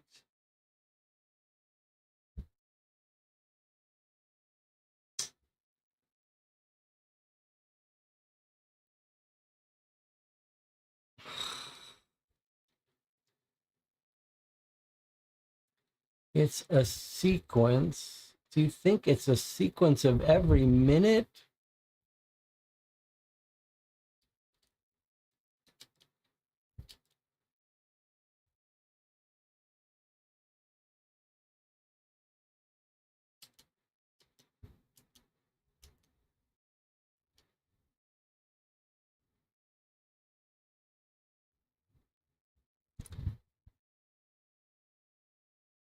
I'm really gonna have to figure out a way to get that to stop from shaking. All right, that's on a different day. Is it the table? All right, okay, calm down, Jesse. All right, I can feel my nerves are. I can feel I'm getting to that point of frustration. Okay, let's relax.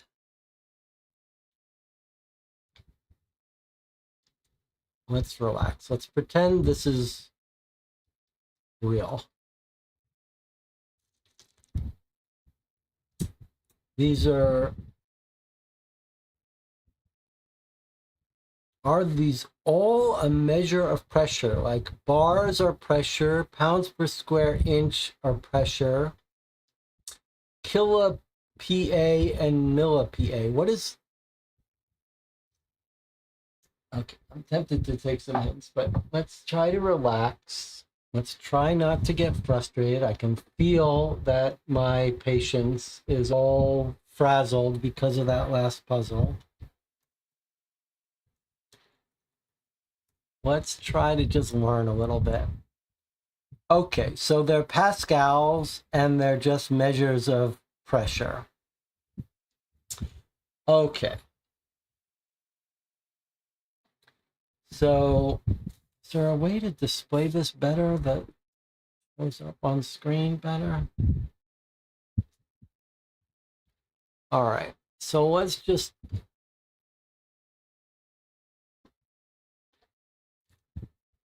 okay. First question is, we tried calculating how much time to remove all the air in the airlock. It doesn't want that. It seems to want us to equalize pressure on the other side. So it seems to want us to get down to 90 kilopascals. This measures bars. So right now we're at 1 bar, 14.5 psi, pounds per square inch, and 100 kilopascals. So we need to go from 100 kilopascals to 90 kilopascals. So if the question is, all right, so if we need to remove 10% of the pressure, is that the way we're going to calculate it? Is that what Delia is trying to guess? So 10% of the pressure. Yeah, we're going to take a break in a second. Let me just think about this for a second. If we want to remove 10% of the pressure to get us down to 90 psa or 0.9 bar, and there's 5 cubic meters, then 10% is 0.5 cubic meters.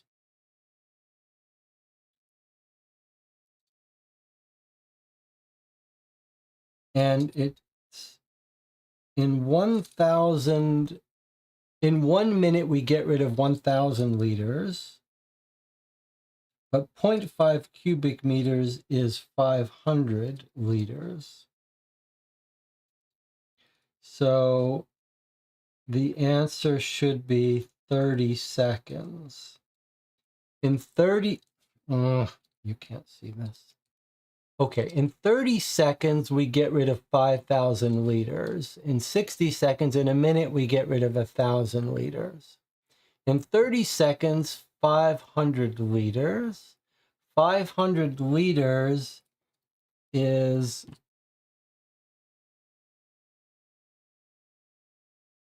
half of a cubic meter. Half of a cubic meter is 10% of the total. So I believe the answer is 30 seconds. Let's take a break. Take a deep breath, get up, stretch. I'll see you in 8 minutes. And you let me know if you disagree with my 30-second calculation. If so, we'll talk about it when we come back. I'll see you in 8 minutes.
Okay, we're back 5 hours, 14 minutes in.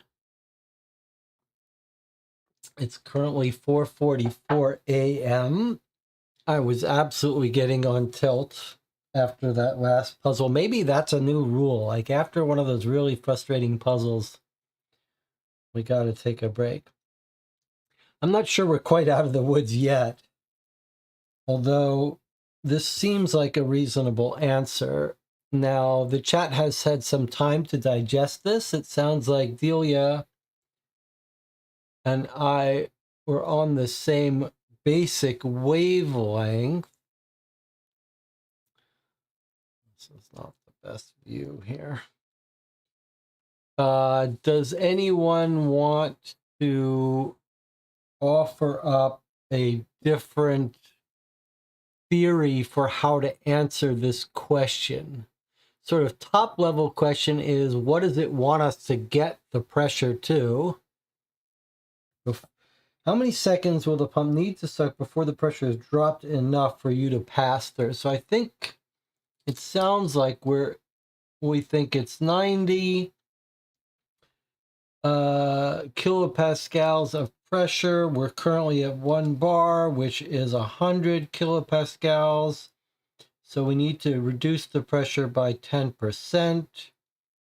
So if we take out 10% of the 5 cubic meters, that will be the right answer. 10% of the 5 cubic meters is 0.5 cubic meters, which is 500 liters, which we know would take 30 seconds. All right, so assuming no one is going to chime in and object or give me a better answer, I'm going to go ahead and put that answer in right now. So the rules are the code 48 followed by the number of seconds, which I think is 30. If this is wrong and no one has a better answer, we'll just get hits. Okay, so that's the right answer. That's a relief. The airlocks open, and you enter the complex. After wandering around for a few minutes, you find Gro's office. Oh, we found our sister's office. Okay. Card 50. Here we go. All right. So there's her office. Get rid of 46, 48, and 49. So that's everything except this card. Probably we were supposed to get rid of this a while ago and I didn't pay any attention. So I'm just going to get rid of it. All right. So there's her key card. And Gro's office with access control. Enter the code 50 followed by the 4 digits to open the door. All right. And we can see the hidden number 51. So let's take a look at that. Here's GRO.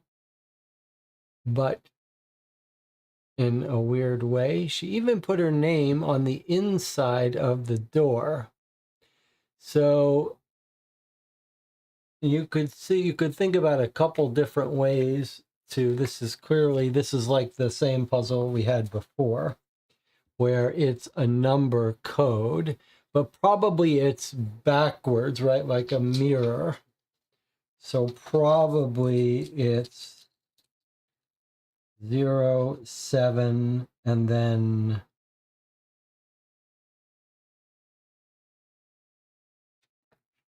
well, what would that be if that was reversed? It's kind of written weird here, isn't it? It's like there's a space here.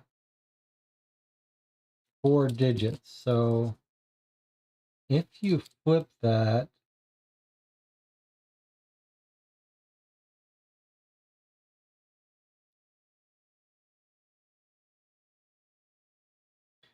what do you get? It's like you get a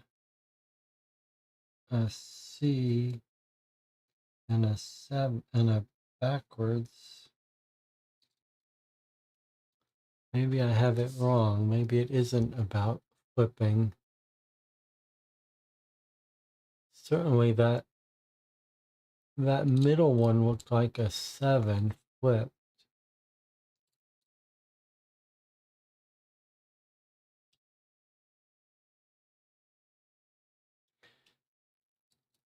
Clearly, there's 2 things in there. That's the sort of trick that's going on there.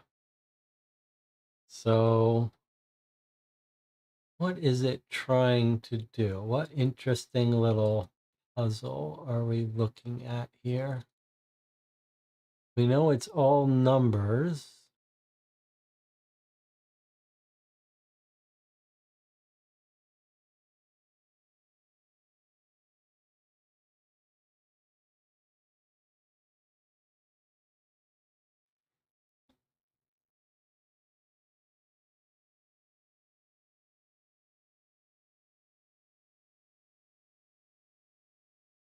We flip it, we get 0, 7.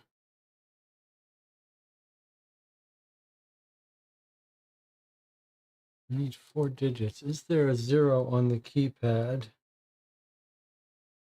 No, there's not a 0 on the keypad. That's an interesting point.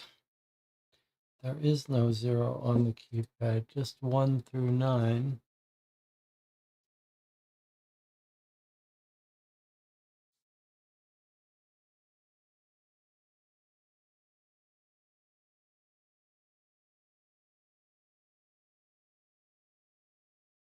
Let's stay zoomed in on this.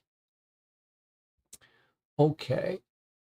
There's no 0 on the keypad.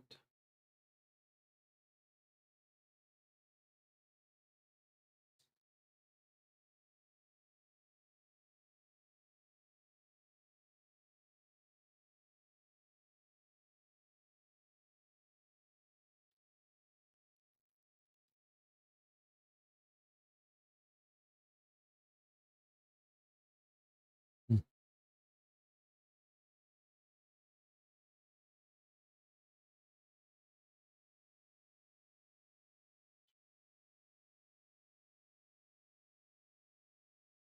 Interesting. So we need 4 digits from this, and the digits only go 1 through 9. And this is the totality of our information.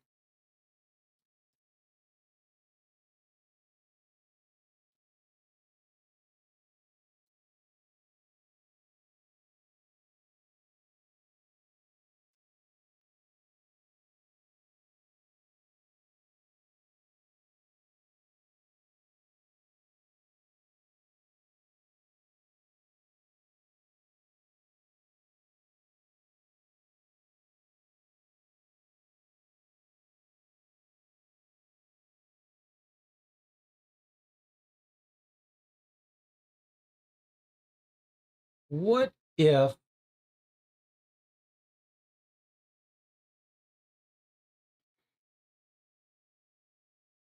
I was just thinking, could we add this little symbol to each of these to make it something?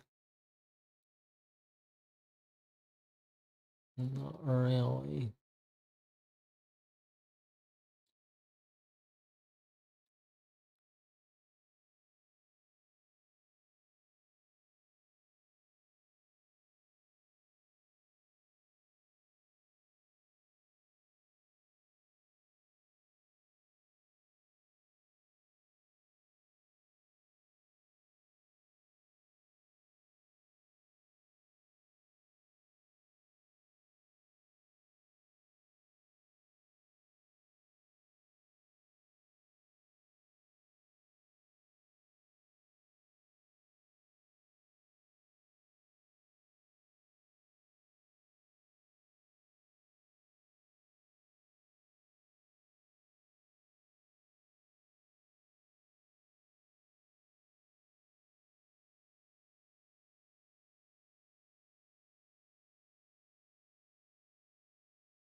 If you stack them on top of each other, it makes an 8. Could it be 8, 8, 8, 8? No, that can't be. You stack them on top of each other, you're gonna get an 8 because that's all the lines. I just don't buy it. Do we still have the card with Jensen's name? There were some numbers on it. No, we don't. And I don't.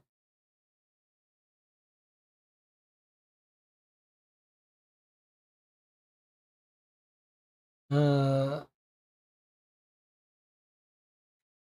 a little. I know we don't need any of these cards, but I'm a little bit confused now.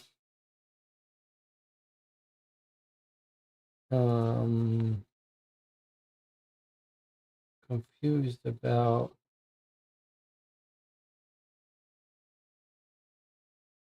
the. I'm confused about the person's ID we found now. It's a separate issue.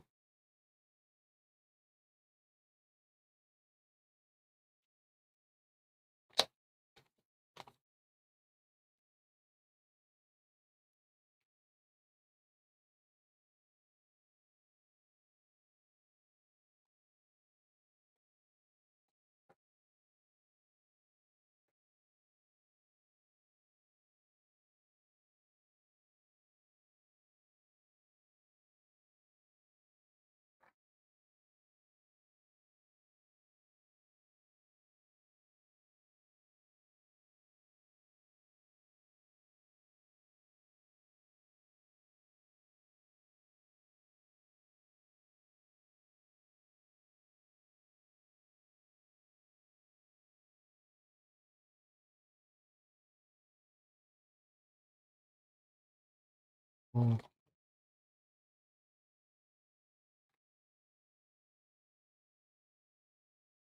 why can I not find that card?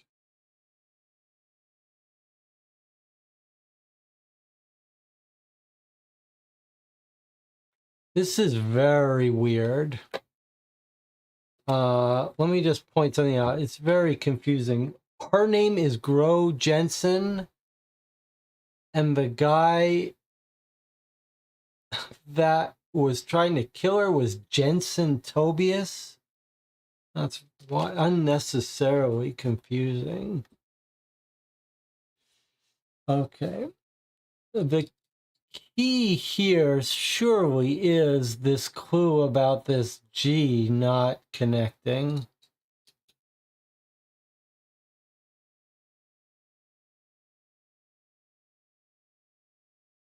Surely that's a clue. It almost seems to be saying that we've got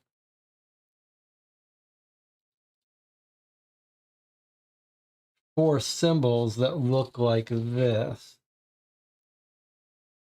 Can we turn those into digits from 1 to 9?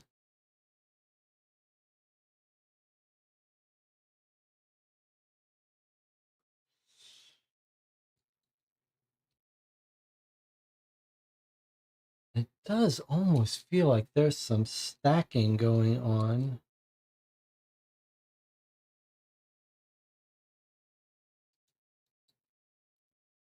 Like you could almost stack this one on top of this one.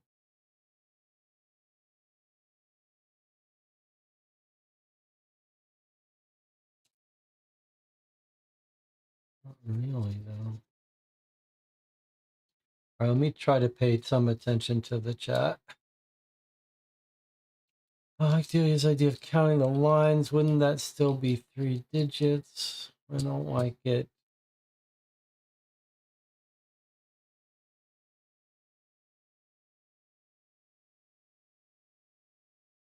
I don't get it.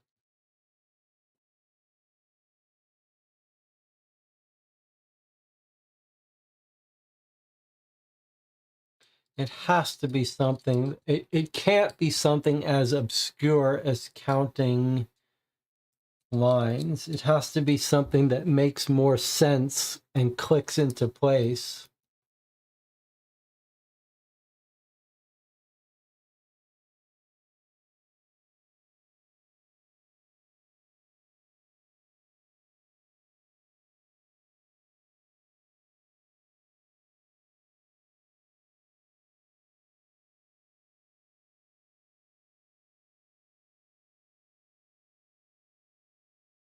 It has to be something that clicks and makes sense. It can't just be any random way you could generate digits. There has to be something that's significant about this little separation between the C and the 7.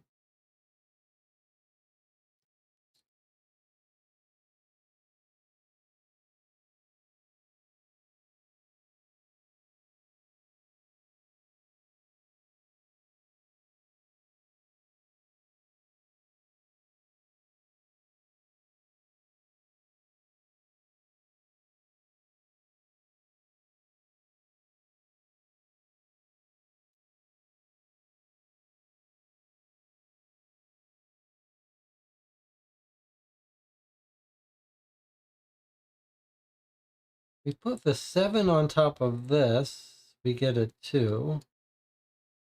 We put this on top of this, we get a P. Put this on top of this, we get a 6.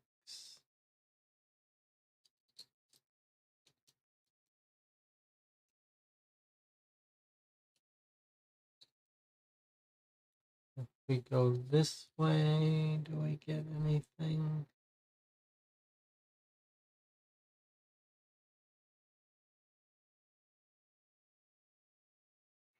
What if each shape is a boundary of the lines around the button? Yeah, I thought about that. But I don't see how that works. Like this would be the 5, a boundary around the 5. But then this would be a boundary that would give us 4 numbers untouched, 5, 6, 8, 9. And this one would be 4, 5, 7, 9. Like, I don't, like, you think the number would be here, but then what would you do for this one? Unless you didn't consider these separate digits, just a G. But then there would be no number that would be encircled by the G.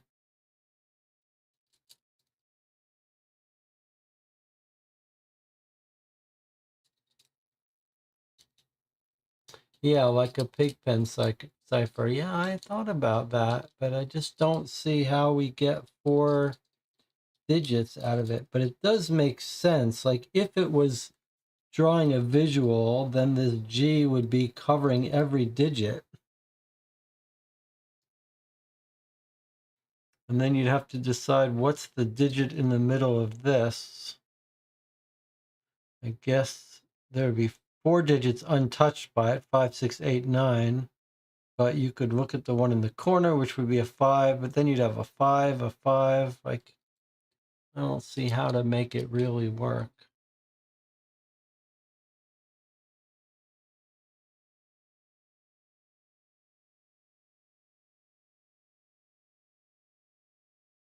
However, I do see lines like a pig pen.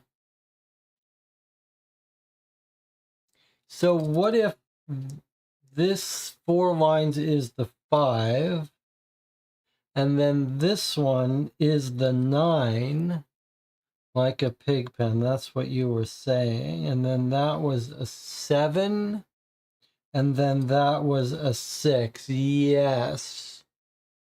I think that could work.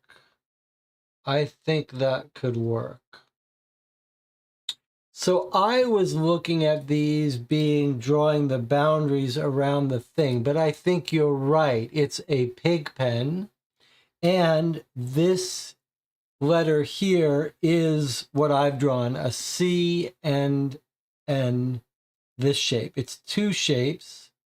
So there's our 4 shapes, and then we're doing a pig pen. Then we're doing a pig pen cipher, which means you look at this grid here and how each number is got a boundary on it. So the digit with 4 boundary boxes is the 5. Then the digit with this shape this shape is a 9. And the digit with this shape is the 7 that you can't see. And that's the 7 we're getting from here. And then this is a C, and that C is a 6. Yes, I like it. I think that's exactly right. 6795. I think that's exactly it.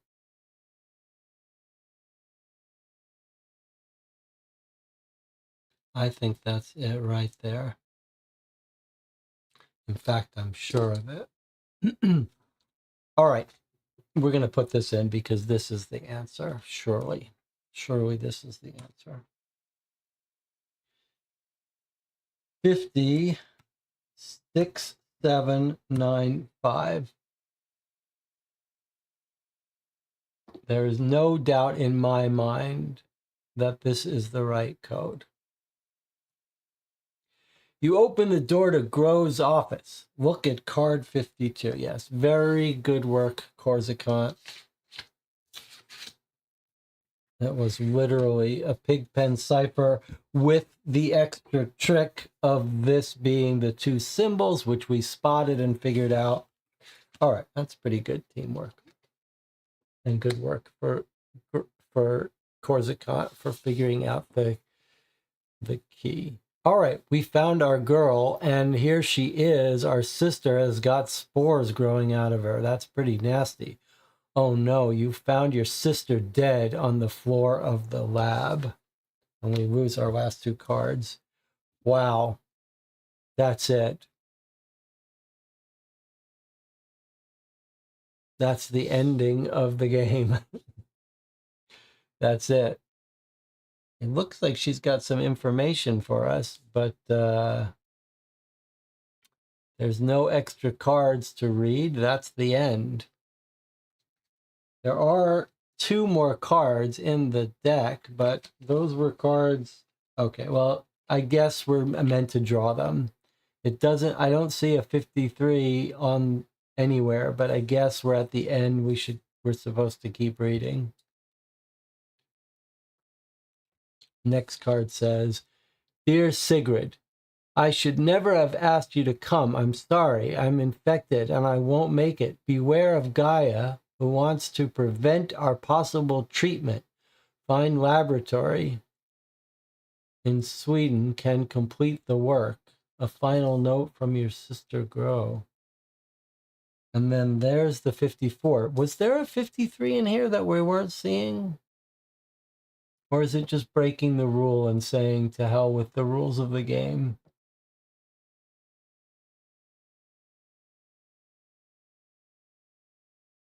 There should be a 53 here, but it's missing. I don't know why. Okay, and then it wants us to read the 54, which is here.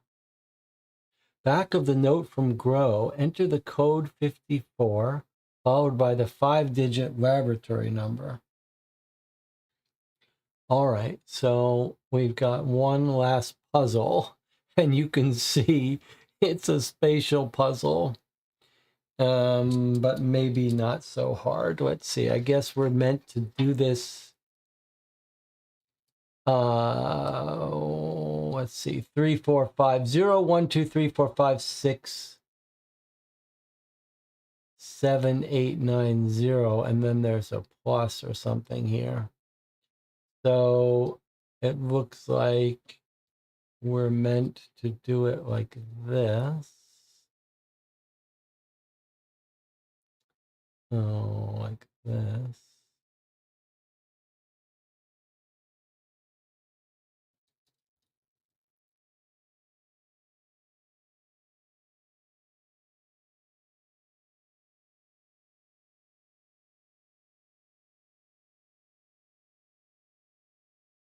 I guess we're meant to fold it a couple times. Boy, my brain is not going to like that. I mean, if we fold this up here, then we get an S over here. And we get numbers going this way. I guess probably that's it. It's multiple folds. But okay, so when we do that, 0, 1, 2, 3. If we can do this so we can all see it together. Okay, so 0, 1, 2, 3, 4, 5, 6. And then I think these are going to be separate polls, is my guess. So when you do that, the S comes over here. And then T-E-R, T-E-R. And then up here becomes A-L-B. So starting with this, we get R-E-T-S-A-L-B.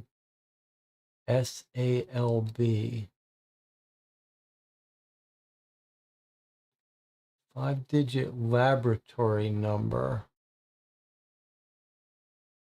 Oh, she says laboratory XTXSXESSXSOTMALM 1, 2, 3, 4, 5.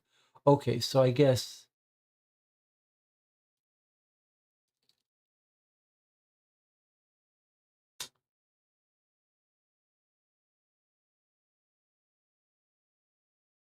5-digit laboratory. So those are going to be our 5 digits: XTXSXEXSOT.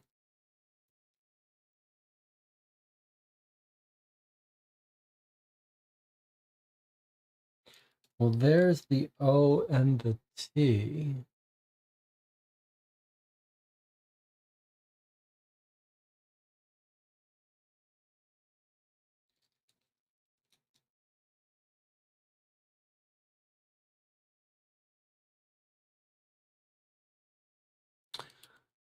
Well, just thinking about this folding thing, if we fold on this line, we get this. If we fold on this line, then you can see the S becomes an 8.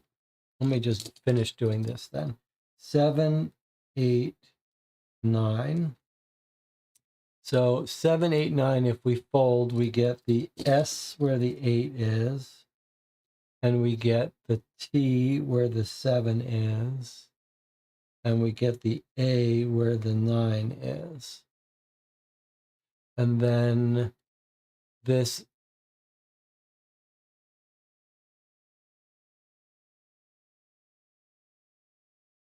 I think that means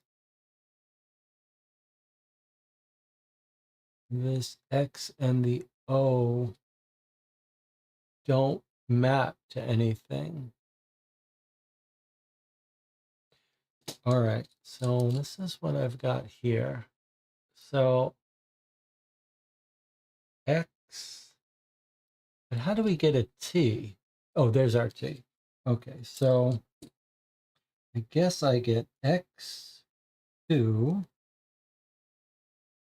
and then X3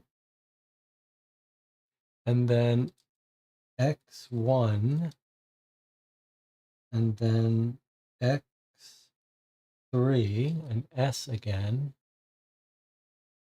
and then O2. It wants a 5-digit lab number. Does that mean it wants 23132? What's all this nonsense with the X's and the O's?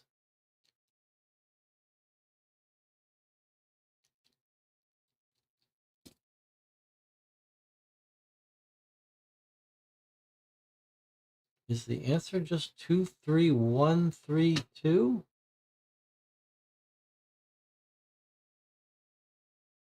Or do you think there's something we're supposed to be doing with those X's and O's?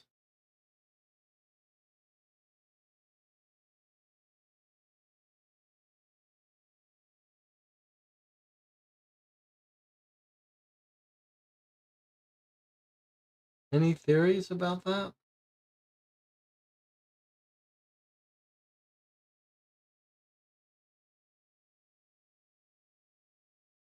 Like there's 5 digits right there.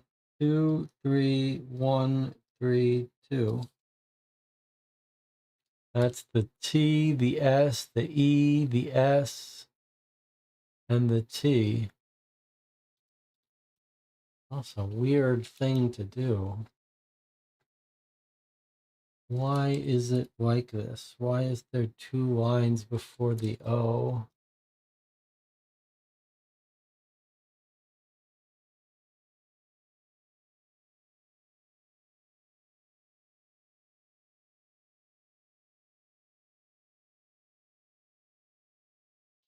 Two lines before the X.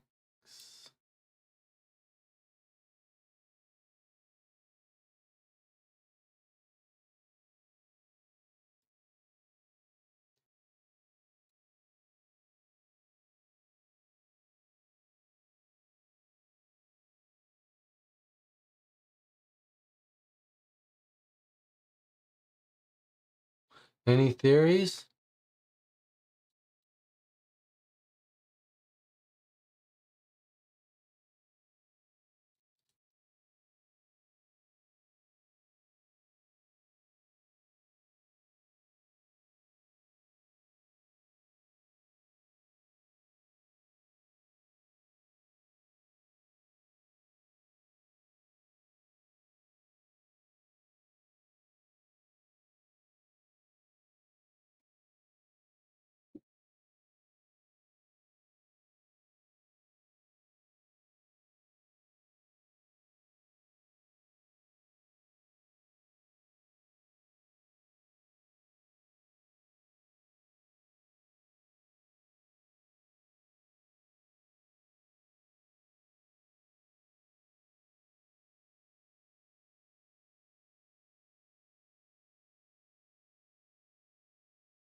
Yes. Okay. So DJ Moneycut is saying there is a significance.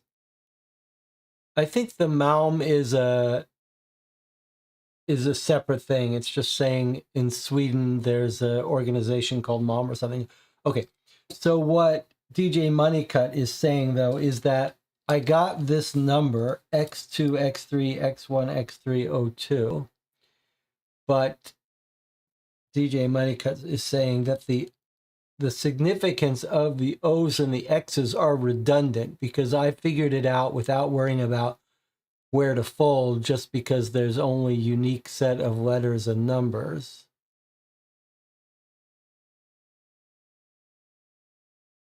Is that right?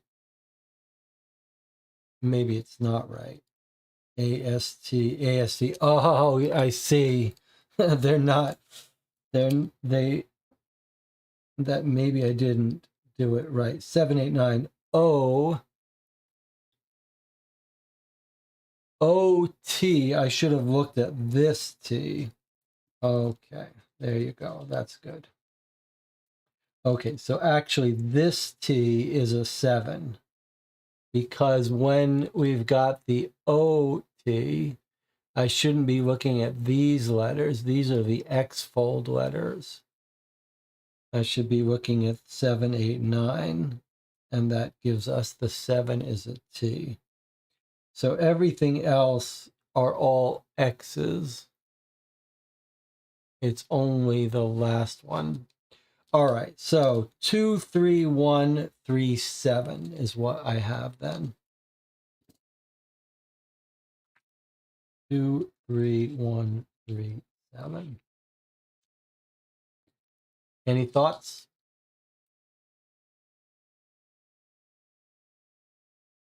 So I was going to say the letters are redundant, but they're not. It's just that there's only one O that brings us to these letters. Everything else is on the X.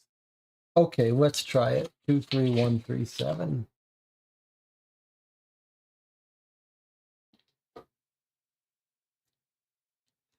So we put in 54 and then 23137.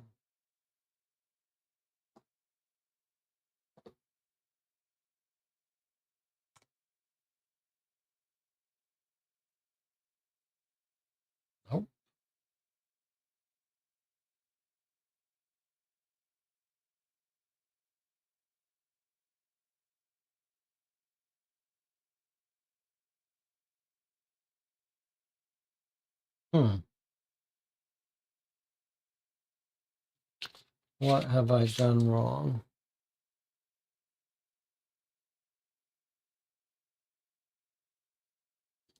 Have I done these folds wrong?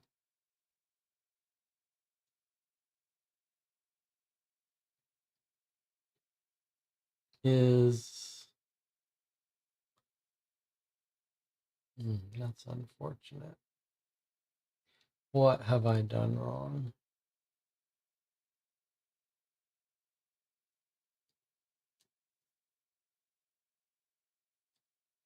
B goes to a 6, L goes to the 5, A goes to the 4, S goes to the 3, T goes to a 2, 1 goes to the E, 0 goes to the R. Up here, S goes to the 8, T goes to the 7, A goes to the 9.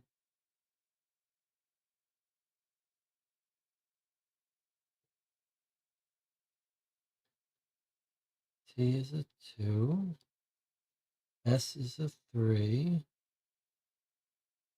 E is a 1,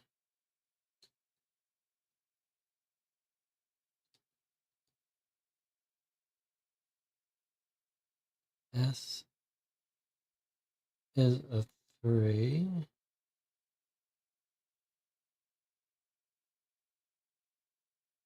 and then on the old O folds, we have a T.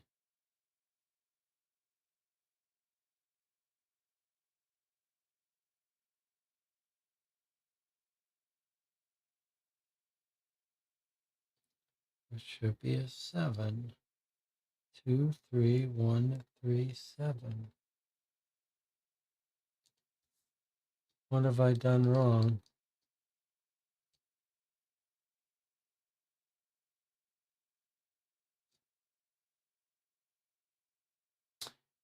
Is it, oh, back of the note? Back of the note. I see. So this is mirrored. This is flipped this way. Yes. Okay. So T E R A L B. And then here we have the T and here we have the A. It makes sense. That's kind of clever. This is the back, so it's on like that. So given that, then our answer is, can we see all this? Okay. All right, let's see if we can do this. Okay, so our code is XT, which is a 4, XS, which is still a 3, X, XE, which is now a 5, and XS, which is now a 3, and then an OT is a 9. 4, 3, 5, 3, 9.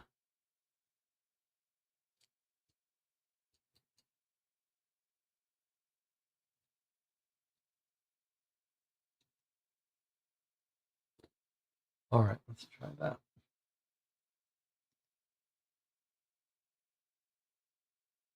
4, 3, 5, 3, 9. All right, well, we've got the right idea. If this is also wrong, then I've really just been lazy and messed it up. Okay, you now know the number of the laboratory. Enter the code 551 to enter the game. Okay, all right, that was good teamwork. Can't really fault the game for that little backwards puzzle. In fact, I don't mind this at all. This was pretty cool. Yeah, this was pretty cool. Okay, so we're ready to get our score here. Let's see what it's going to be. You ready? You have now completed No Sign of Life, and your total score was 91%. That's not too bad. I feel like we were cheated out of a couple points, but okay. So that was No Sign of Life, the first mission. We've got 2 more parts of the story to continue. Corsican says we'll take that. Don't shuffle the cards. Okay, so there we go. 91%. All right, let's write it down somewhere so we remember when we continue. No Sign of Life, 91%. I'm sort of curious what we could have done with that radio and the gun. If we could have done the dog differently, if we could have created a diversion differently. All right, here's what we'll do. We'll do our normal thing. I know you guys are getting tired. We've been playing 6 hours, but we need to talk a little bit about the experience. We don't have to talk for a long time because we've still got 2 more cases to play. But I'm curious to hear if those of you who have joined me for this one want to join for the next 2, if we should schedule that. Let's take a 5-minute break. We'll come back. We'll give our final thoughts. Then we can all go to sleep or get on with our day. So I will see you in 5 minutes for final thoughts.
Somehow we have 23 viewers now at 5:30 a.m. here in America. They can't be American viewers. On the other hand, this isn't an American game, so perhaps we've got the Nordic viewers today. All right, we're going to talk about our thoughts on the game. I'm especially curious to hear what you thought if you joined me for the playthrough of the first trilogy we played. I'm curious to hear if you want to join the next box we play in this series, if you want to join for the rest of it. This ending matches the ending of the other trilogy we played here. It ends very abruptly and continues right from the point where we left it, as if it's one big game. Even at the very end of all three parts, there's not much of an ending epilogue.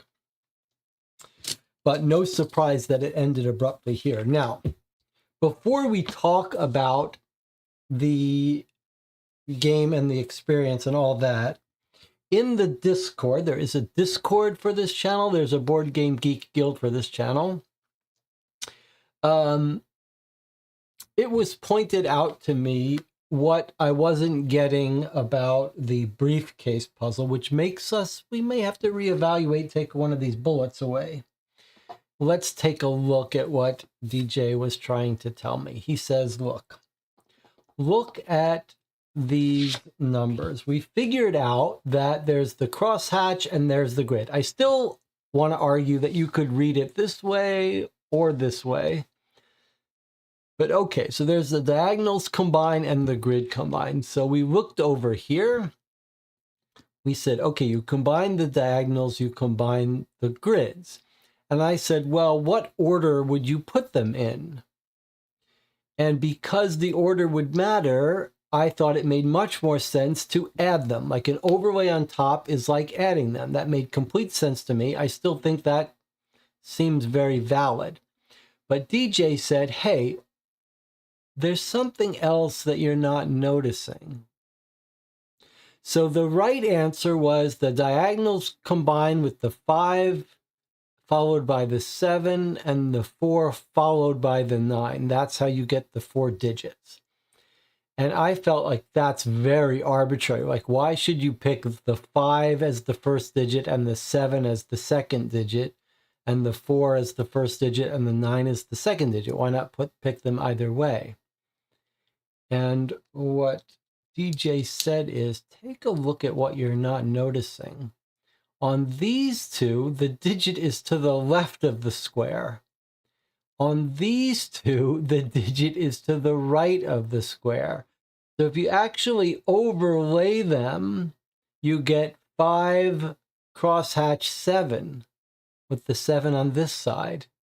And here, if you overlay this one and this one to get the grid, you get the 4 on the left and the 9 on the right, giving you 5749. That's the ordering. That's pretty clever. But I'll tell you what, I'm going to leave the bullet for this. And I'll tell you a couple reasons why.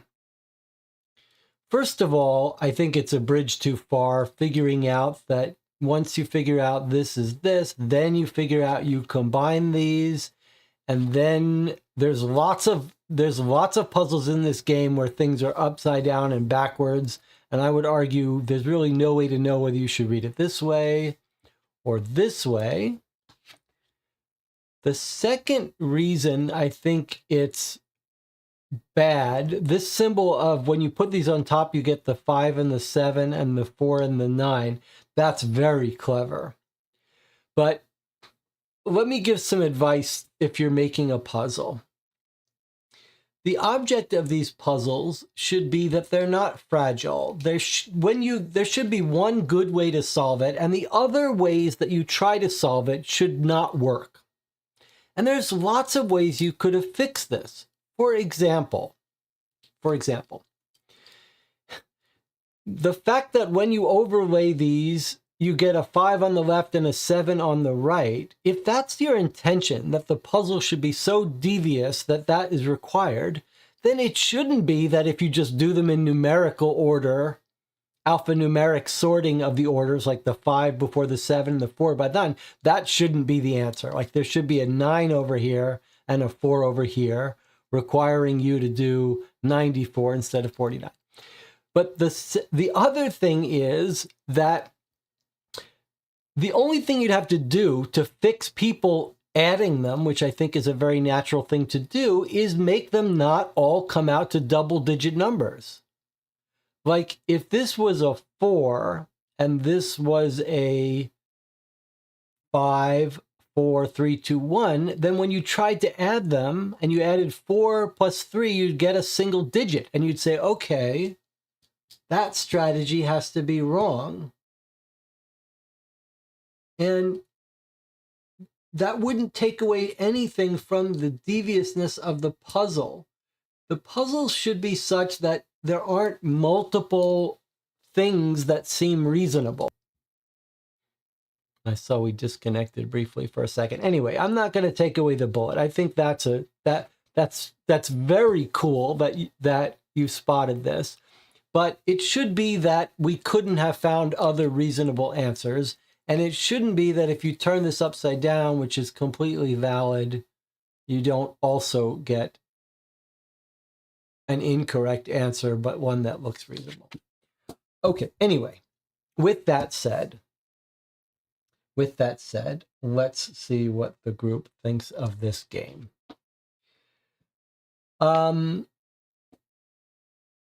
I like this better than the other 50 clues. That one was so bizarre and had several what the fuck puzzles. While not as daring as that one, this one worked better for me. There were some quite similar puzzles to the previous game, but that's okay. Yes, the previous game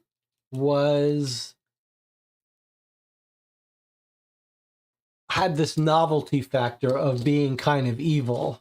And there were some really creepy things in it. And this game didn't nearly have as much creepiness. It was a really interesting thing that you played this crazy person and there were things they were thinking that were very bizarre. This one was much more straightforward. And we hit a couple of hiccups. There were some oddities there with the car, but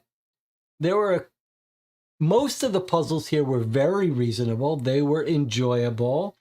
They weren't too painful except for a 1 or 2, but there were a couple of really cool ones. I loved that boat one. I don't know why, but I just loved the logic of it.